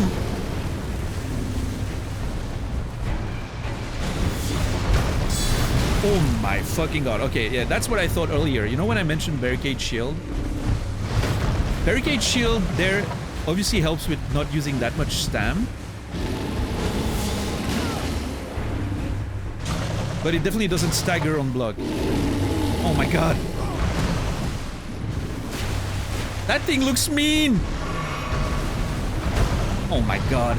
Every hit hits my entire stamina.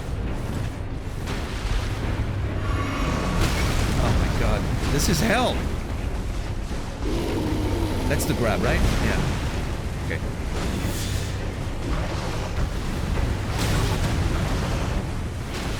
Stole that move from Kuma? Yeah. Okay, I'm doing reasonable damage, I guess.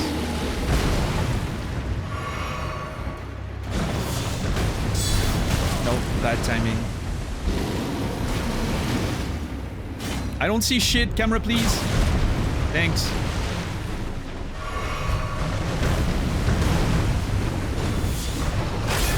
Ugh.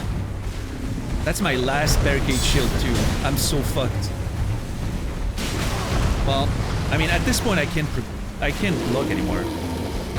Oh, fuck off. You were right, Credo. You were right.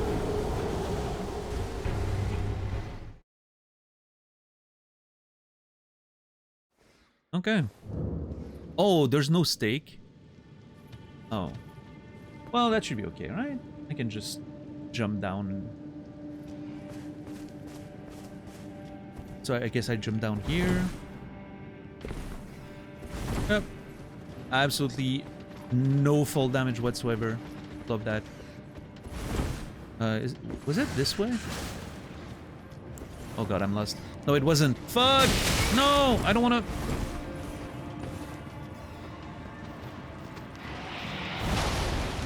Good old Rune Bear, yeah? I guess he's a notorious... I hate that I had to use a healing there, but...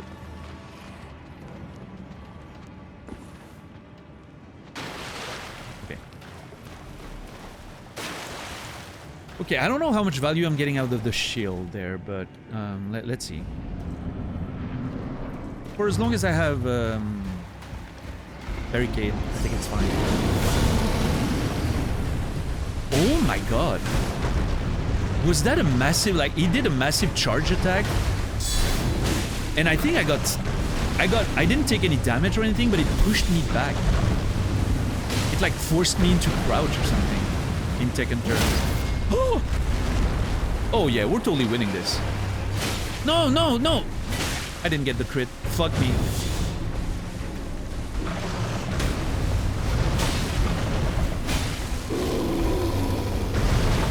I don't know if that's not the grab. It looks like the grab, but it's not, I think. Yeah, see? It pushes me back with the whole fucking stagger thing. Oh my god. Okay, those blocking animations are sick.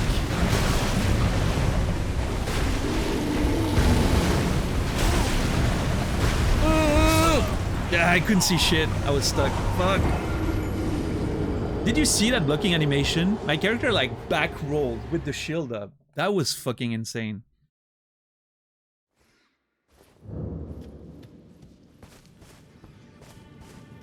Very cool to see that yeah, I mean, it's... I think in general, the way the shields work, like, that's a nice way also to balance shields, right? You can block the attack, but you're not gonna get... You know, you're not gonna get an opportunity to do damage back. Which I think is interesting way of balancing it. Because obviously, you know, shields can seem pretty strong compared to rolls sometimes when you can just stand there and block, right? But having that mechanic, making it harder for you to punish, is really cool. But I think this fight is a great example of a fight that's not ideal with a shield. Way too much stamina damage, way too much stagger. And it definitely doesn't block. You know, you definitely don't get to stagger the enemy on blocks. Maybe I should just roll. I'm getting absolutely wrecked. Oh my god.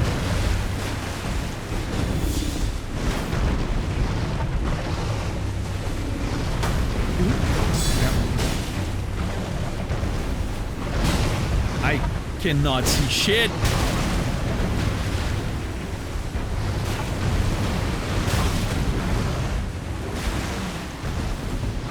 I feel like he's slightly bigger than the one we fought in the Grave. I was got. Oh, I get. My shield's only 94% block. I forgot. There's chip damage. Damn it.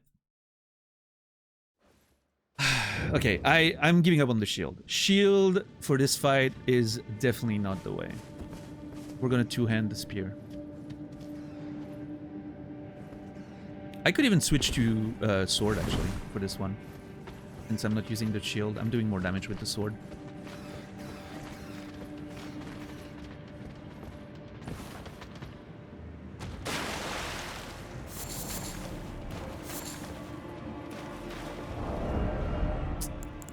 Where's my sword?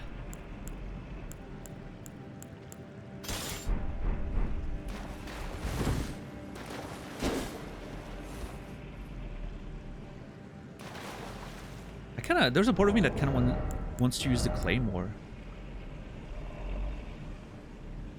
Is the claymore a longer sword? Oh yeah. It's considerably longer.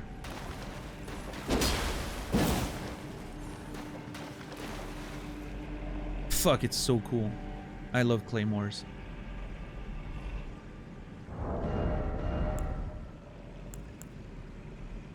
This one does more damage though.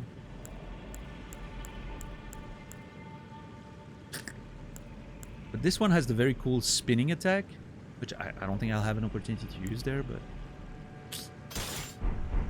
Okay, I'm going with the upgraded weapon. It looks very cool anyway.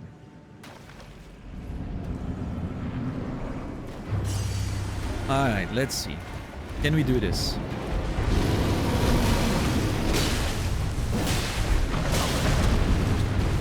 That charge is crazy. It's so fast.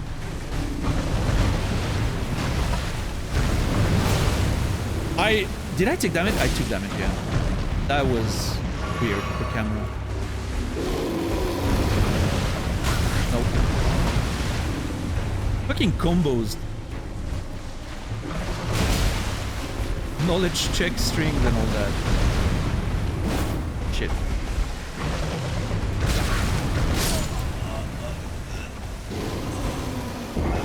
That comes out a lot faster than I thought. Okay. God, he's mad. Jesus. That's a artist? Artist. Oh, clever. How are you doing today? Holy moly, macaroni. Oh god, I want macaroni. I think I'm gonna make myself some macaroni after the stream. Hell yeah. Sounds like a plan.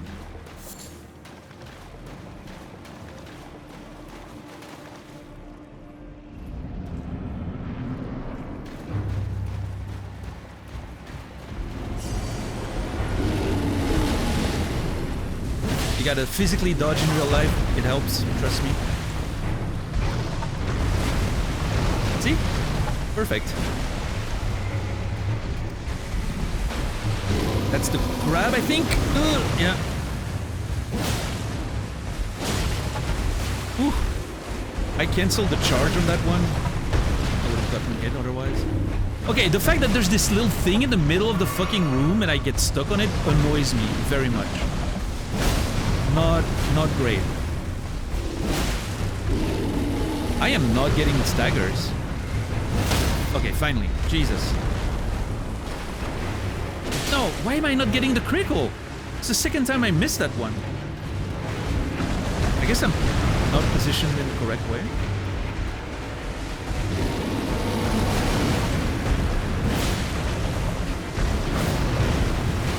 Okay, I should have gotten wrecked there. I'm very lucky.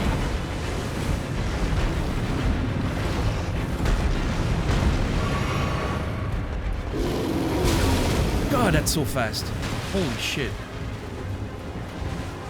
If I heal, he's gonna attack me.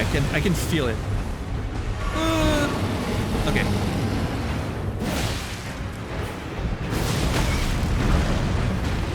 Okay, we got this. We got this. Oh, let's go! Now, give it to me. Okay. Okay, finisher. Oh, thank God. When the first attack whiffed, I thought I was gonna eat shit. Oh.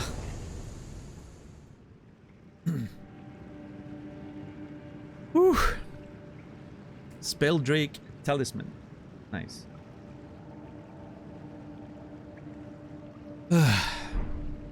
GG's. Thank you guys. Appreciate it. We haven't had too hard of a boss fight so far. What's the hardest boss we've had so far? That took us the longest. Oh, the fucking watchdog with million ads or whatever. Weirdly enough, that's the one that took us the most time. Yeah. Fucking watchdog. I'm sure, listen, I'm sure in time I'm gonna regret my words saying that, you know, the bosses have been not too hard so far. I think one day or another.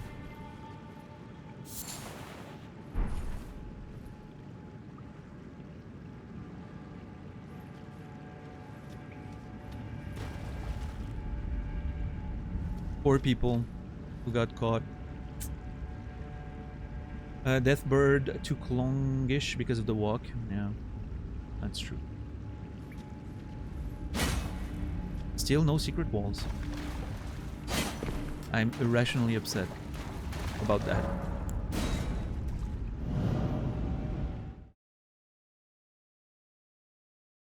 A cool sword. Alright, well, that's it for the cave. That was fast. Not too big of a dungeon. 360. I do have...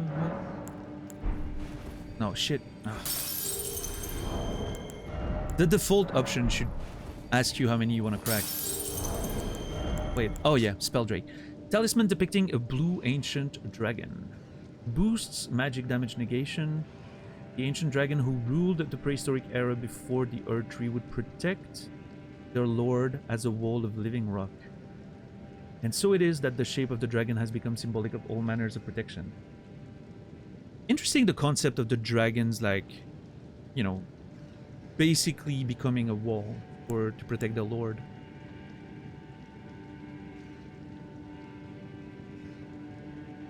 I mean, I know it's like a metaphor, right?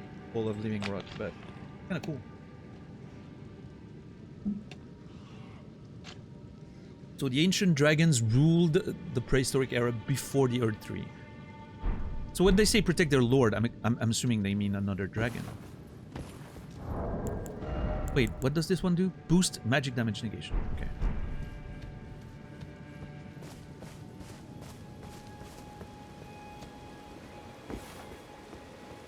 I should probably take a note about that, shouldn't I? I think I should. Let's bring down the notes.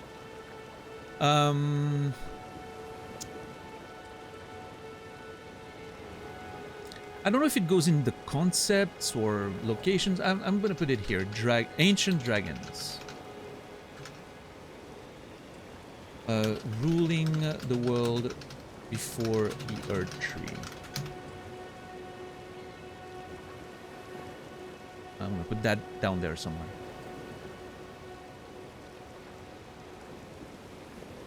Here. I think I need to organize by location. Like this is, you know, like the Weeping Peninsula and some stuff specific to a certain area. I think that could be a nice way to organize stuff that is specific to a certain area. And then have like the stuff that's just basic everywhere stuff, right?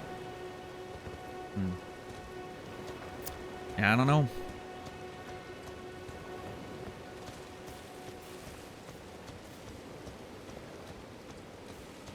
Today is already... No, tomorrow's already Wednesday? And then Thursday, and then it's the end of technically my week stream? Dude. I don't know what's happening since I started Elden Ring, but not only do the streams fly by, the week flies by.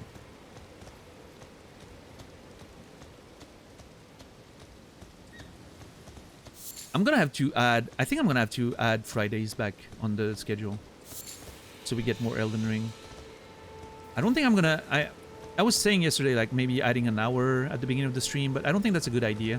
The mornings are when I do most of my self-care. Like, I just wind down, I just chill, I watch stuff, movies, TV shows, play some, you know, Tekken, have chill conversations and all that. I don't think adding an hour earlier, I don't think I'll be able to go to bed earlier. I'm gonna end up sleeping less, which is not a great idea.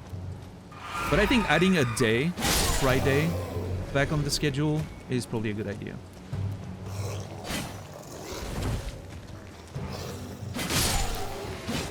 We'll see. I'll decide Thursday.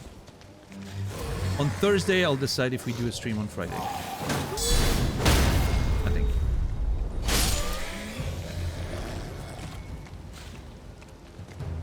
Also, I mean, we have the Discord now, so, you know, if I change my mind, I can always announce it on Discord.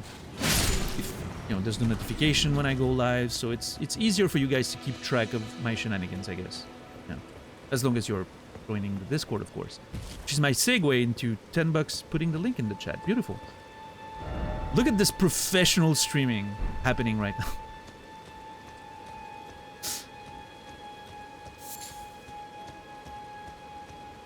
Yeah, I don't know. Friday sounds like a pretty good day for streaming, I think. A lot of people are still working, so, you know, work lurk and all that. People are starting the weekend. I don't know. We'll see. I have to think about it. I do enjoy having 2 days off, but, you know.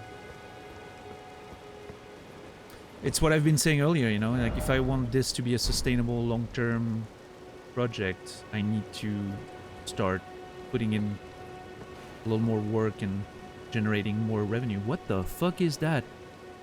Are those tattoos on its skin? That's so cool.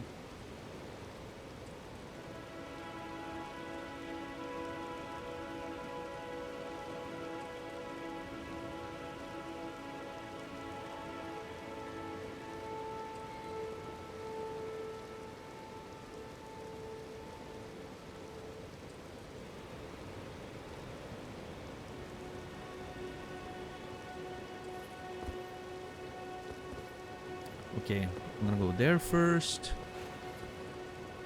Oh! That's quite a unique visual. Let's see. So this goes all the way up. Wait. I'm pretty sure I can climb this and go on the platform there. On the platform, the... What would you call that formation? Up the cliff? I don't know. Man, now that you've mentioned fries, JR, I'm kind of wish I had fries right now. Unfortunately, I think everything that delivers food here is already closed at that point. But yeah, maybe on the weekend, on Saturday, for WrestleMania, maybe I'll order some food, including fries. We'll see. I'm gonna watch WrestleMania. What the hell is that? Little leaves. It looks like the Lord vessel, right? A small Lord vessel.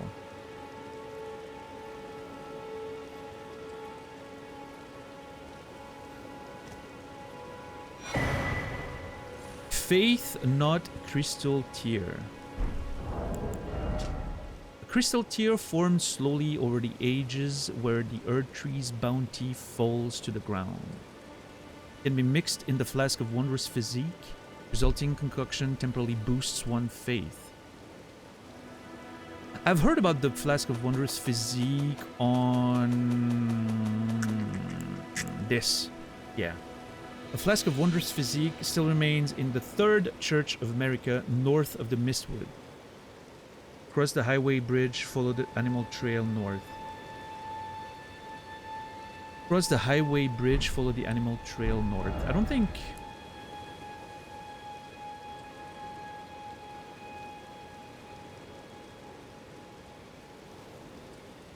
I mean, I know there's a forest here. Maybe that's the Mistwoods. This could be the Mistwoods. Follow the bridge!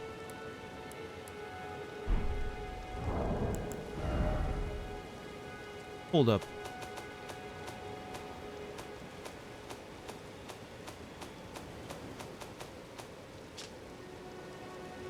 Highway bridge, follow the animal trail north. What if this is the Mistwoods?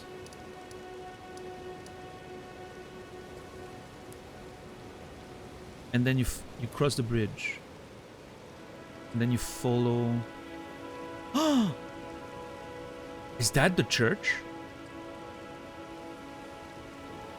That's the animal trail?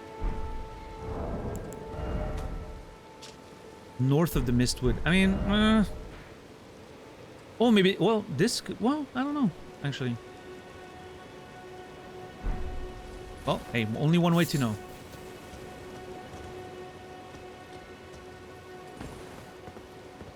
I do like those little hints that you get on those documents. It's kind of cool. I hope there's gonna be some like proper like mysteries that are hard to figure out and everything. I could probably climb there and see, but I'm gonna be methodical. I don't wanna get lost in my exploration.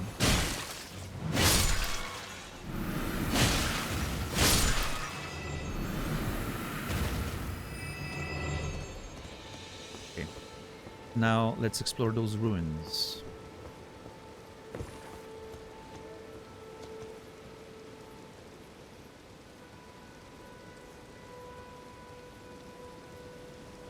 That has to be a mini-boss, right?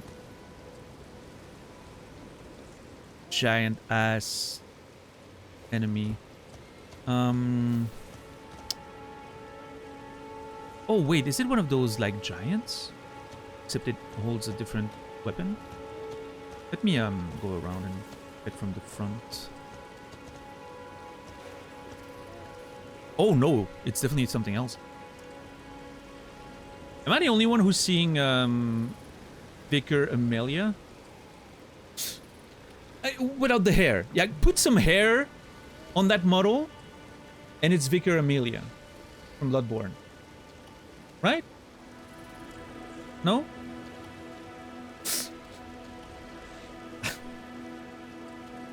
I see it, yeah.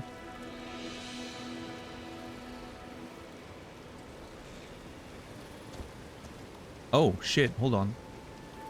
There's a lot of small creatures as well. Okay, let's clean up the place methodically, I guess.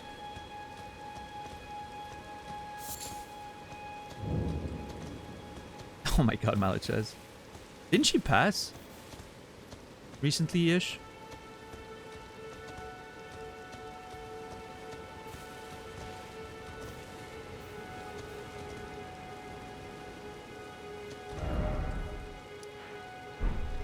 Yeah. What a shame. That makes Malachez's joke even worse. I mean, I don't mind a little dark humor. It's fine. It's not directed at someone that's here, you know. That's okay. Unless we have one of the descendants in this chat right now, but I doubt it.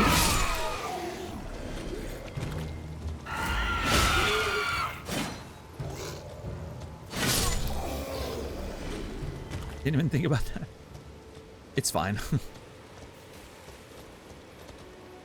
Again, I don't mind humor in almost all of its forms. I think there are lines, but it's mostly about people and timing. Not about the joke itself. Oh my god, this thing is a lot bigger than I thought. Okay, thank god. No, I understood the joke, Malachaz, I'm just saying.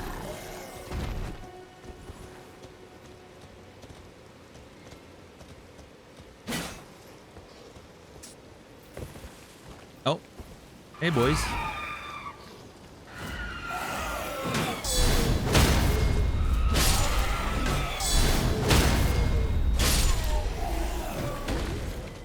The rhythm of all of this is so cool. The rhythm of blocking those attacks, guard counter, kill them. I don't know, it's very musical to my ear. I like that.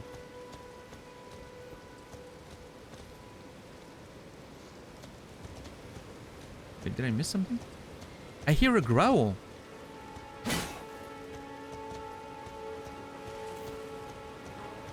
Oh. Oh! How do I get in here?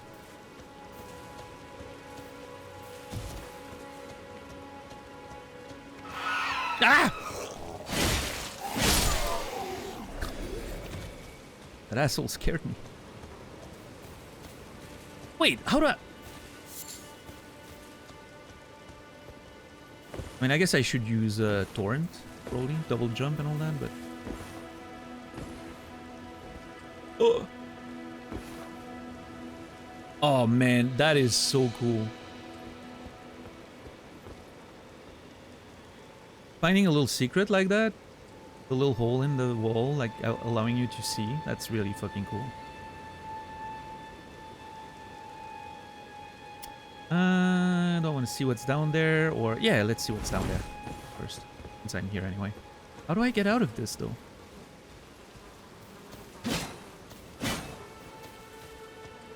Oh, I can just... Okay. That's nice. Wait, can I? Okay, I can. Nice. Alright, what is down there? Is that a full dungeon? Is it just a little... hidden corner? Like, what are we talking about here?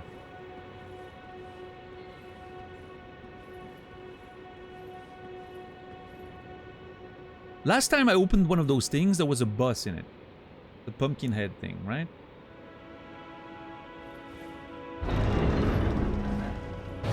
Oh!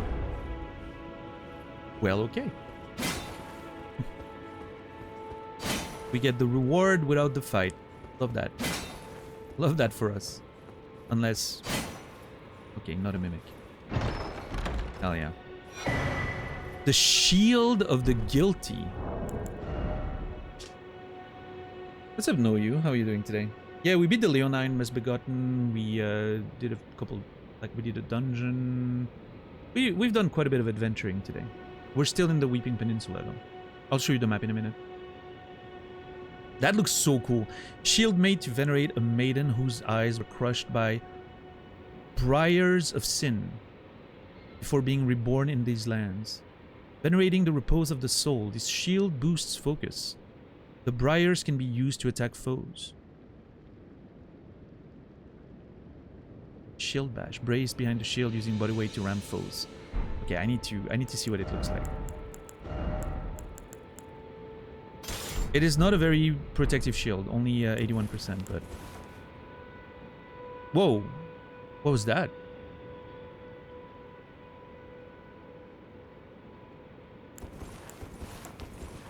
It gives me like a build-up of something? That's crazy.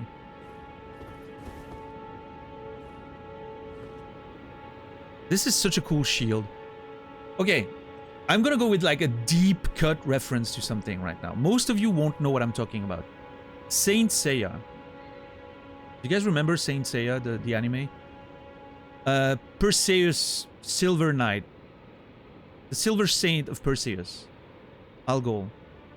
Had a shield with a Medusa head on it. Looks exactly like that. Well, not exactly, but looks very similar to that. And he would be able, like, it had a skill which, like, his shield would open its eyes and it would petrify people who looked into it. Kind of the same design as this one with the face and everything. Looks really cool. I would totally use that shield if it was like a gigantic, like, you know, if it was a big shield, not just a buckler. I would totally have used it. Oh well. Okay, cool. Nice. Maidens whose eyes got, you know, damaged by briars of sin as a punishment, maybe?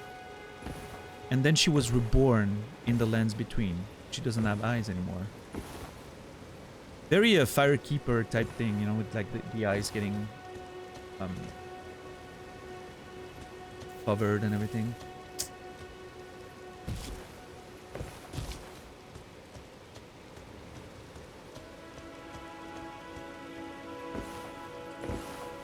Okay, what now?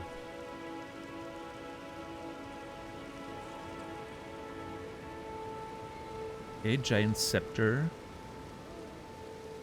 Wearing a crown.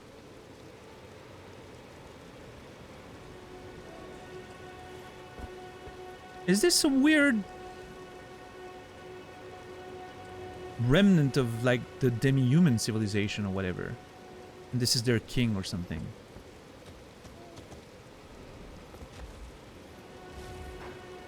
Oh yeah, it's totally Amelia. Even the moveset. Ah, shit. That's a lot of dudes. Oh no.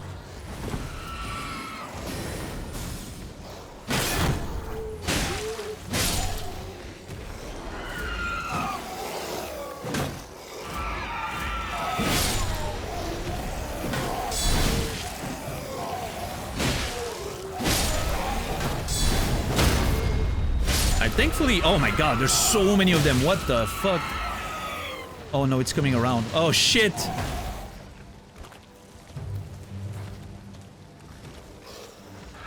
I mean, it doesn't seem to me a mini boss. It doesn't have a bar.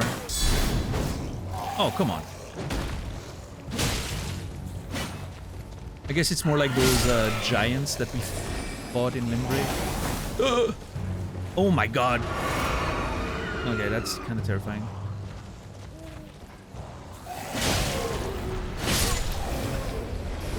No, I don't want to target the owl. Fucking hell, game. I think non-threatening enemies should be exempt from being targeted when you're in combat as a priority thing, right? You shouldn't accidentally... Is it knocking down walls? Okay, I guess Elden Ring has environmental destruction somehow. Okay, it's glitching now. That's kind of weird.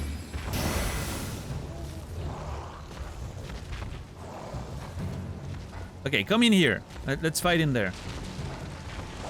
Aw, jeez.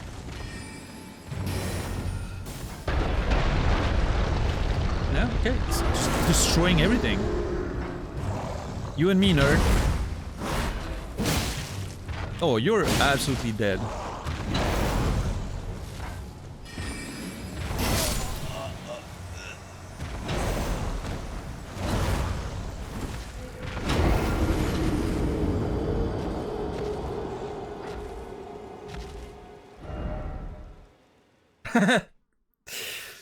Listen. What's up, Wonga?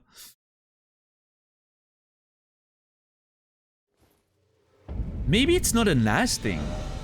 Maybe it's a Souls thing. The Demi-Human Forest ruins.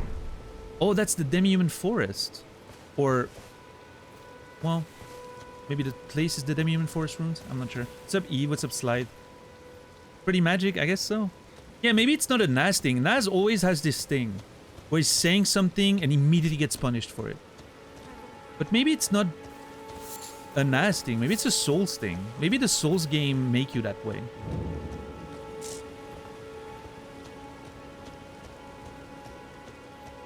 I really thought I had that fight absolutely easy.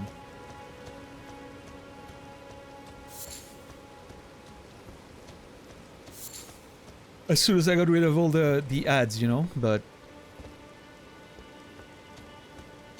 Okay, I'm getting my souls first, and then I'm running out.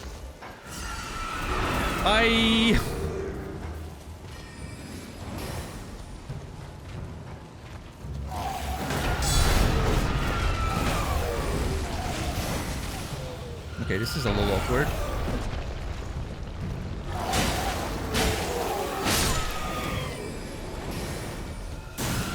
Shit, the damage... Okay.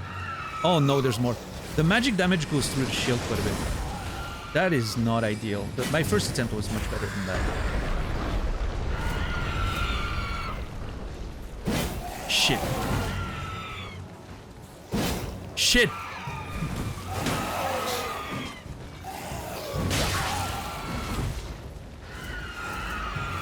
Oh no, more of them? Oh god. Okay, this is terrible.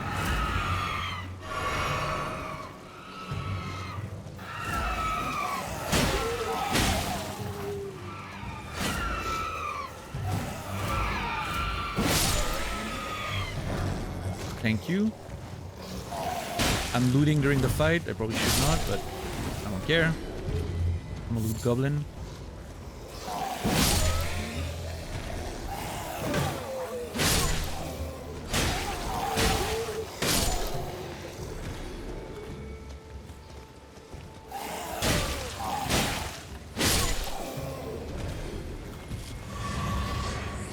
Okay.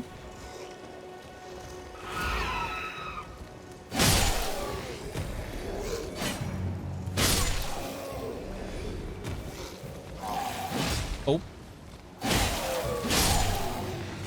I find those jumping attacks to be wildly unreliable.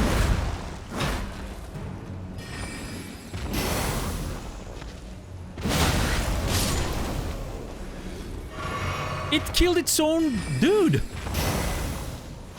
What a terrible king! Killed its own servant. Okay, I don't think the shield's actually the play there. I think two-handing the weapon's better. You know what? Maybe not. I don't know.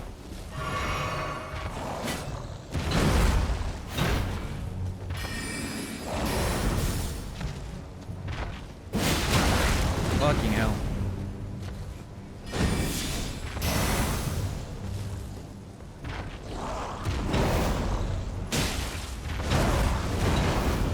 I cannot believe none of that is hitting me.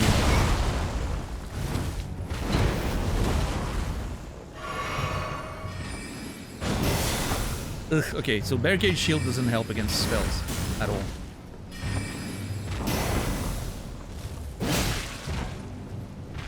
Okay, careful, careful. Play it safe. And that's it. Yep. Nice. The Demi-Human Queen's Staff. Oh. And Crystal Burst. So not a king, but a queen, it seems. A Glintstone Staff, styled as a scepter. A gift once given to the Demi-Human to foster peace. Can be wielded by those of low intelligence. Oh. Sneered at by fools at the academy. And it has no skill, which is a nice touch for a weapon that's meant almost, you know, like as a pauper sort of equipment that's not meant to be really good. Can be wielded by those with low intelligence. So what I'm getting is the academy, the people at the academy, the smart people, gave that to the Demi-Human as a, you know, to try to establish some kind of peace between Demi-Humans and the people at the academy, I guess.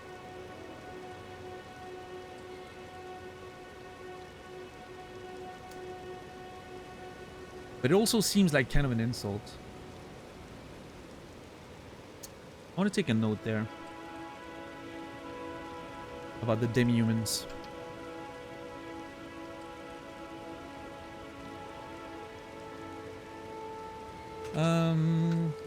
Fought their queen in the Weeping Peninsula Forest. They were given a scepter cluster piece.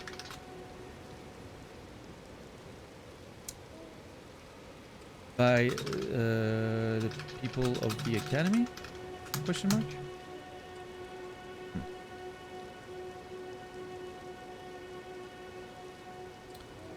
And the Crystal Burst, one of the glintstone sorceries of the Academy of Raya Lucaria, fires a burst of glintstone crystal shards. The sorcery can be cast repeatedly while in motion, charging increases potency. Sorcery of the Crystal Cadre, a group of sorcerers who pursue the wisdom of stones, secret luck, and the faint cogitation of the Crystallians. That's the same description as another spell we've seen before. Yeah. This one.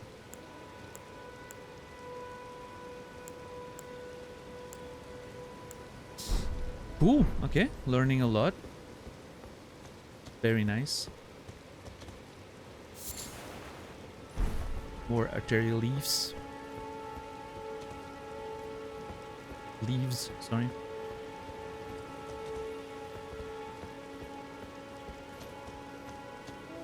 I don't think there's anything else here.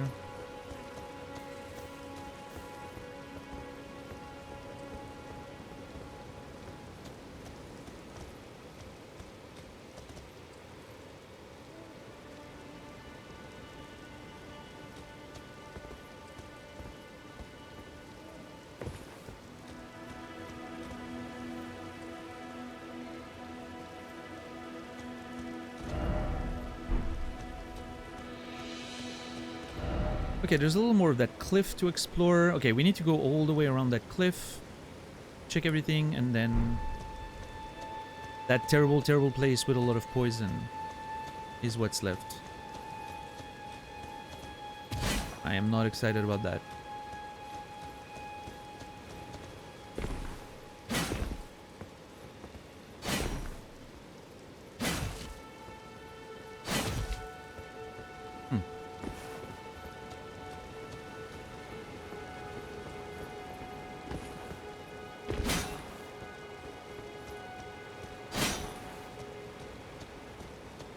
I don't know what I'm hoping for. Like, nothing in here indicates hidden wall, but I'm just hitting everything.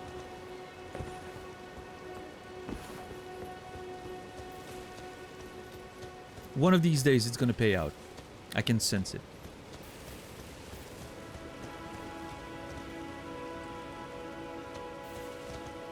We'll get a payoff eventually.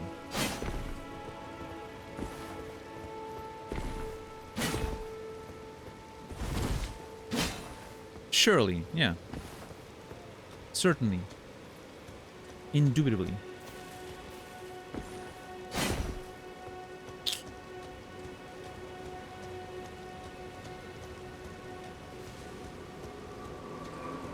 See? That's...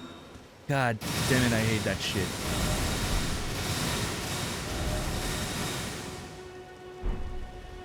Well, that is the way forward. That's for sure.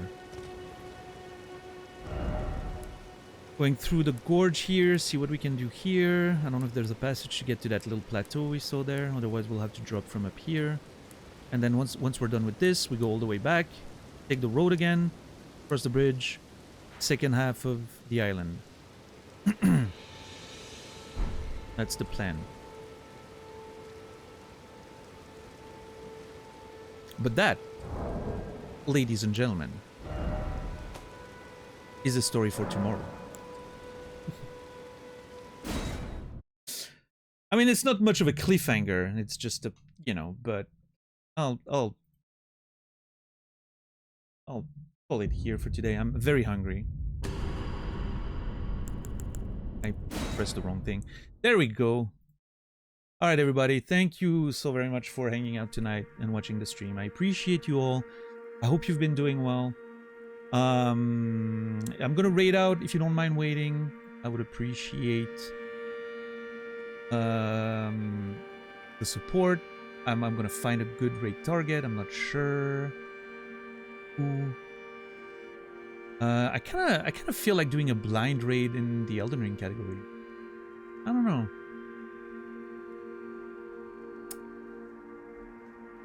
How about a blind raid in the Elden Ring category? Potentially, maybe. Oh. I don't do enough blind raids. But yeah, thank you everyone. Thank you for the, you know, the follows, the resubs, the gift subs, the raid, the lurks in the conversations, all of that. It means a whole lot. I appreciate you guys very, very, very much. And I hope you guys enjoyed the show today. I had a lot of fun, as always. And I'll be back tomorrow, 19 hours from now. 7 p.m. Central European Time, 1 p.m. Eastern, 10 a.m. Pacific. For more adventures of Elden Ring, make sure to get on the Discord if you want the most reliable notifications. And, yeah.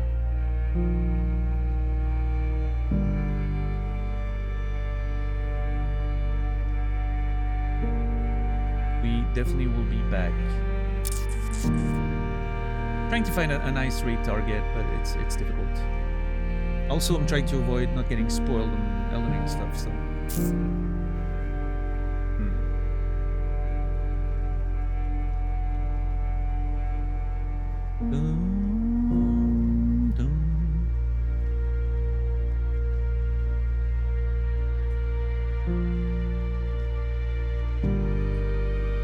Ooh, I may have a play here, actually.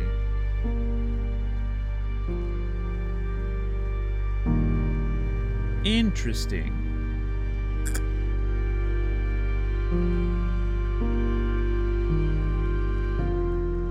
Yeah, let's do that. I'm gonna raid Elisa, who went live earlier than she usually does.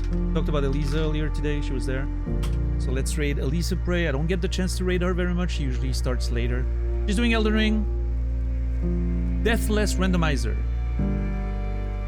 Base plus DLC any %. I'm not gonna watch too much of that because, you know, but some crazy shit's happening over there, I guess. So, yeah, let's go give her some love.